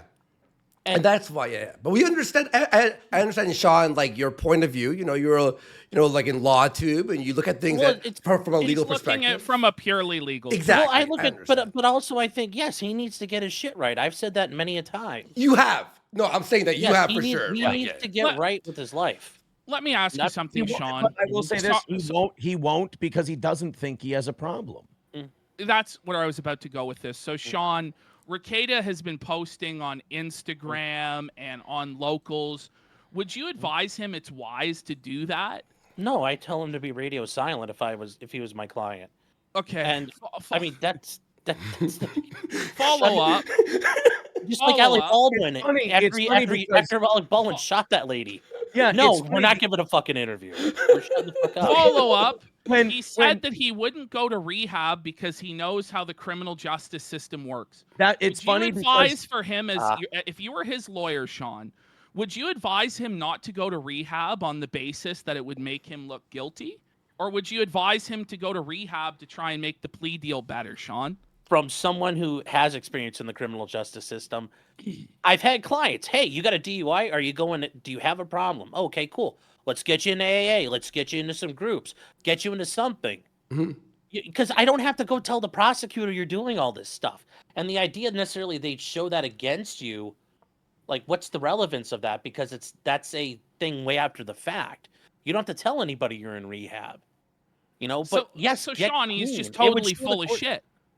I mean, well, the first thing my lawyer told me, he goes, I don't know why this guy isn't, what he said about Kayla was she needs to get into rehab, yes. file for divorce, go into therapy, do all of these things, say that she, brainwashed, I was manipulated, I was controlled, blah, blah, blah, blah, blah. Women in the justice system, when they go this route, usually do pretty well. I don't think there's any attorney out there who, if their client went, I'm going to go to rehab after my drug arrest, would go, you're a fucking sucker, dude.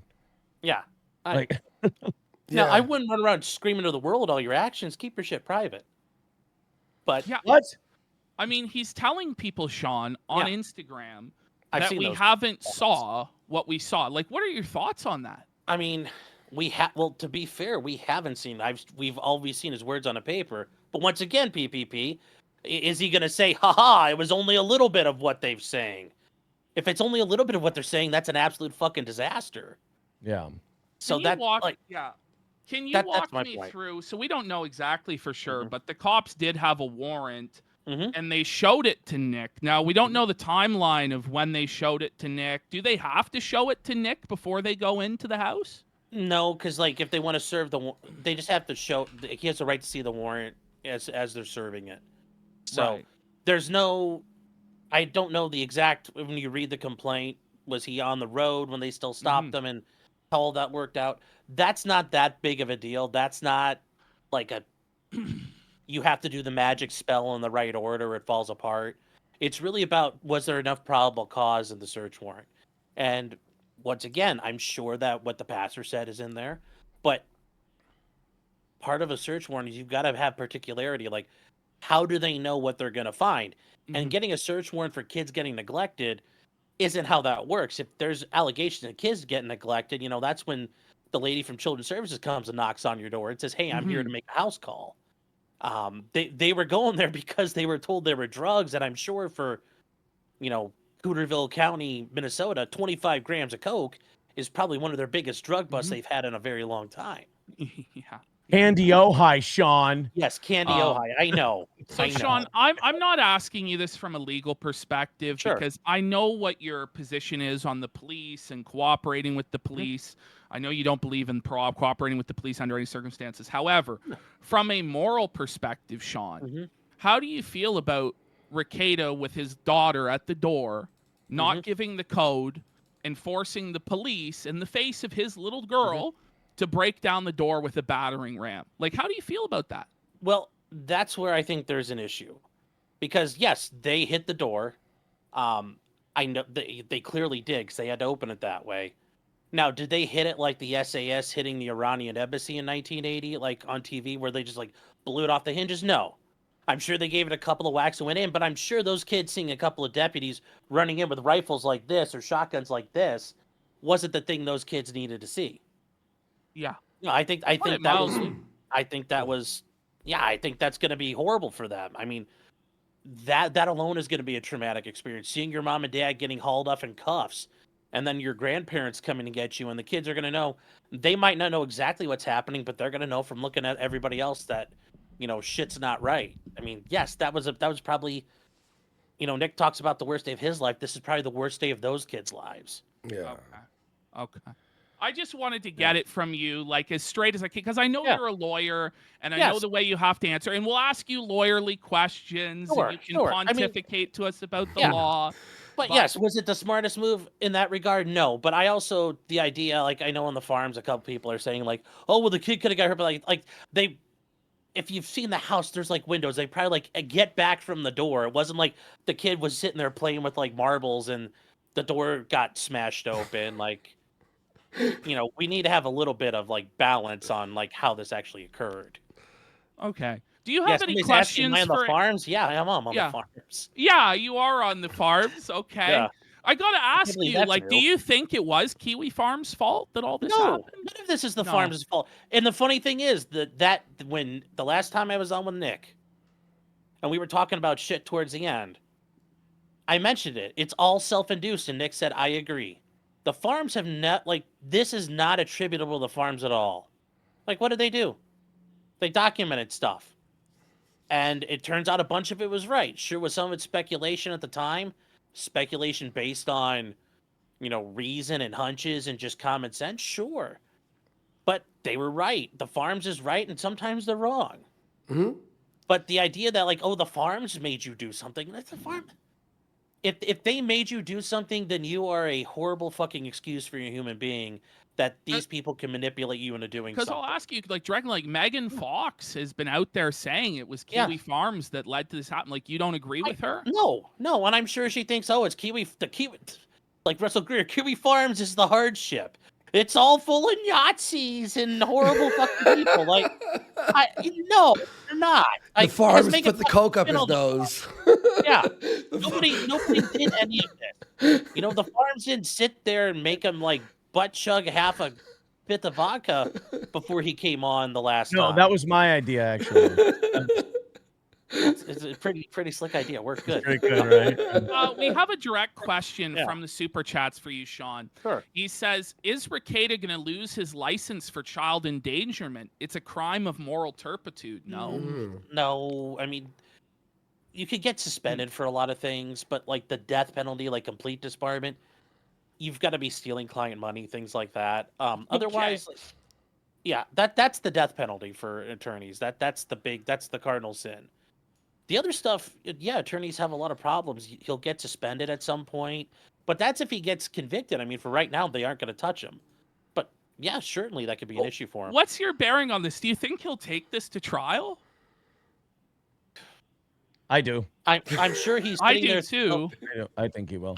I've had many a client where they're like, I'm gonna go to trial. I'm gonna fight this shit, and it's something I've learned. I learned from a client when I was like, I first started as an attorney and I was in a public defender's office. He said everybody's a gangster until it's time to do gangster shit, and gangster shit means sitting in front of a box of 12 people when the prosecutor points at you and says, "That's the bad man sitting right there." Yeah. If Nick brings if you haven't sat at a table with somebody when that happens, it's a fucking like the first time I sat there with a guy by myself. Whew, even I felt awkward.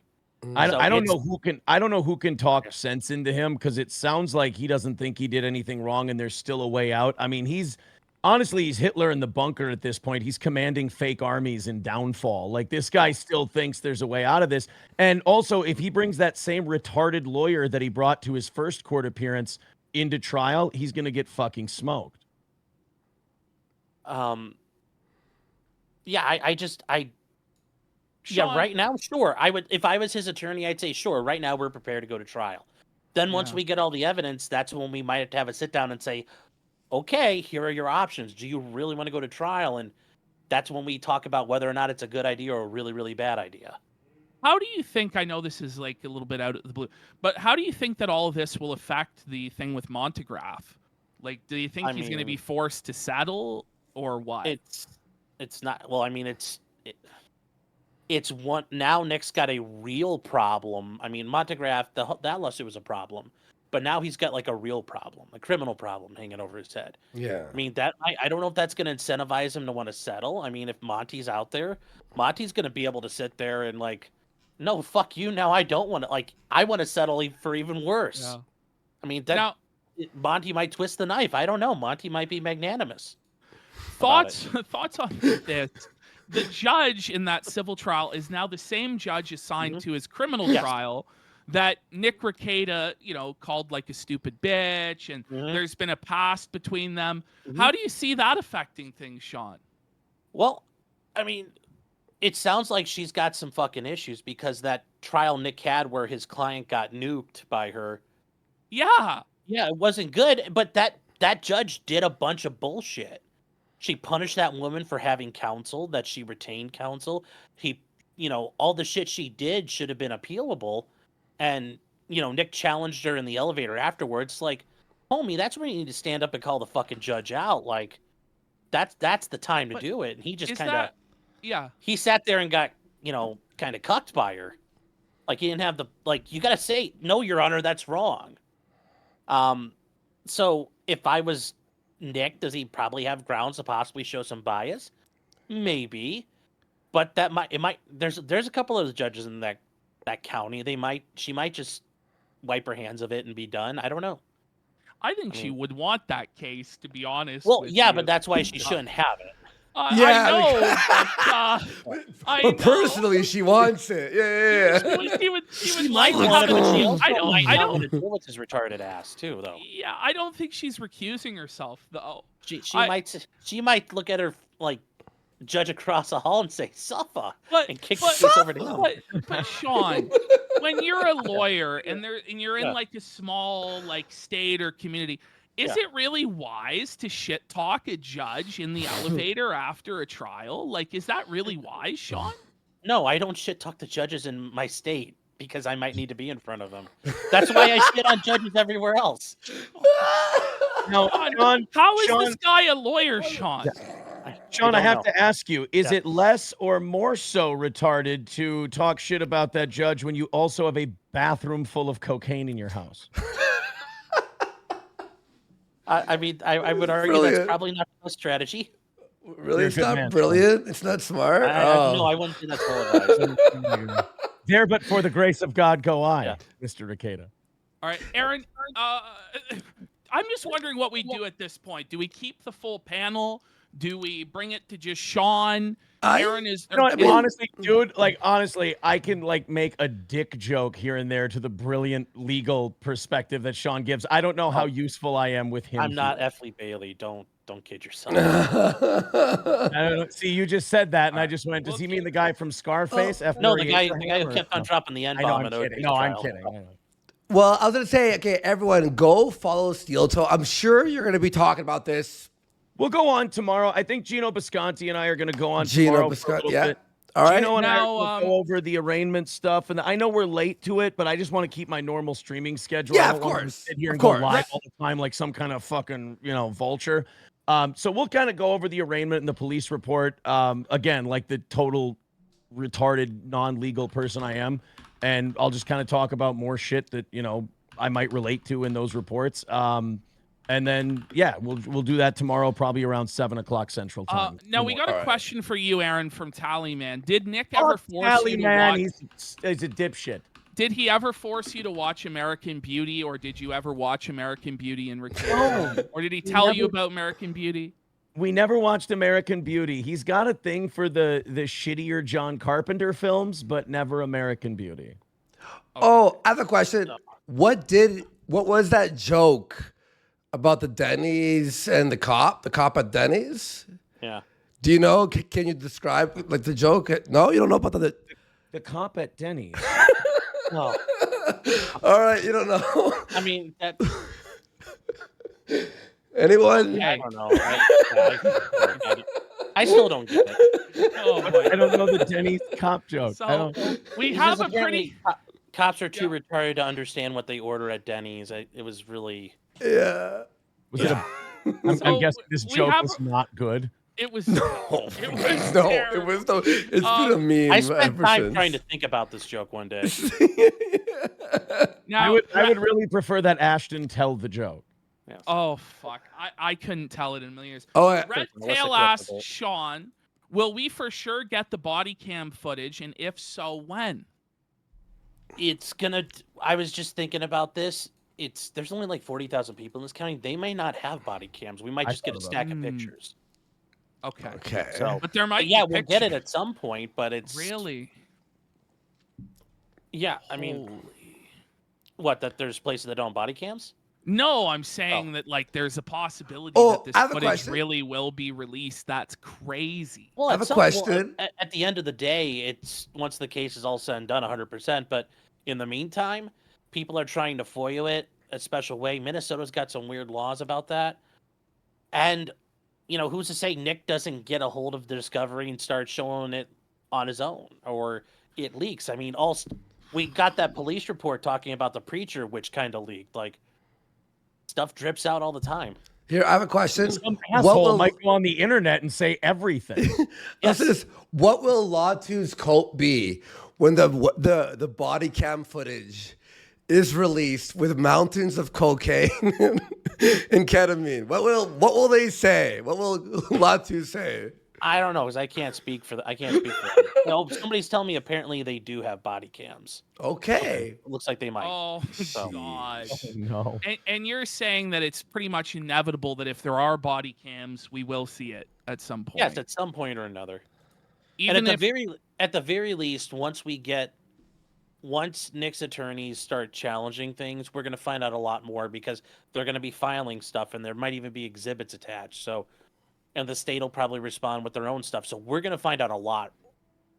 I got to during ask the you summer. one thing. People were bringing into question whether or not Rekieta would be allowed to represent his own wife, like how that went down at the arraignment. Is that something that should technically happen, or no? Him That representing shouldn't his have own wife. happened. It Yeah. shouldn't have happened, but it's for an arraignment. It's not like they're all going to get out. It was a nonviolent crime. They're first-time offenders. There was no point keeping them in the jail. So, with that being said, since they're co-defendants, whatever he talked to her about, there might not, might be all admissible evidence, because it might be the crime fraud exception, even if they grant that he was representing her for that time, or if they weren't, then there was no attorney-client privilege. So whatever they talked about, since it's at the jail, there's a good chance that it might have been recorded, and that might be admissible, because I don't know what they were gone for a while in between Right. his arraignment and her arraignment. Yeah. Now, the charges were dropped against April. Mhm. Does that necessarily mean she's turned to state, or does it mean there wasn't enough evidence? Because they charged her and then they Yeah. dropped the charges, right? What happened? What do you think happened there? It's possible she's talking. It's possible she ran a gossip column with the police about what happened. But Nick also took up for her and said, "Hey, she was just visiting, man. She doesn't know about any of it. No, it's all mine and Kayla's," which that's great. Throw your fucking wife under the bus when you're talking to the fucking police. If I may, from firsthand knowledge, totally something he'd do. I mean, that yeah, part did based not- on what that you part said, did not yes, surprise me. he Captain Save-A-Hoed someone other than his Yeah. wife, which is Well, thank you for calling my future ex-wife a hoe. I appreciate it, but Well, don't worry. I mean, we've both been saying it. Now, If I could, real quick, John, but now Kayla, I thought also in the report called April their live-in nanny. So those two conflict. Oh. yeah, Would they and I still think drop charges? because they don't know it, they could charge her later if they want to. So they might have just okay. said, I was fuck about it. to ask that. Because if it's hard to tell, and then also she may have talked, she may have cut a deal. She did say it was a weird text where she said, the charges have been dropped. I'm not an addict. Somebody did this to me. Yeah, it's almost like she's setting up for when it's released what she said. What her It's story like, is. well, look, I texted that right after I was released. I Well, mean, now I'm going to ask this, Sean. If she really is going to testify against them, how bad is that for Rekieta and Kayla? I mean, if whatever the police found, they found in there, so she's gonna say, yeah, it's in the house, they do it. So I don't know how much, unless there's other crimes or other information that's out there she could provide, because whatever they found in their master bedroom, so it's presumed it's Nick and Kayla's. There would be control over it by them. I don't know what more April could say, saying, yup, it's theirs. What I if mean, she it's already said that he April has sold been it? with April has been with Nick. According to Kayla, this is what Kayla told me now. April has been with Nick to pick it up. Yeah, so maybe, and that's the thing, like, yeah, that might be, they might have used April for, like, where is he getting it? Where does he get his re-up at? Who's supplying? But that might be for providing extra information, because I'm sure they tried to ask Nick about that, but in the report they mentioned we tried to talk to him about that and he wouldn't talk about it. So Do you think the trafficking is gonna stick? well, he's not been charged with trafficking. No. It's just possession. Okay. Is it just possession? I thought if Yeah. it was above that 25-gram threshold, it was trafficking. No, Okay. because you can possess a shitload of it. It's just the more and more you have, the cops are probably thinking, well, you're selling. But this is a guy with a lot of money, and also, I mean, I told this to Ralph, imagine if Nick's the drug dealer of your neighborhood. I'd go fucking rob him. It's not like he's gonna be able to stop me. I saw you say that. I mean, yeah, like seriously, what? Like you kick in, like I come in the room, like what's Nick gonna do? I mean, Yeah. he's Well, what do you make of that? criminally He had armed drunk Nick. What do you make of the police said there was a scale, a funnel, and baggies? The scale, I will tell you this. I was gonna say they would pour their lines right out of the baggies, and also the scale he used to measure Molly doses. Yeah. Well, Worski, I'm not, and I brought this up with Ralph, but I'm gonna just ask you, in your experience of Red and the White Stallion, you got pretty good with the metric system, right? Yeah. You made sure you got really damn sure about how much you're using, how much is. Yeah, you don't just go like, here it is, let's. Yeah. No, you go. Okay, You know how much is in that bag when you're done. Yes, of course. Yeah. So also, when you purchase, you want to make sure you weren't ripped off, right? Yeah. You're like, was this guy ripping me off or whatever? Well, Yeah. Imagine if you ripped off Nick. What's he gonna come knock back on your door? What's he gonna do about it? What do you think the bottom line result? What do you think the most likely result in all of this is, Sean, in terms of a punishment, or what do you think? Like, let's presume that he can't suppress any of the evidence. It all comes in. They're first-time offenders. There's already a presumption that they would get probation no matter what. They have no prior record. It's a non-violent crime. I mean, the system would rather work on rehabilitating people, giving them a chance for diversion or some sort of opportunity for treatment in lieu of a conviction, that they'll be able to do that under supervision from the court. Those types of things are like, minimum 2 years, 2.5, 3 years. They're going to have to complete programming. And I mean, Worski, like, recovery is a long process. Yeah, and it is. They complete it, and then, might their charges be dropped? Sure. Or dismissed, or they might get pled out to some super really low level stuff. Yeah, something like that. Well, technically, by the way, it's always ongoing. It's always ongoing. What do you think, like, the CPS result will be? Oh, those types of cases, those are like, the trajectory on those is like at least a year minimum. So you're saying he's not going to see his kids for a year? No, he'll be able to see his children. He'll probably be able to see them under supervised visitation, meaning Kayla's parents, Kayla's family. Like, he'll be able to go see them. They'll be able to come over. They're not going to be left alone with him. He's not, all kinds of things will still happen. But for right now, he's going to have to stay clean. He's got a criminal case, so that kind of takes precedent to the children's services case, because things he might say and do in that case could be admissible against him there. It takes a long time, and a long time for you to show you've got your shit together. Well, he has to do it. He has to. Like, the conditions of release, Sean, there's been people arguing that, now what is it? Is he actually still able to drink and do drugs, or what? It depends. It depends, because in Minnesota there's two types, which, as an attorney in Ohio, it blows my fucking mind this exists this way. If he dropped $50K down on the table, he can do whatever the hell he wants. So he probably did. He can leave the state. He cannot have his bond revoked for, like, if there's video of him doing coke, or there's video of him doing whatever. He could be rob a bank. They can't revoke his bond for that action. It would have to be he got in trouble for something else. So he would be okay to go on live stream tonight with a glass full of whiskey and drink it. Yes, because that's an unconditional release, which I can't believe that you allow that in that state, but sure. I think he probably got more of the conditional release. I mean, because Because got that would out be that day. to get he and Caleb both out. That would be 100 grand with no conditions, would it not? yes. Yeah. Mhm. But I don't know if he's got it or his family's got it. I mean, they have the ability to pony But up if you 100K. give a shit, if his family gives a fuck and wants him to get better, you don't give him a no condition. You put him in a position Full where he has- condition. I agree. Yeah. I agree, but yeah, I know. I'm sorry. I'm not yelling at you. yeah, no. I agree. I who knows? But his family does have the money. I'm sure they can get 100K without flinching. It's unbelievable that as they say in the hood, they got stacks on deck. Yeah, it's Sean, unbelievable. When I that- look at you, I go, this guy knows what the hood's talking about. Well, let's say like it's insane that he thinks he could come out, speak to everyone, say everyone's a liar after that stream with powder on his nose and being fucked up, and go like, there's no problem here, and be out without no conditions, and we're supposed to go like, oh, pray for him. No. How about this? We pray for him when he wants to be fucking better. Well, if he didn't say anything, it would be way fucking better than if he just Andy, opened you're his right. mouth. Andy, you're right. I can't believe he would say something big like that. He'd have to be a malignant narcissist. Yeah, exactly. Well, so we have a question from a super chatter here, Baldo Blaster for 5.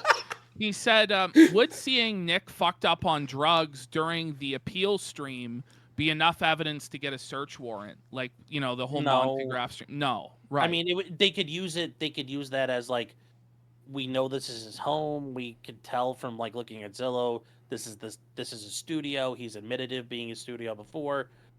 It's probable cause is like a bunch of bricks, and you got to build a high enough wall. True. And that's probably a brick in the wall, but it's not a big one. How about the powder on his nose? You could. That could could be be powdered. I was Flour. eating powdered donuts. Yeah. that's Okay. it. I'm Fair, working fair. on my ghost costume for Halloween. Okay. Now, we got another super chat from Montana 1887 for Sean. For how long did you have a suspicion Nick had a problem? And if so, did you ever try to have a conversation with him about it? I mean, I'd have to go back through my phone, but I've texted him multiple times over a long while now.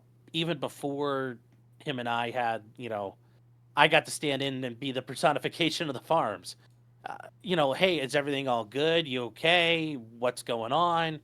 No, I'm good. I mean, if that's, I can't be like, are you sure? It's like, if he says he's good, there's only so much you could do there. But yeah, I think it's clear he's had an issue for a while. Now, But can you he's- tell us about the time he yelled at you and I mean, kind of I what was- you were thinking during we that? covered what that, led yeah, up Watch to my it? glasses. I was sitting there reading the fucking farms while he's yelling at me about the farm. Yeah. I understand. It wasn't. I didn't take it personally, and I still don't. I made a joke. I thought it was fucking hilarious about the water tank, and people are now talking about tankless water heater jokes, and I'm like, I fucking came up with that joke. Do you think that was the And liquor I was doing just- the talking there, or the drugs doing the talking? And I think that was probably just more well, they helped, but I think it was frustration, and I'm like, I made a joke, and I thought he'd laugh at it, and I got to the end, I'm like, I was just trying to make a joke, and he seemed to be cool afterwards. I didn't take it personally. I stood in for Josh, and I stood in for the farms right there, and I let him do his thing. And when he yelled my name, Sean, you could see I look up like, oh, hey, what's up? why didn't you just leave? Because like I didn't want to do that to him. If I left him there, then he's just But you're enabling him to abuse you and vent at you. and in hindsight, yeah, I see that. Yeah. And but I felt if I just left him there, then he's flailing on his own, and I thought that'd be even more question is, pathetic. for everybody on the panel here, the question I have is, why did nobody ever stand up to this guy? Like, nobody ever told him no. Like, why did nobody ever do that? Like, either of you can answer, but why is it that nobody seems to ever stand up to him? Nope. I mean, who's around him to stand up to him? He surrounds himself with people that like yes men. I think he means people like me though, or whoever goes on with him. I mean, there's a reason why I didn't go back on with him after that. I'm like, I don't really? need to sit through that. Yeah. Oh, you never went on after that. So you were Yeah. like, oh, okay. I'm like, I respect that. I have better. If I want to get screamed at by people, I can go play games on Steam. I mean, yeah. Yeah. Nick I mean, does I have go a piss Nick off does my have a girlfriend. nasty habit. Did you see what Rekieta did to Uncivil Law, by the way, Sean, when he was trying to get him to talk about Michelle Obama? Yes. And what did you think of that? Yeah. That was a shitty way to do a joke, and I think it's the way Kurt is about things. That's not how Kurt does. Kurt doesn't make those kind of jokes. That's not the way he handles himself. So I thought that was kind of shitty. Yeah, how do you feel I about? didn't appreciate that. How do you feel like, after he does that to Uncivil Law, Uncivil Law takes up for him today and defends him to the ends of the earth, even after he disrespected him in such a blatant fashion? Why would he do that? I don't know, and I'm not here. I can't answer for Kurt, and Kurt is a smart guy. I don't know why. What would your guess be? Like clout, or is he actually emotional? Is he autistic? Like, what's the? No, well, it's not for clout. Kurt's not a clout guy. I just think for Kurt, he's very loyal, and that's a problem if you're loyal to a fault. That's one of the times where being loyal to a fault's a bit of an issue. That's the best. That he's lonely. I don't know why that he doesn't have very many friends. I mean, he's been looking for a wife for a long time. Can't seem to find one. I'm not gonna sit here and do that to Kurt. Fair. I'm just starting to say, like, some people around here should start taking some accountability. Oh, I think so. Like, the truth should have its day at a certain point. I think like I said, I think the idea anybody who goes out there and says, "Oh, the farms did this," that's fucking nonsense. Yeah. Like, "Oh, this caused it to happen." No, it didn't fucking cause it to happen. So the people who are out there talking about that, no, that's not how this happened. Yeah. He did what he did. I want him to get better, whatever better is. It's almost like, in the meantime, you got to pay the piper. It just feels like sometimes, like when Ashton and I, we were like talking about this for like months. It just felt like we were like, are we in crazy town? Are we the only guys who were like, holy fuck? But now that we know, like, I know people were talking about to him behind the scenes, and I know an addict has to want to quit to actually like do it. You can't be like, quit alcohol every single day, right? They'll stop talking to you, and it's not your responsibility. I do think that some people were enabling him. Not saying that it was you, Sean, but like I'm gonna go. I'm just I was like, and Aaron, you eventually figured it out and went like, okay, this is fucking ridiculous. You talk about you and Ashton feeling crazy. Like, be the one person who wants everyone to either cut back on cocaine or stop, and then the other three telling you why it's fine and why you're crazy and you're an asshole. Yes. You're going to start to think you're a crazy asshole. I mean, you guys are sitting on the internet doing it. I'm sitting here living it towards the end. Yeah. A couple times a week. Yeah. And you're just like, once I got away from it, and I told people what I did, and then I told people what I tried to, Didn't you love it though? Didn't you love it at the time though? Because people don't do things they don't enjoy, right? The first 4 months out of the 6. Yeah, look, man, you're fucking, you're drinking, you're singing karaoke and shit. Yeah, you're in the hot tub, you're having a good time. But then it's like the constant drama. Like, I don't know if you know this. People who are all on coke at the same time, it's just like you're living disaster to disaster. There's drama after drama. They're yelling and screaming at each other. You don't fucking know why. You can't talk to them. You can't reason with them. You just kind of go off and make some fucking SpaghettiOs. Yeah. Now, I know the... I mean, Sean, can you believe that this is who Nick Rekieta is? Yeah, it's crazy.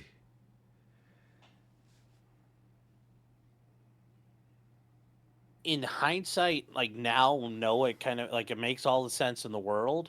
But yeah, to see where this started from, like he had me on his show, like it's like 2 years ago now. Like, if you would have told me this is where we'd end up right now, I'd have thought you were fucking insane. Netflix, 100K watching, literally couldn't even read a super chat under $20, or else it was just like, listen, there's too many. Yeah, like the garbage. Chat was like a machine gun just roaring by. Yeah, blurry chats, and like honestly, when I watch old footage of Nick, like you forget. Oh, he was good. He was like quick and like very like reasonable. And when he became like like comedy, Nick. Stand up. Here's a bit about, Uganda and being all fucking drunk, Nick. It's just like, whoa. It's not the same human being at all. And honestly, I don't think, I believe, what Ashton said on the last show. I was doubtful, but I think, Ashton, you were 100% right. This was not Nick's rock bottom, in my opinion. It's got to be what. I agree with that. Yeah. Yeah. What do you think, Sean? Is this rock bottom? Do you think he turns it around from here? Or is he going to, dig in his heels?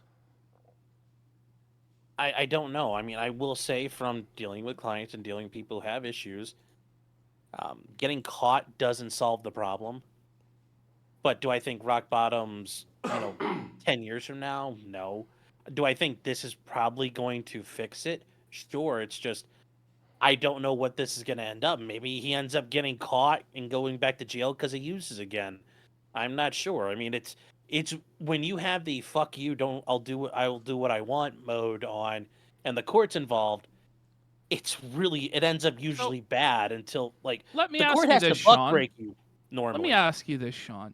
Yeah. So if he keeps drinking and he keeps doing drugs and then he dies, what do you think the LawTube reaction will be then? I mean, I really hope at that point people aren't going to say, "Oh, well, the farms did it again," because it's not their fault. I think some people are going to say "Oh no, who would have seen this happening?" Exactly. No, and I saw from somebody I've been talking to about this. There's like a group DM where somebody who was like, "Oh, well, I feel like I was the only one to do about it." It's like, no, homie, we all knew there's a problem. We've all talked to him about whether or not he's had a problem, and I've said it before. Like, there's shit he's been doing. I've said I don't approve of it. He shouldn't do it. He needs to stop.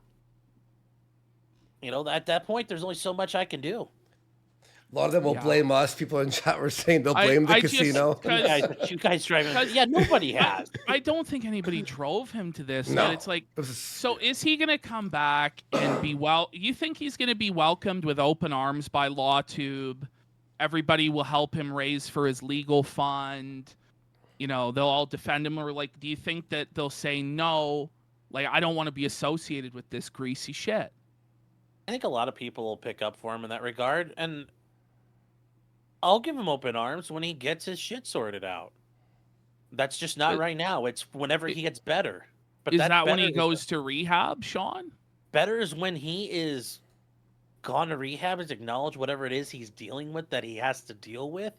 He gets his life on track. He gets his family back on track. Now, here's the point, though. It's not factory reset mode. It's never going back to that point. Yeah. Better is something better than here. I don't know what that is for him. But yeah, if he's willing to do it and puts in the work, sure. But until then, there's not trying to hang out with me. No, you've got work to do. Yeah. I'm surprised. Do you think it's right for people to give him a pass? That's their call. I won't. You won't. So you'd say it's wrong for them to do so. For me, I don't like. I don't think you should. But I'm not anybody's dad. Yeah. And if you want to give him a pass, that's So they can get money and viewers. They'll give him a pass. Sure. I mean, maybe if they want that pass, but that's if.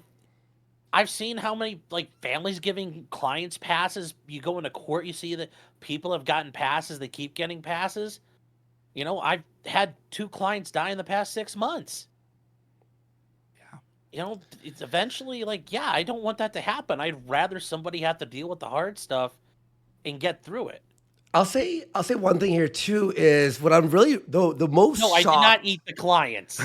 We also had a question for. One second. The one thing I'm really shocked about is the fact that people in LawTube, again, not you, but in LawTube, a lot of people are they're. Okay, pray for Nick and all this. I hope he does quit. I hope his kids are good, all that stuff. But I'm surprised that people are shocked that people are covering this and joking or maybe being holy fuck, look at this. It's don't y'all know this is the internet? This is YouTube. A lot of people are shocked. Can you believe they're covering Nick? It's that's the thing. I'm welcome to YouTube, the internet. If you want to not be on YouTube and the internet, don't stream or post videos. Stay on your, you know what I mean? That's the one thing I'm shocked about. No. Well, it's because I think for you guys, people didn't know who you like. A lot of people don't know who you are, so they see you guys just, oh, they're running the score up on Nick's like every other fucking week. Nick Fuentes, Review Tech, whoever. Review Tech, let's go. Yeah. I'm just saying, like, you guys, part of your thing is, this is what you I'll be cover, real. what It you is. do. I'll be real. It's exploitative. Yeah. But wouldn't you say that But that's your bag, Would and you, you own you it. say though that we're any more exploitative than LawTube people streaming people's trials of their worst day and exactly. making fun of them? There we go. Well, and that's the my thing point. here, because and I brought that up, but somebody was bitching in my chat about it the one day. I think it was on Friday. Like, what if this wasn't Nick? We'd all be like, "Oh wow, it's interesting and cool." Like, if it's Vosh or Destiny or insert whoever. Or But me now with aim and how Nick covered aim. Like he went after me. Yeah, like if you guys got all clipped up on that, I'd be covered. Like, holy shit, PPP got arrested. Check this shit out, guys. Yeah. Yeah, we'd be covering it, and now it's somebody I know, and it's okay. And people were mad that when I was reading the police report, it mentioned Nick talked to the cops, and I was joking like, "No, Nick, no!" Like, am I supposed to sit here like Walter Cronkite with Kennedy's funeral, like, "Oh my God, here comes this all," like, I don't do that. That's not how I do shit. And I'll tell you this too. Like when we do this shit, we're disgracing internet celebrity bums, in my opinion. Whereas when LawTube does this, is it not a stain upon the court and the legal system? Like if you want to get up on your high horse and get indignant about it, I'm not fucking with the legal system. And there's been questions about whether or not this influences juries or trials or, I remember there was a time where they wouldn't let anybody cover trials. They tried to shut it down for a while, Sean. Yeah. No, and I've made jokes before. Like I'll sit there and I got the little, Google Drawing app on while we're watching and like, check that out. Look at this. Look at that. Or even during like Daryl Brooks, the guy who ran over all those people in Wisconsin. People are commenting like on the door behind the witness, like the lock is off center by 1/8 of an inch, and it's driving me fucking crazy. Like, I bring it to people. They can see things. I'd like to think they're getting educated, but sure, it's entertainment too. I'm not gonna lie about that or make any bones. I respect you a lot, Sean. You're like the most so far from what I've seen on LawTube. Like, I'll give some play-by-play and color commentary. No, I see you as being very at least real. You are being real, and I respect that about you. I really do. Would you put the medallion on? Yeah. You're the Sunday school pastor who plays the guitar. No, I'll call the Diocese of Cleveland and they can come do an exorcism on it. We got Christy French for $30, big super chat. Sean, I can't help but lose a lot of respect for you going on with Ralph and Vito. Nice clout didn't go chasing. on with Vito. Maybe you're the next Ricky Rackets. Okay, I don't know if he went on with Vito or not. When did I go? I won't fucking go on with Vito. You won't go on with Vito, but you would go on with Ralph. No, Ralph was very nice about it, and he said he was nice about it. I went on there. He had questions. And I told Ralph I'm not there to bag on Nick. If you have questions about his case, I'll be happy to answer them. I understand what you're doing, Sean, but I mean, you know the stuff that Ralph's done, right? Sure, I do. Okay. I do. Okay. And I mean, he's at sure, where I don't want to. No, I understand. I'm not new to the internet. Yes. Yeah. It's a little bit I will never go. I would never. I like how Vito's so low. He's below Ralph. Hanging off a cliff. Well, because Vito is he's considered a pedophile. And that's his own fault. And I get it. It's all a joke. Well, it's a really bad fucking joke that nobody believes. No, man, I don't think. Oh, by the way, everyone who's watching, links are up there for Sean and Aaron's channel. Go sub to them if you want. So appreciate that, guys, for being here. Greed for $20. He says, doesn't it seem that people shocked and praying are people who tuned out a long time ago? For those of us watching, this is no surprise. Curious to see how they'd respond if they watched even the last 6 months of Rekieta. I can see some people saying that they haven't been on for a while. I think for some people too, they're just nice. Like, well, I hope they get better. I pray for them. And I think for the average person, sure. But I think for example, anybody who's saying like, "Oh, this is the farm's fault," well, they've been following along enough to know, like, you can have your I hope he gets better. Yeah, I really do. I hope to God he gets better. Yeah. You know what? I honestly, here's what I hope. I hope to God this is all fucking wrong. I'll eat a fucking hat. It'll be good for me because there's no carbs in it either. I hope it's all fucking wrong. Like, let's be real. I hope it is. But we all know it's not. Let's go. Yeah, I know. Let's go. Yes. That's Oh, not wrong. It's Everyone's like, the exact opposite of not wrong. Yes. Yeah. It's Yes. crazier. So far from not wrong. I We can got- physically see what the cops have in the evidence locker right now and Yes. describe it to you by memory. We got I'm sure you can anonymous. describe it. Anonymous for $10. Sean, do you Yes. think a lot of LawTube people are backing Nick because they think they owe him for Nick bumping them up and getting them their boost to success? Great Don't question. say bum. Yeah, pardon the pun. Don't say bum. Yes. Some of them probably. I can't speak for any of them, but I mean, there's got to be some of them that have that thought. There's got to be some of them that think they probably haven't been really paying attention to where he's at. They're giving him the benefit of the doubt, but I'm sure some of them feel that way. And I got on Nick's show, and I got monetized because like 200 more subs subscribed to me. But after that, I've done what the fuck I've done to make myself where Yeah. I'm at today.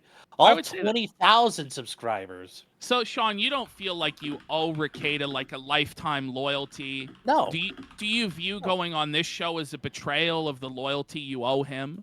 No, I haven't said anything that, like, what have I done to betray his trust? He's talked to me. He's like, he's talked to me in confidence about things. I'll never reveal those things. Like, I'm never going to talk about that. I'm not going to Dear John him. So no, I haven't betrayed him at all. I mean, sure, I'm saying what I think he's done wrong, but that's not a betrayal. Sometimes you have to call people out. And like when I was on with Ralph, people are like, "Oh, men don't call other men out." No, that's what men do. Bro, your shit's not right. Get it fixed. That's how men act. They don't go, "Oh, well, you should talk about it." Like, no, you're wrong. It needs to get addressed. Fuck we all that, know it's John. wrong. Fuck that, John. I'm pissed because I didn't get a bump and I gave him my wife. Brutal. Well, for you, Aaron, Anime Sucks Cope and Sneed for $10. Remember, we're still fielding questions for both Aaron and Sean. Yeah. He says, please ask Aaron if all the adults were under the influence and doing this degeneracy at any time while kids were there. No, I don't believe there was a time where everybody was inebriated and kids were around. Because I was on drugs so little. Because I did coke probably 4 times. Were there times though when Rekieta was drunk or high when the children were there? Yes. I'm gonna say most likely. The fact that you're even hesitating says that yes, there was. Why I can't remember a specific instance, but my gut would. There probably was a time, but I don't recall an exact instance where Nick was bugging out on coke. Because you're telling me most of the day he's high or drunk, right?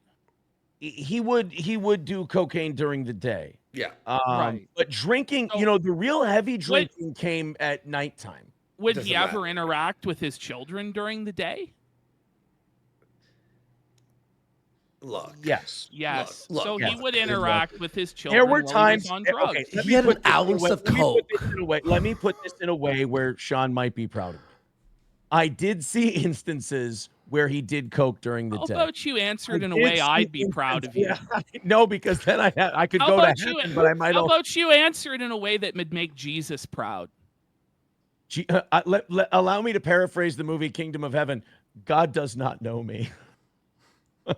Actually, you know what? He might. Enjoy the lake of fire, friend. Yeah, thank you. No, I saw him do cocaine during the day. I also saw him talk to his children during the day. Whether those two things overlapped, I can't remember a specific instance. There is a chance. I'm gonna go out on a limb here. This is again my theory, a thought. if he's got an ounce of coke and he's buying it regularly and he's not trafficking it, he was on and judging by his nose and like how stuffed it was constantly, he was on coke every single day. There was not a day he was not on coke, in my opinion. That is not an unsafe assumption. Yeah. I mean, I'm just saying, like, if you buy an ounce of coke, folks, if you don't know, that's a lot. And if you're buying that on the reg and you're not trafficking it, and he's doing God knows what else, cat and fucking Molly, this, that, the other, and his nose, I said this like in like December, I think. I was like, his nose sounds a little bit funny. And then like every app we covered it is just like worse. It's like not a day.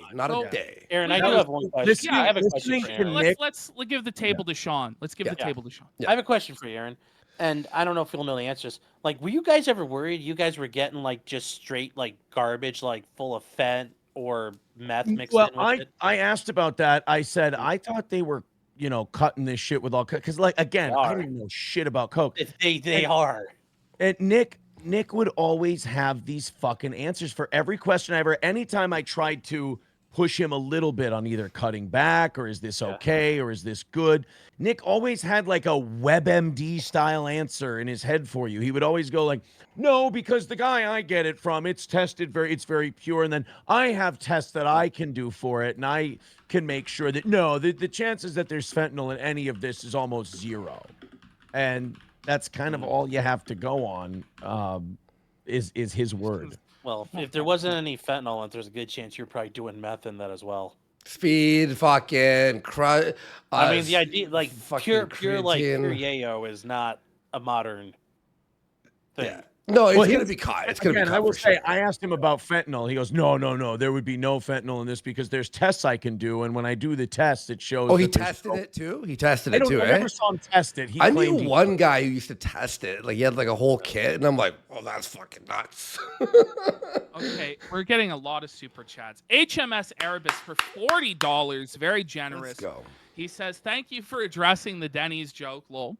But on a serious note, did Aaron ever hear Nick or Kayla talk about the masseuse that was getting too intimate with her and she went back 2 more times? For the tip massage?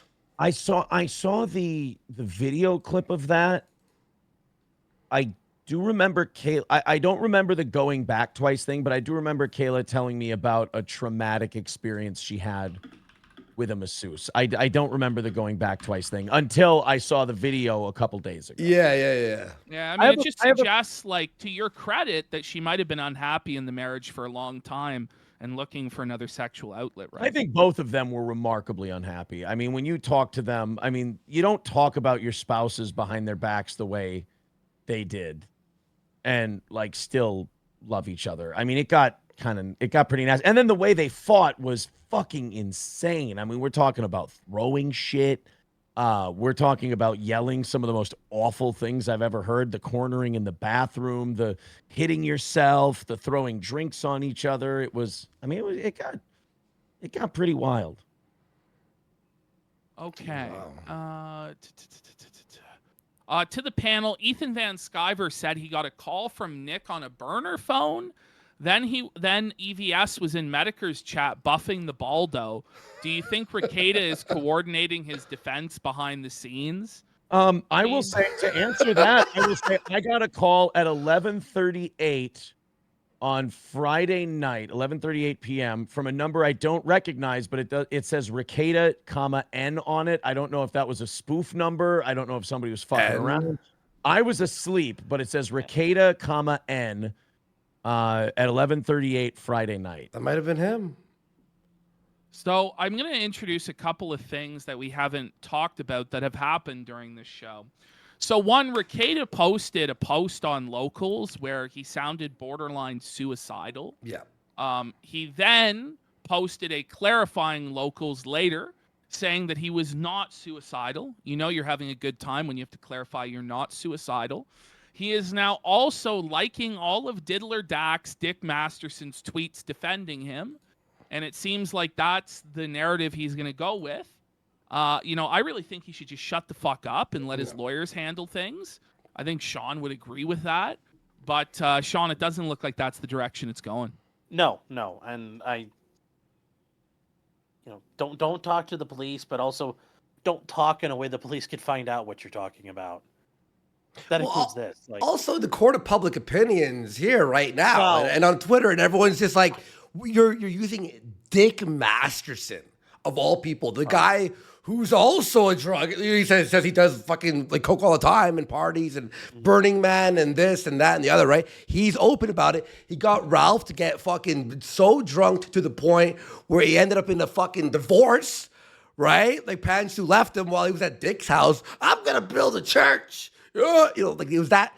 Dick encourages I really people. think that Rekieta should fly. If there are no conditions, he should fly to California and party with Dick. Why not? He's smarter than all of us. Him and Dax, they're the smartest guys out there. They can do as much drugs as they want, drink as much as they want. It's us who are foolish, of course. Who are we to tell them what to do? Right? Yeah, they're adults, right? That's the argument, Sean. Like, who is anybody to tell them what they should do, right? a Who wise is even the man. state? Well, a wise man once told me a man does what a man wants to do. And if he wants to go do it, then he'll go do it. If he doesn't want to do it, and he wants to get his shit right, he won't. I hope he doesn't. I'm telling you, I think the best way, and this is how he can prove to us that he is a real man that's got his shit together, is to get on the plane to Diddler Dax's house, and they should stream drunk from there. And if they don't, it goes to show that he's not in control of his problem. He needs to be able to drink on stream and go off, right? In fact, why is he such a pussy? You just don't want to do Why show doesn't prep for a moment. why doesn't this bitch go live right now? If he doesn't have a problem, if he doesn't go live tonight, because he said he was going to go live last night and bitched out. And So tonight, why, why doesn't he go live after this broadcast with a drink in his hand, drinking, proving to us he can handle it, and explain all this shit? Because if he doesn't, seems to me like he doesn't have control over his drinking, right? Mm-hmm. I don't know. I mean, You're a dangerous man, Ashton. He won't do it. I understand the pussy. gambit you're throwing down. No, but Ashton. Dick, Sean's no. like- But I know you're listening, Dick. Tell him to do it. What is Yeah. he, some sort of fucking pussy? He can't handle his fucking liquor? What is he, even a fucking man at all? Fuck, any man worth his salt can handle his fucking whiskey. Half bottle, full bottle, 40 ouncer, 60 ouncer. Let's go. Like, we're all wrong. We're all wrong. No, right? tell him, Dick. No, tell him how it's got to be. I'd love to see this shit. Let's see it. Wasn't Dick just shitting on him? Of course he Like, was. two days ago? Like, Nick, if you're watching this, which you probably are, Dick was shitting on you and laughing. Vito was howling at the police report, going, oh, what a fucking, oh. And then Dick even said, you were all right, right? But then you're out, and now he's like, Truth oh, is- polish his balls. They're both pussies who can't handle their liquor. They can't handle their drugs. They won't go on stream doing drugs and drinking together. They're bitch made. That's Ladies sad. and gentlemen, the moral Imagine- of tonight's story is make sure no matter what, just fuck your own wives. That's what we're trying to say. Oh, bitch made pussy. Come on. I bet you won't man. pussy. They're selling T-shirts with the guy's mugshot on them. Who? You know how and- upset I was and to he- find out that's illegal in Minnesota? Oh fuck! As if they can ever enforce it. But like, this is crazy, Sean. Rekieta views these guys who fired it up, made fun of him, started selling T-shirts with his mugshot. He views them as his real friends, not you. We dictated that. Not anybody that's critical. Well, Ralph is, and I don't know if Dick is or not. But like, imagine though, he thinks those are his real friends, the people who are telling him it's not a problem. Isn't that fucked? Oh, I agree. No, and Noel was spot on about that. These are, oh no, you're living a life, King. You're doing it right. It's like, yeah, the day after, oh, he's fine. It's like, no, he's not. And yeah, that picture Noel put up of Dick and Vito with the biggest shit-eating grins on their faces when they did their stream on Thursday night was just like that tells you everything you need to know. Yeah, that's what I saw. Yeah, it was that tweet. Yeah. Yeah. Yeah, Noel posted I mean, that, like, yeah. I smiled, but I wasn't laughing. Well, we've But got like that, yeah. they were literally. It's fine to chuckling be about it. shocked. It was It's fine. great. It's fine Yeah. to be like, holy shit, look at this. This is crazy. Right? Sorry, what were you saying, Ashton? We got Lipstick Larry for 4. He says, Aaron, when will you go bald completely? The hair is cringe, bro. Call it a day and go bald. I'm going to hang on just a little bit longer if that's all right. If I can make it to 40, that would be nice. But thank you. I appreciate it. Oh, fuck, man. You're not even I'm glad 40. that's what you took from this. You know, that's his main fixation. Is Lipstick Larry's our boy. He's our boy. He does some funny songs. All because I had to do the fucking felted thing. All right. Oh, fuck. Yeah. All right. Let me see here. Look at Ashton, that gorgeous boy with his beautiful locks. It's one day it'll be gone too. Don't worry. Kolya Dante for 5 says, Sean, you quoted the statute wrong. A1 is neglect by net deprivation. B2 is what Nick is charged with. Reckless neglect by exposure to drugs. Kayla's got A2 written on her detention order, still an easy typo. It's written on there, but whoever finger fucked it at the jail probably clicked on the wrong one, because otherwise that's now implying she did physical abuse and or there was some sexual shit going on, which doesn't make any sense given what we know, because that's not even in the complaint. The complaint just shows general neglect. So that's why. Fair enough. We had somebody in chat ask, Sean, do you think Robert Barnes is right and that the search warrant was unconstitutional? I don't know how he knows that unless he's seen the affidavit and everything about it. Maybe, and I don't know, maybe he has, but I you know, Robert Barnes is a smart attorney, but I think he'd it's kind of like reacting off of what little he knows about it. But maybe he's seen shit, I don't know. Maybe he knows something, I don't know. I mean, I highly doubt he's correct, but once again, I want a low-carb diet, so that hat will be pretty tasty. Now, we have apparently that Star Wars girl is taking shots at Aaron, calling him a clout-chasing rat, and saying, only now that Nick is caught did you bury him.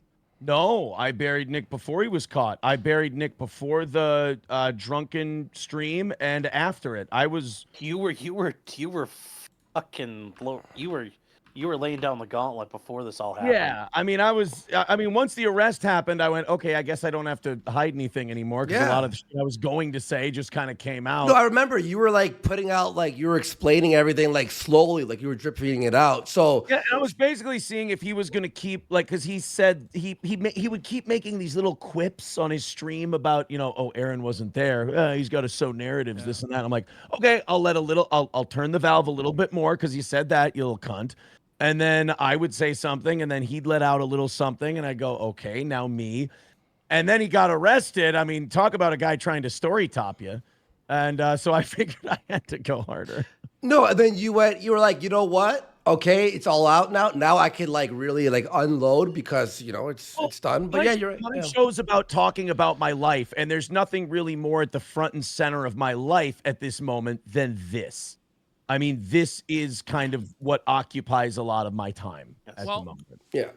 Carl Sargenman for $7 says, ask Sean what the success rate is for people who go to rehab after being charged with something like this.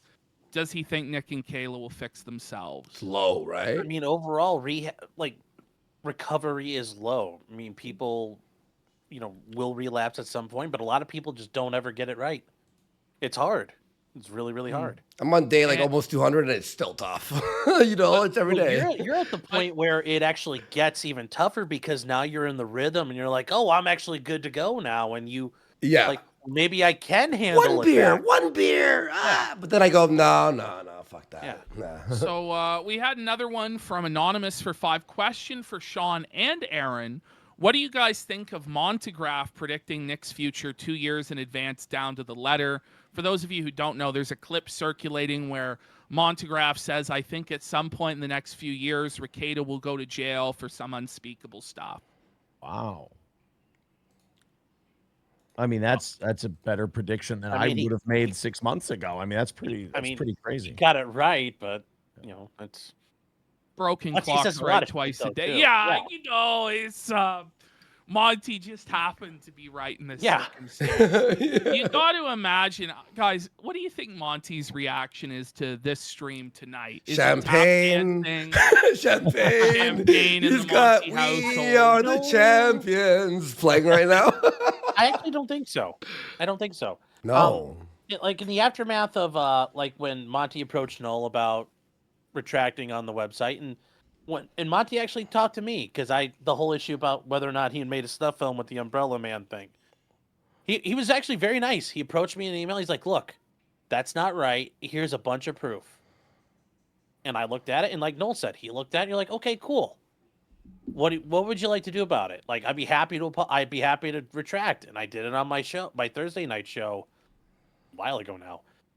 But I think Monty, like, he's like, oh, this is helpful for him, but I'm sure he actually probably, I don't think Monty is thrilled to see this family be destroyed. I'm sure he's like, wow, this kind of sucks, but to my benefit.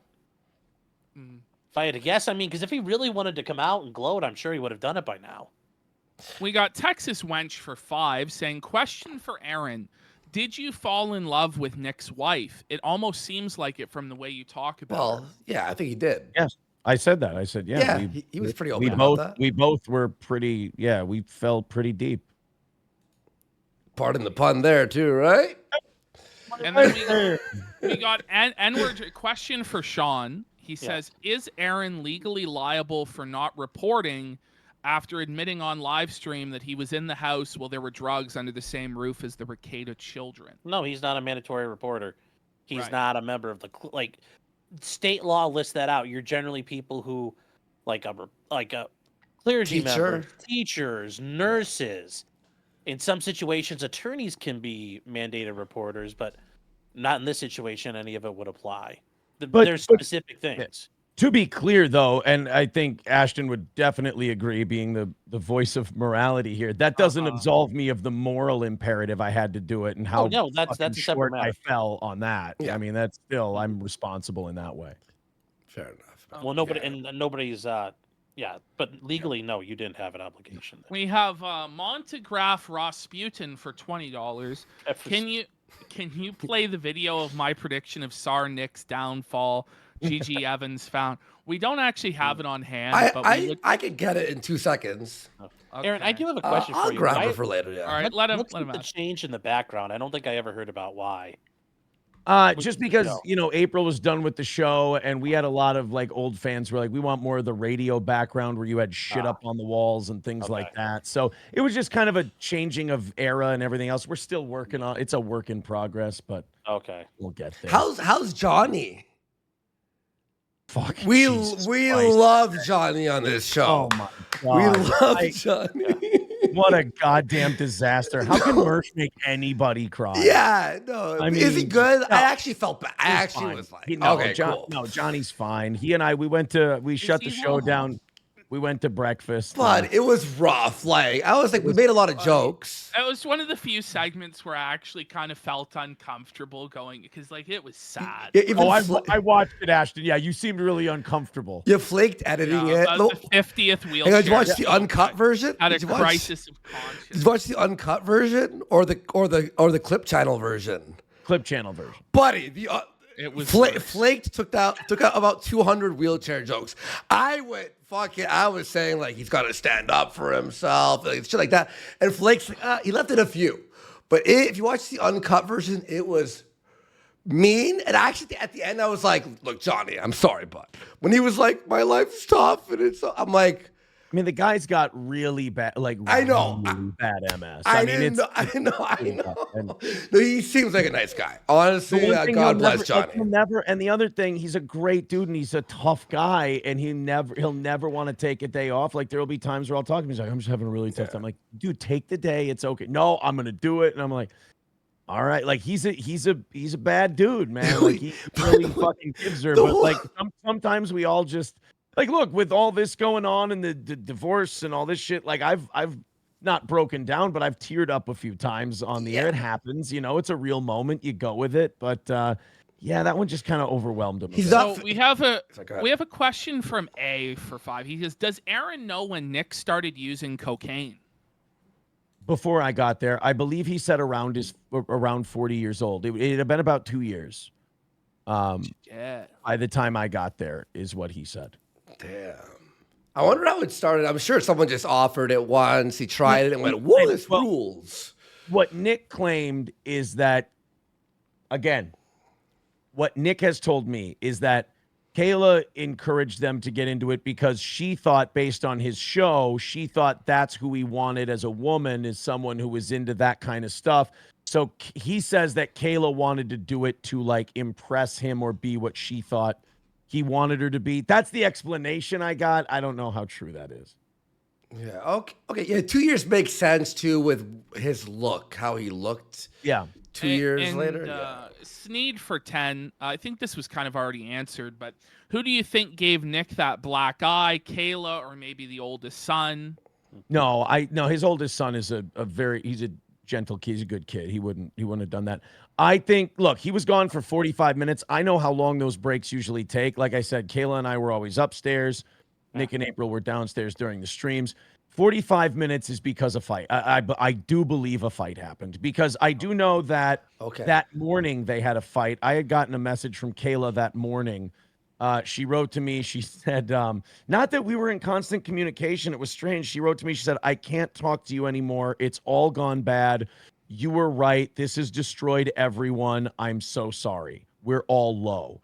And then April sent me a message where she said Kayla had like scratched Nick on the chest during a fight that they were having that morning about something. And then, so I'm assuming that the fight continued during that break.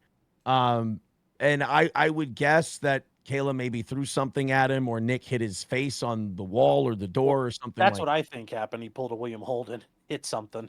That could be it too. Well, that's what you have to hope, right? I mean, Sean, like if Kayla's hitting him with books or throwing stuff at him, like, what do you like? Yeah. I mean, I like I said, I got 2 texts from 2 different people on Monday, and that was the same day he lost the appeal. It sounded like it was a fucking nightmare of a day over there. It's like that was the crescendo to all the fucking coke and booze. Go ahead, John. Well, I mean, the thing that probably would get him the most is he lost by the slimmest of margins, actually. The way the courts ruled on that if the courts in Colorado had figured out a couple of things, they would have gone with them. So Nick lost by like the slimmest of margins. Okay. Monty barely edged him out on that. We've got a question that I think is really important. Aaron, what is the truth behind the 107-degree fever? Did he really have 107-degree fever? I do want to know this too. I did bring influenza into the home. I was sick. April was sick. Wait, that was you? Are you telling me this is actually real? Wait. I'm getting to the 107. Okay. All right. Having a fever of 107, I would have driven Nick to the hospital myself. Okay. Yeah. Yes. We used a thermometer. We used one of the scan over your head thermometers on his. Listen to this. It sounds like I was in a fucking commune and we're all just lording over you. God, I was a anyway. His temperature. The amount of laughter is upsetting. That's what I'm saying. We used one of the thermometers that you scan over the head, and one of them said 104. And we were like, that's pretty bad. And we did it again, and it was like 101.5 or whatever. So he didn't have a 107 temperature, but he is kind of a little girl like that, and he exaggerates. So it was my theory. I'm like, he was probably so drunk, the 7 was actually a 1, and he fucking was... No, the one. I mean, it sounds more dramatic to say 107. You sound like kind of a pussy if you can't talk into a microphone with a 102 fever. Yeah. But it was pretty bad. And then. It was funny because April and Nick got like a week and a half after we were all done being sick, they got sinus infections. And instead of admitting that they were just doing too much and everything else, they looked at me and they said, "Oh, must be hanging around from that flu." I'm like, guys, fucking come on. Jesus, there's bloody tissues in the fucking garbage constantly from blowing your nose. And you've got sinus infections.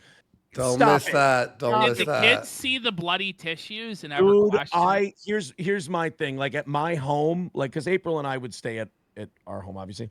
My bathroom, it's fucking. This part is heartbreaking because with addiction, you do watch, especially when people are still in denial that they have a problem. You watch the person you loved basically die, and like Revenge of the Body or Body Snatcher, Invasion of the Body Snatchers, they become somebody else. And I'm watching this person blow their nose and it's just blood into the tissue. And my bathroom garbage is full of bloody tissues. Heartbreaking. And then you go and you search all the other bathrooms to make sure there aren't bloody tissues. So the fucking children, when they're home, don't see it. My God. It fucking, there. I know I tell a lot of jokes about this. And I think a lot of it is to kind of protect myself in a way from how fucking awful this is. Because there are still times throughout the day where I think about what's been going on the last 6 months, and I still do break down. And one of the few moments of peace I get is going on people's streams, telling some jokes, saying things that, may be a little revealing, but it's like, otherwise I have all this shit inside of me, and like a lot of it still hurts. And like, as sick as it may be, there may be moments throughout the day where I'll be like, I do miss hanging out with Kayla or something like that. Mm-hmm. And it'll just be like, it's heart wrenching. And when I do this, as unhealthy as this may be, I feel a little better and I laugh instead of thinking about either, holy shit, the fucking things I did were horrible and unforgivable, or the heartbreaking and sad. We have a kitty for $100. Aaron, tell us about the time Kayla asked you to slather her in SpaghettiOs and give her little kisses. Did this happen? Had she asked, I would have in a heartbeat. But no, it did not happen. Wait a minute, Aaron. No. Aaron, buddy, what? Guys, relax. I'm not eating SpaghettiOs off of anyone. I know. Okay, I mean, all right. And then we've got kitty for The another last two $100. women I fell in love with got arrested for cocaine with guns and children in the house. I'm not doing well. You know how to pick him there, but right. And we got kitty for another $100, saying, for fuck's sake, Aaron, if any of this was true, you would have told it before today on your own stream. Fuck off, you stupid cunt. $100? Let's fucking go. Dude, I've alluded to a lot of this. I also have been talking with Andy the whole week, and we've kind of here's how we're gonna let this out and everything else. I did tell you Andy, were pumped. You were like, let's fucking go. I'm like, all right, let's fucking do this. I told a lot of this stuff and hinted at a lot of this stuff on my show. Yeah. I also know on my show we've got to cover a lot of the stuff that's going on. So a lot of the tawdry gossip shit, I figured let's kind of do it on this show and kind of move on from it, and then we'll cover more this aspect of things. So yeah, I told Andy. Andy booked me. I told him I'd tell some of these stories on this show because he just told me, trust me, used to be crazy. Yeah. I'm gonna drop it all. I'm pumped, and that's all it was. I wanted to tell it actually with Ashton here because I've heard a lot of his moral judgments of all of this stuff, and I was very interested to hear his take on things. I mean, you don't quite want to hear. We got, let's see here, internet friend for 4. Can we get a shout out to Stoney's Bar? Yeah, Stoney's. If we could, Cheeto's and the team at Stoney's, just wonderful people. If you're in Central Minnesota, the best biker and dive bar in town is Stoney's Bar in downtown. Oh shit! I wasn't even showing that. Anyway, it's gone. It's gone. Don't worry, you'll see it on the show. They didn't see it. And an internet friend had a question to the panel. Did Rekieta really fall victim? Like, was he always like this, or was it a fall? And is Rekieta's defense going to be state persecution now that April will be state's witness? To anybody? I mean, generally speaking, substances magnify who you are. You are that person without them. Yeah. Yeah. I mean, that's usually the answer there. I mean, like, you are that person. Whatever you're taking just makes it worse. And then, no, if April testifies against him, there's, like, he can't say, oh, that bitch, I trusted that bitch and she lied to me. It's like, that's not a defense. I will say, it's a disloyal April. Disloyal? Oh, with substances, though, you do become, like, a really retarded version of yourself. And I'm really retarded, so it's like, times 10 for me. But you know what I mean? Like you are the same person, but it makes you like, it amplifies paranoia. It makes you like think things that aren't real. It makes you go like, wait. And you'll start to like overanalyze things. Anyone who's done like acid I'm not going to argue on this, but I am curious because I know, Sean, you're pretty libertarian, right? Is that fair to say? I mean, on some things I'm pretty libertarian, but then on some things I'm throwing Pinochet out of the fucking helicopter. So it depends on what we're talking about. I do have a lot of libertarian sympathies myself. Do you think, though, that cocaine should be legal for adults to use? No. No, I mean, if we were to go down the road of like we're gonna just do it and let God sort everyone out, like that would destroy society. Yeah, it would. I mean, in the places, it actually would. Yeah, and I was just curious because I don't think so. I think weed is probably good enough, and I mean, you'd think, right? It's too fucking addictive, right? You'll have some people who are like, oh, I'll try it one time. And then if it's available at the store, like cigarettes are, I'll do coke. And then you'll be fucked up. Trust me, anyone here who's done coke and been addicted, they know it is fucked. And when you're down that hole, it gets worse and worse. If you do it once, it's not that bad. A month, 2 months, 6 months in, you're fucked. Like, it's over. Yeah. Okay. Where do we go from here? Well, I don't even know what to say anymore. Damn, what a fucking show, guys. Holy. I think we've got in all of the questions. If you do have a question, get it in soon. Because I think we're basically reaching the end. Yeah. Do you think at this point? Or do you? I think so too. But hey, if you've missed any of this on the Clip channel, go sub to it. And we'll shout out you guys on the Clip channel as well, obviously. Go sub to it. We'll have everything and every show that we do is clipped out there. So go sub to it right now, I think. So you can super chat down below where it says super chat. Like if you scroll down on the page, you can get a super chat in. But I think we're going to start to wrap this up because I know Steel Toe has a show at like 7 in the morning. We weren't going to go on. We were scheduled to take Memorial Day off, but we'll go over some of this stuff tomorrow at 7 Central. Hell yeah.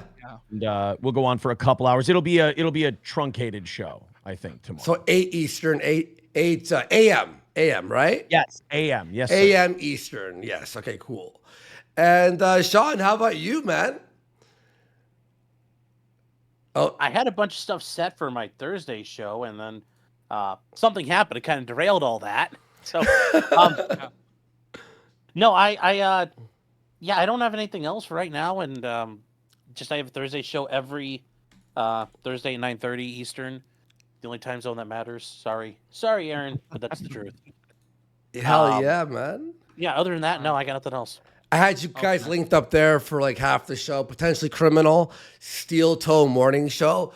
Both of you guys were fantastic. Thank you for coming on. Thank you, Aaron, for speaking your truth and saying the crazy stories. And thank you, Sean, for for hanging out, man. Your and legal analysis insight and everything. It's great. And You're I know I man. got a bit aggressive. I feel bad about that. I'm just, I actually just am really pissed off at a lot of the way people are reacting to this. And I took it out on you, which I shouldn't have. So that's okay. Nick already did that once. So I think we were nicer. He was nicer. No, I understand. I can tell you. All right, man. Thanks, guys. Well, we'll see you. And we have a few super chats to read out that weren't questions, more so as statements. Yeah, we'll hang out for a little bit, guys. So, yeah, all right. Aaron and Sean, we'll see you all later. Peace. See you guys. Take it easy, guys. Right. Hope to speak soon. Peace. Whoa. I don't even know what to say, guys. That was quite the ride. That was a thing. That was nuts, but the story, honestly, I'm saying right now, the stories don't surprise me. The stories are like, that makes sense. Yep. No, that makes sense. And I know for a fact that there were stories he wasn't telling. He was holding back in certain areas. I think he kind of did slip up at the beginning of the show when he said that he had been a homosexual. I think that Rekieta I think he was trying to make a joke. No, I think him and Rekieta definitely engaged in gay sex acts and all sorts of fuck shit. That eventually, like, threesomes, maybe. I think eventually even more will come out that you didn't hear on the show today. I imagine Rekieta's gonna come out guns blazing, probably gonna go on Dick's show to expose Aaron, because why not? It's gonna be fucked. Like, buckle up. Content. Like, crazy shit's gonna happen. But I hope people can understand, because I did at certain points get so pissed off that I really did press Aaron. I hope people understand that the reason that I didn't just scream at him about how fucked he is because we just wanted to let him talk. Yeah. We wanted to let this guy provide a noose for himself. And I think he did. Yeah. Well, I think he really did. Well, you know, he's saying, like, he's ashamed, he's taking his lashings, and we'll see what happens from here. Now it's about a court of public opinion again to fucking, you know, think what they think. I'm sure we're going to hear a lot more from him. And honestly, it's just a whole degenerate situation with kids involved in this and that and the other. And, you know, it's crazy that it was on our show. We haven't been covering it for like a fucking year. It should have been on our fucking show. You know, it should have been. I'm glad, and I think it was a great venue for it. I think Sean helped enhance Sean was awesome. And add a new dimension to it. But I'm sure there are areas where we, you know, let people, I'm sure we'll hear all this question or that question. But I tried to get in every single question that we could get in multiple times. 4 hours of straight questions, stories, Sean in. Like, I think we did the best we could with what we had, and it was crazy. It was wild, and I'm sure now with this happening, we're going to hear there's going to be a lot of people. We said a lot of things about certain people that we have, you know, like the Law 2 people, all that stuff. We'll be hearing these things. I'm going to start reading a bunch of these super chats off that weren't necessarily I deemed as helpful at the time or questions, but more so as statements. Yeah, for sure. So we got Kitty for 50. Ash and Andy, your class acts listening to this fool who is just as shit as Nick and Kayla in April. Let me spaz him 1 second. And I agree. Like, he's equally as guilty as any of them. He completely failed as a father. I mean, he admitted to all this stuff. It's on him to try and find whatever sort of redemption and live with himself. And hopefully he continues to go after Nick Rekieta, because I think Rekieta was the instigator in all this, but this guy also has a big portion of guilt. Aaron does. Big Black Bull for $10. My money on Nick's worst day ever is the day his wife fucked another man while he couldn't get it up. In that moment, he knew he was a bigger cuck than Maddox ever was. Yet another creator meets ironic demise. Do you think she came? You best believe. When his wife, Kayla, got fucked by the Black Bull, she came. Then Kitty for $50 says, stop him, what the fuck? Now, that was at 9:22 p.m., and I don't know what you were asking for to be stopped, but I'm glad we didn't stop him. What's Up with Ian says, based off these stories, I hope Nick and Kayla never see their children again. Just abhorrent, degenerate behavior. I'm pretty much in the same boat as you are, although I think that it probably is better for them to be with their real parents than in a foster home or something. So hopefully they can actually get sober and clean and have their kids back. But may I say one thing real quick before I forget? The craziest part of the story was the 4 of them in bed and the kids knocking, asking for food. You know, that was like that. I was like, wait, what? What the fuck are you like? What do you mean? I mean, that was like the Arlo Bubble craziest. in chat. He goes, "This is honestly the most degeneracy the sector has ever seen," and that's saying something. Like, Rekieta outdid Ralph. Yeah, like, he did. Really think about it. Ralph is the better person. Fuck, which is man. fucked. Yeah, a buddy. Well, yeah. Then we've got, let me see here. Ralph is still a piece of shit. like, I mean, like. Did Aaron Ralph. ever see the Sonic medallion? I think we missed that one. Let me Bring go it to up. the next page. Ralph Dub, he's the second worst person on the internet right Johnny now. Arcade says, bury this lawyer fuck under the prison boys, PPP1. Do you think Rekieta this is Gino88 for 20. Do you think Rekieta tried to sell the Baldo when he got caught wearing it, or was he too embarrassed? No idea. Mr. Branny says, great show as always, Fat Man and Tardsky. The Baldo gives as easy as it can take. We must live in fear of its powers. Eric, we missed this question, but he asked if he had April blocked on everything. Aaron needs to have her hands wiped of her forever. I guess so. Does the Christ, Gino88 for 10 said, does the Christ-hating F-slur have anything left of value to offer the casino? Also, Sean is cool as fuck. Please have him on more. Anonymous cool, for 5. He wanted everyone on the panel to give a firm affirmation that Christ is king. He said, also, Sean, did you like the pic I emailed you the other night? Sorry, we missed that one. But there were a lot that were coming in, and it was just getting a bit overwhelming. And I think... Thank you, everyone, by the way, for the big support, man. For $10. He says, looking forward to watching Nick swirling a glass of whiskey, pontificating while cross-examining an expert witness. And 6820 for 10 says, good stream. And Captain Falcon asks, Andy, how long did you do coke for? Like a year? Let's say a year. About a year. And Anime Sucks Cope and Sneed for 5 says, I didn't send that super chat asking Aaron what took place around family members. We all know that some weird shit was going on at all times in that house. Good show, gentlemen. I'll say one thing, too, with Coke. It was like, it started out, it was like the first few months were like twice in a month. And then the last 3 months were almost every single day. Like it started, it was like an if you saw a graph, it'd be moving up and up and up and up and up type thing. All right, guys. Well, I think that's it for the show. If we didn't yell out your subs when they came in, cool. We apologize for that. I hope everybody can understand that it was very important for us to maintain our focus during this. And so, we did our best, folks, and we hope you appreciated it. We hope it was enough. We're probably going to be back either tomorrow or Wednesday, most likely. But we might take a day and then we come back Tuesday or Wednesday. We'll see, because there's a lot of other stuff that's not Rekieta related that's been going on with Bossman Jack, that's been going on with Feezer, that's been going...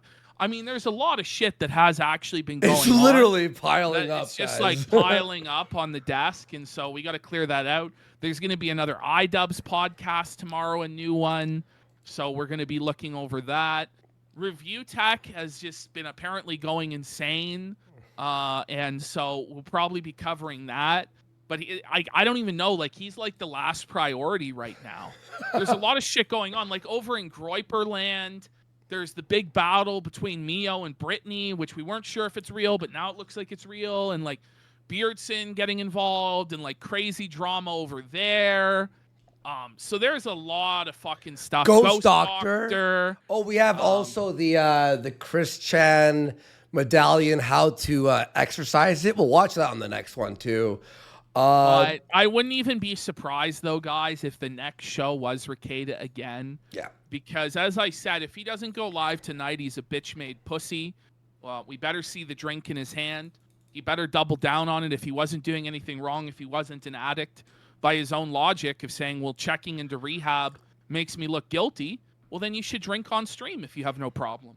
So hopefully that happens, and we cover that tomorrow. But we'll see you guys soon. Guys, what a show. Holy shit. Stay tuned at Andy Worski for me, at Power of the Truth for Ashton over on X. And the clip channel, go click it.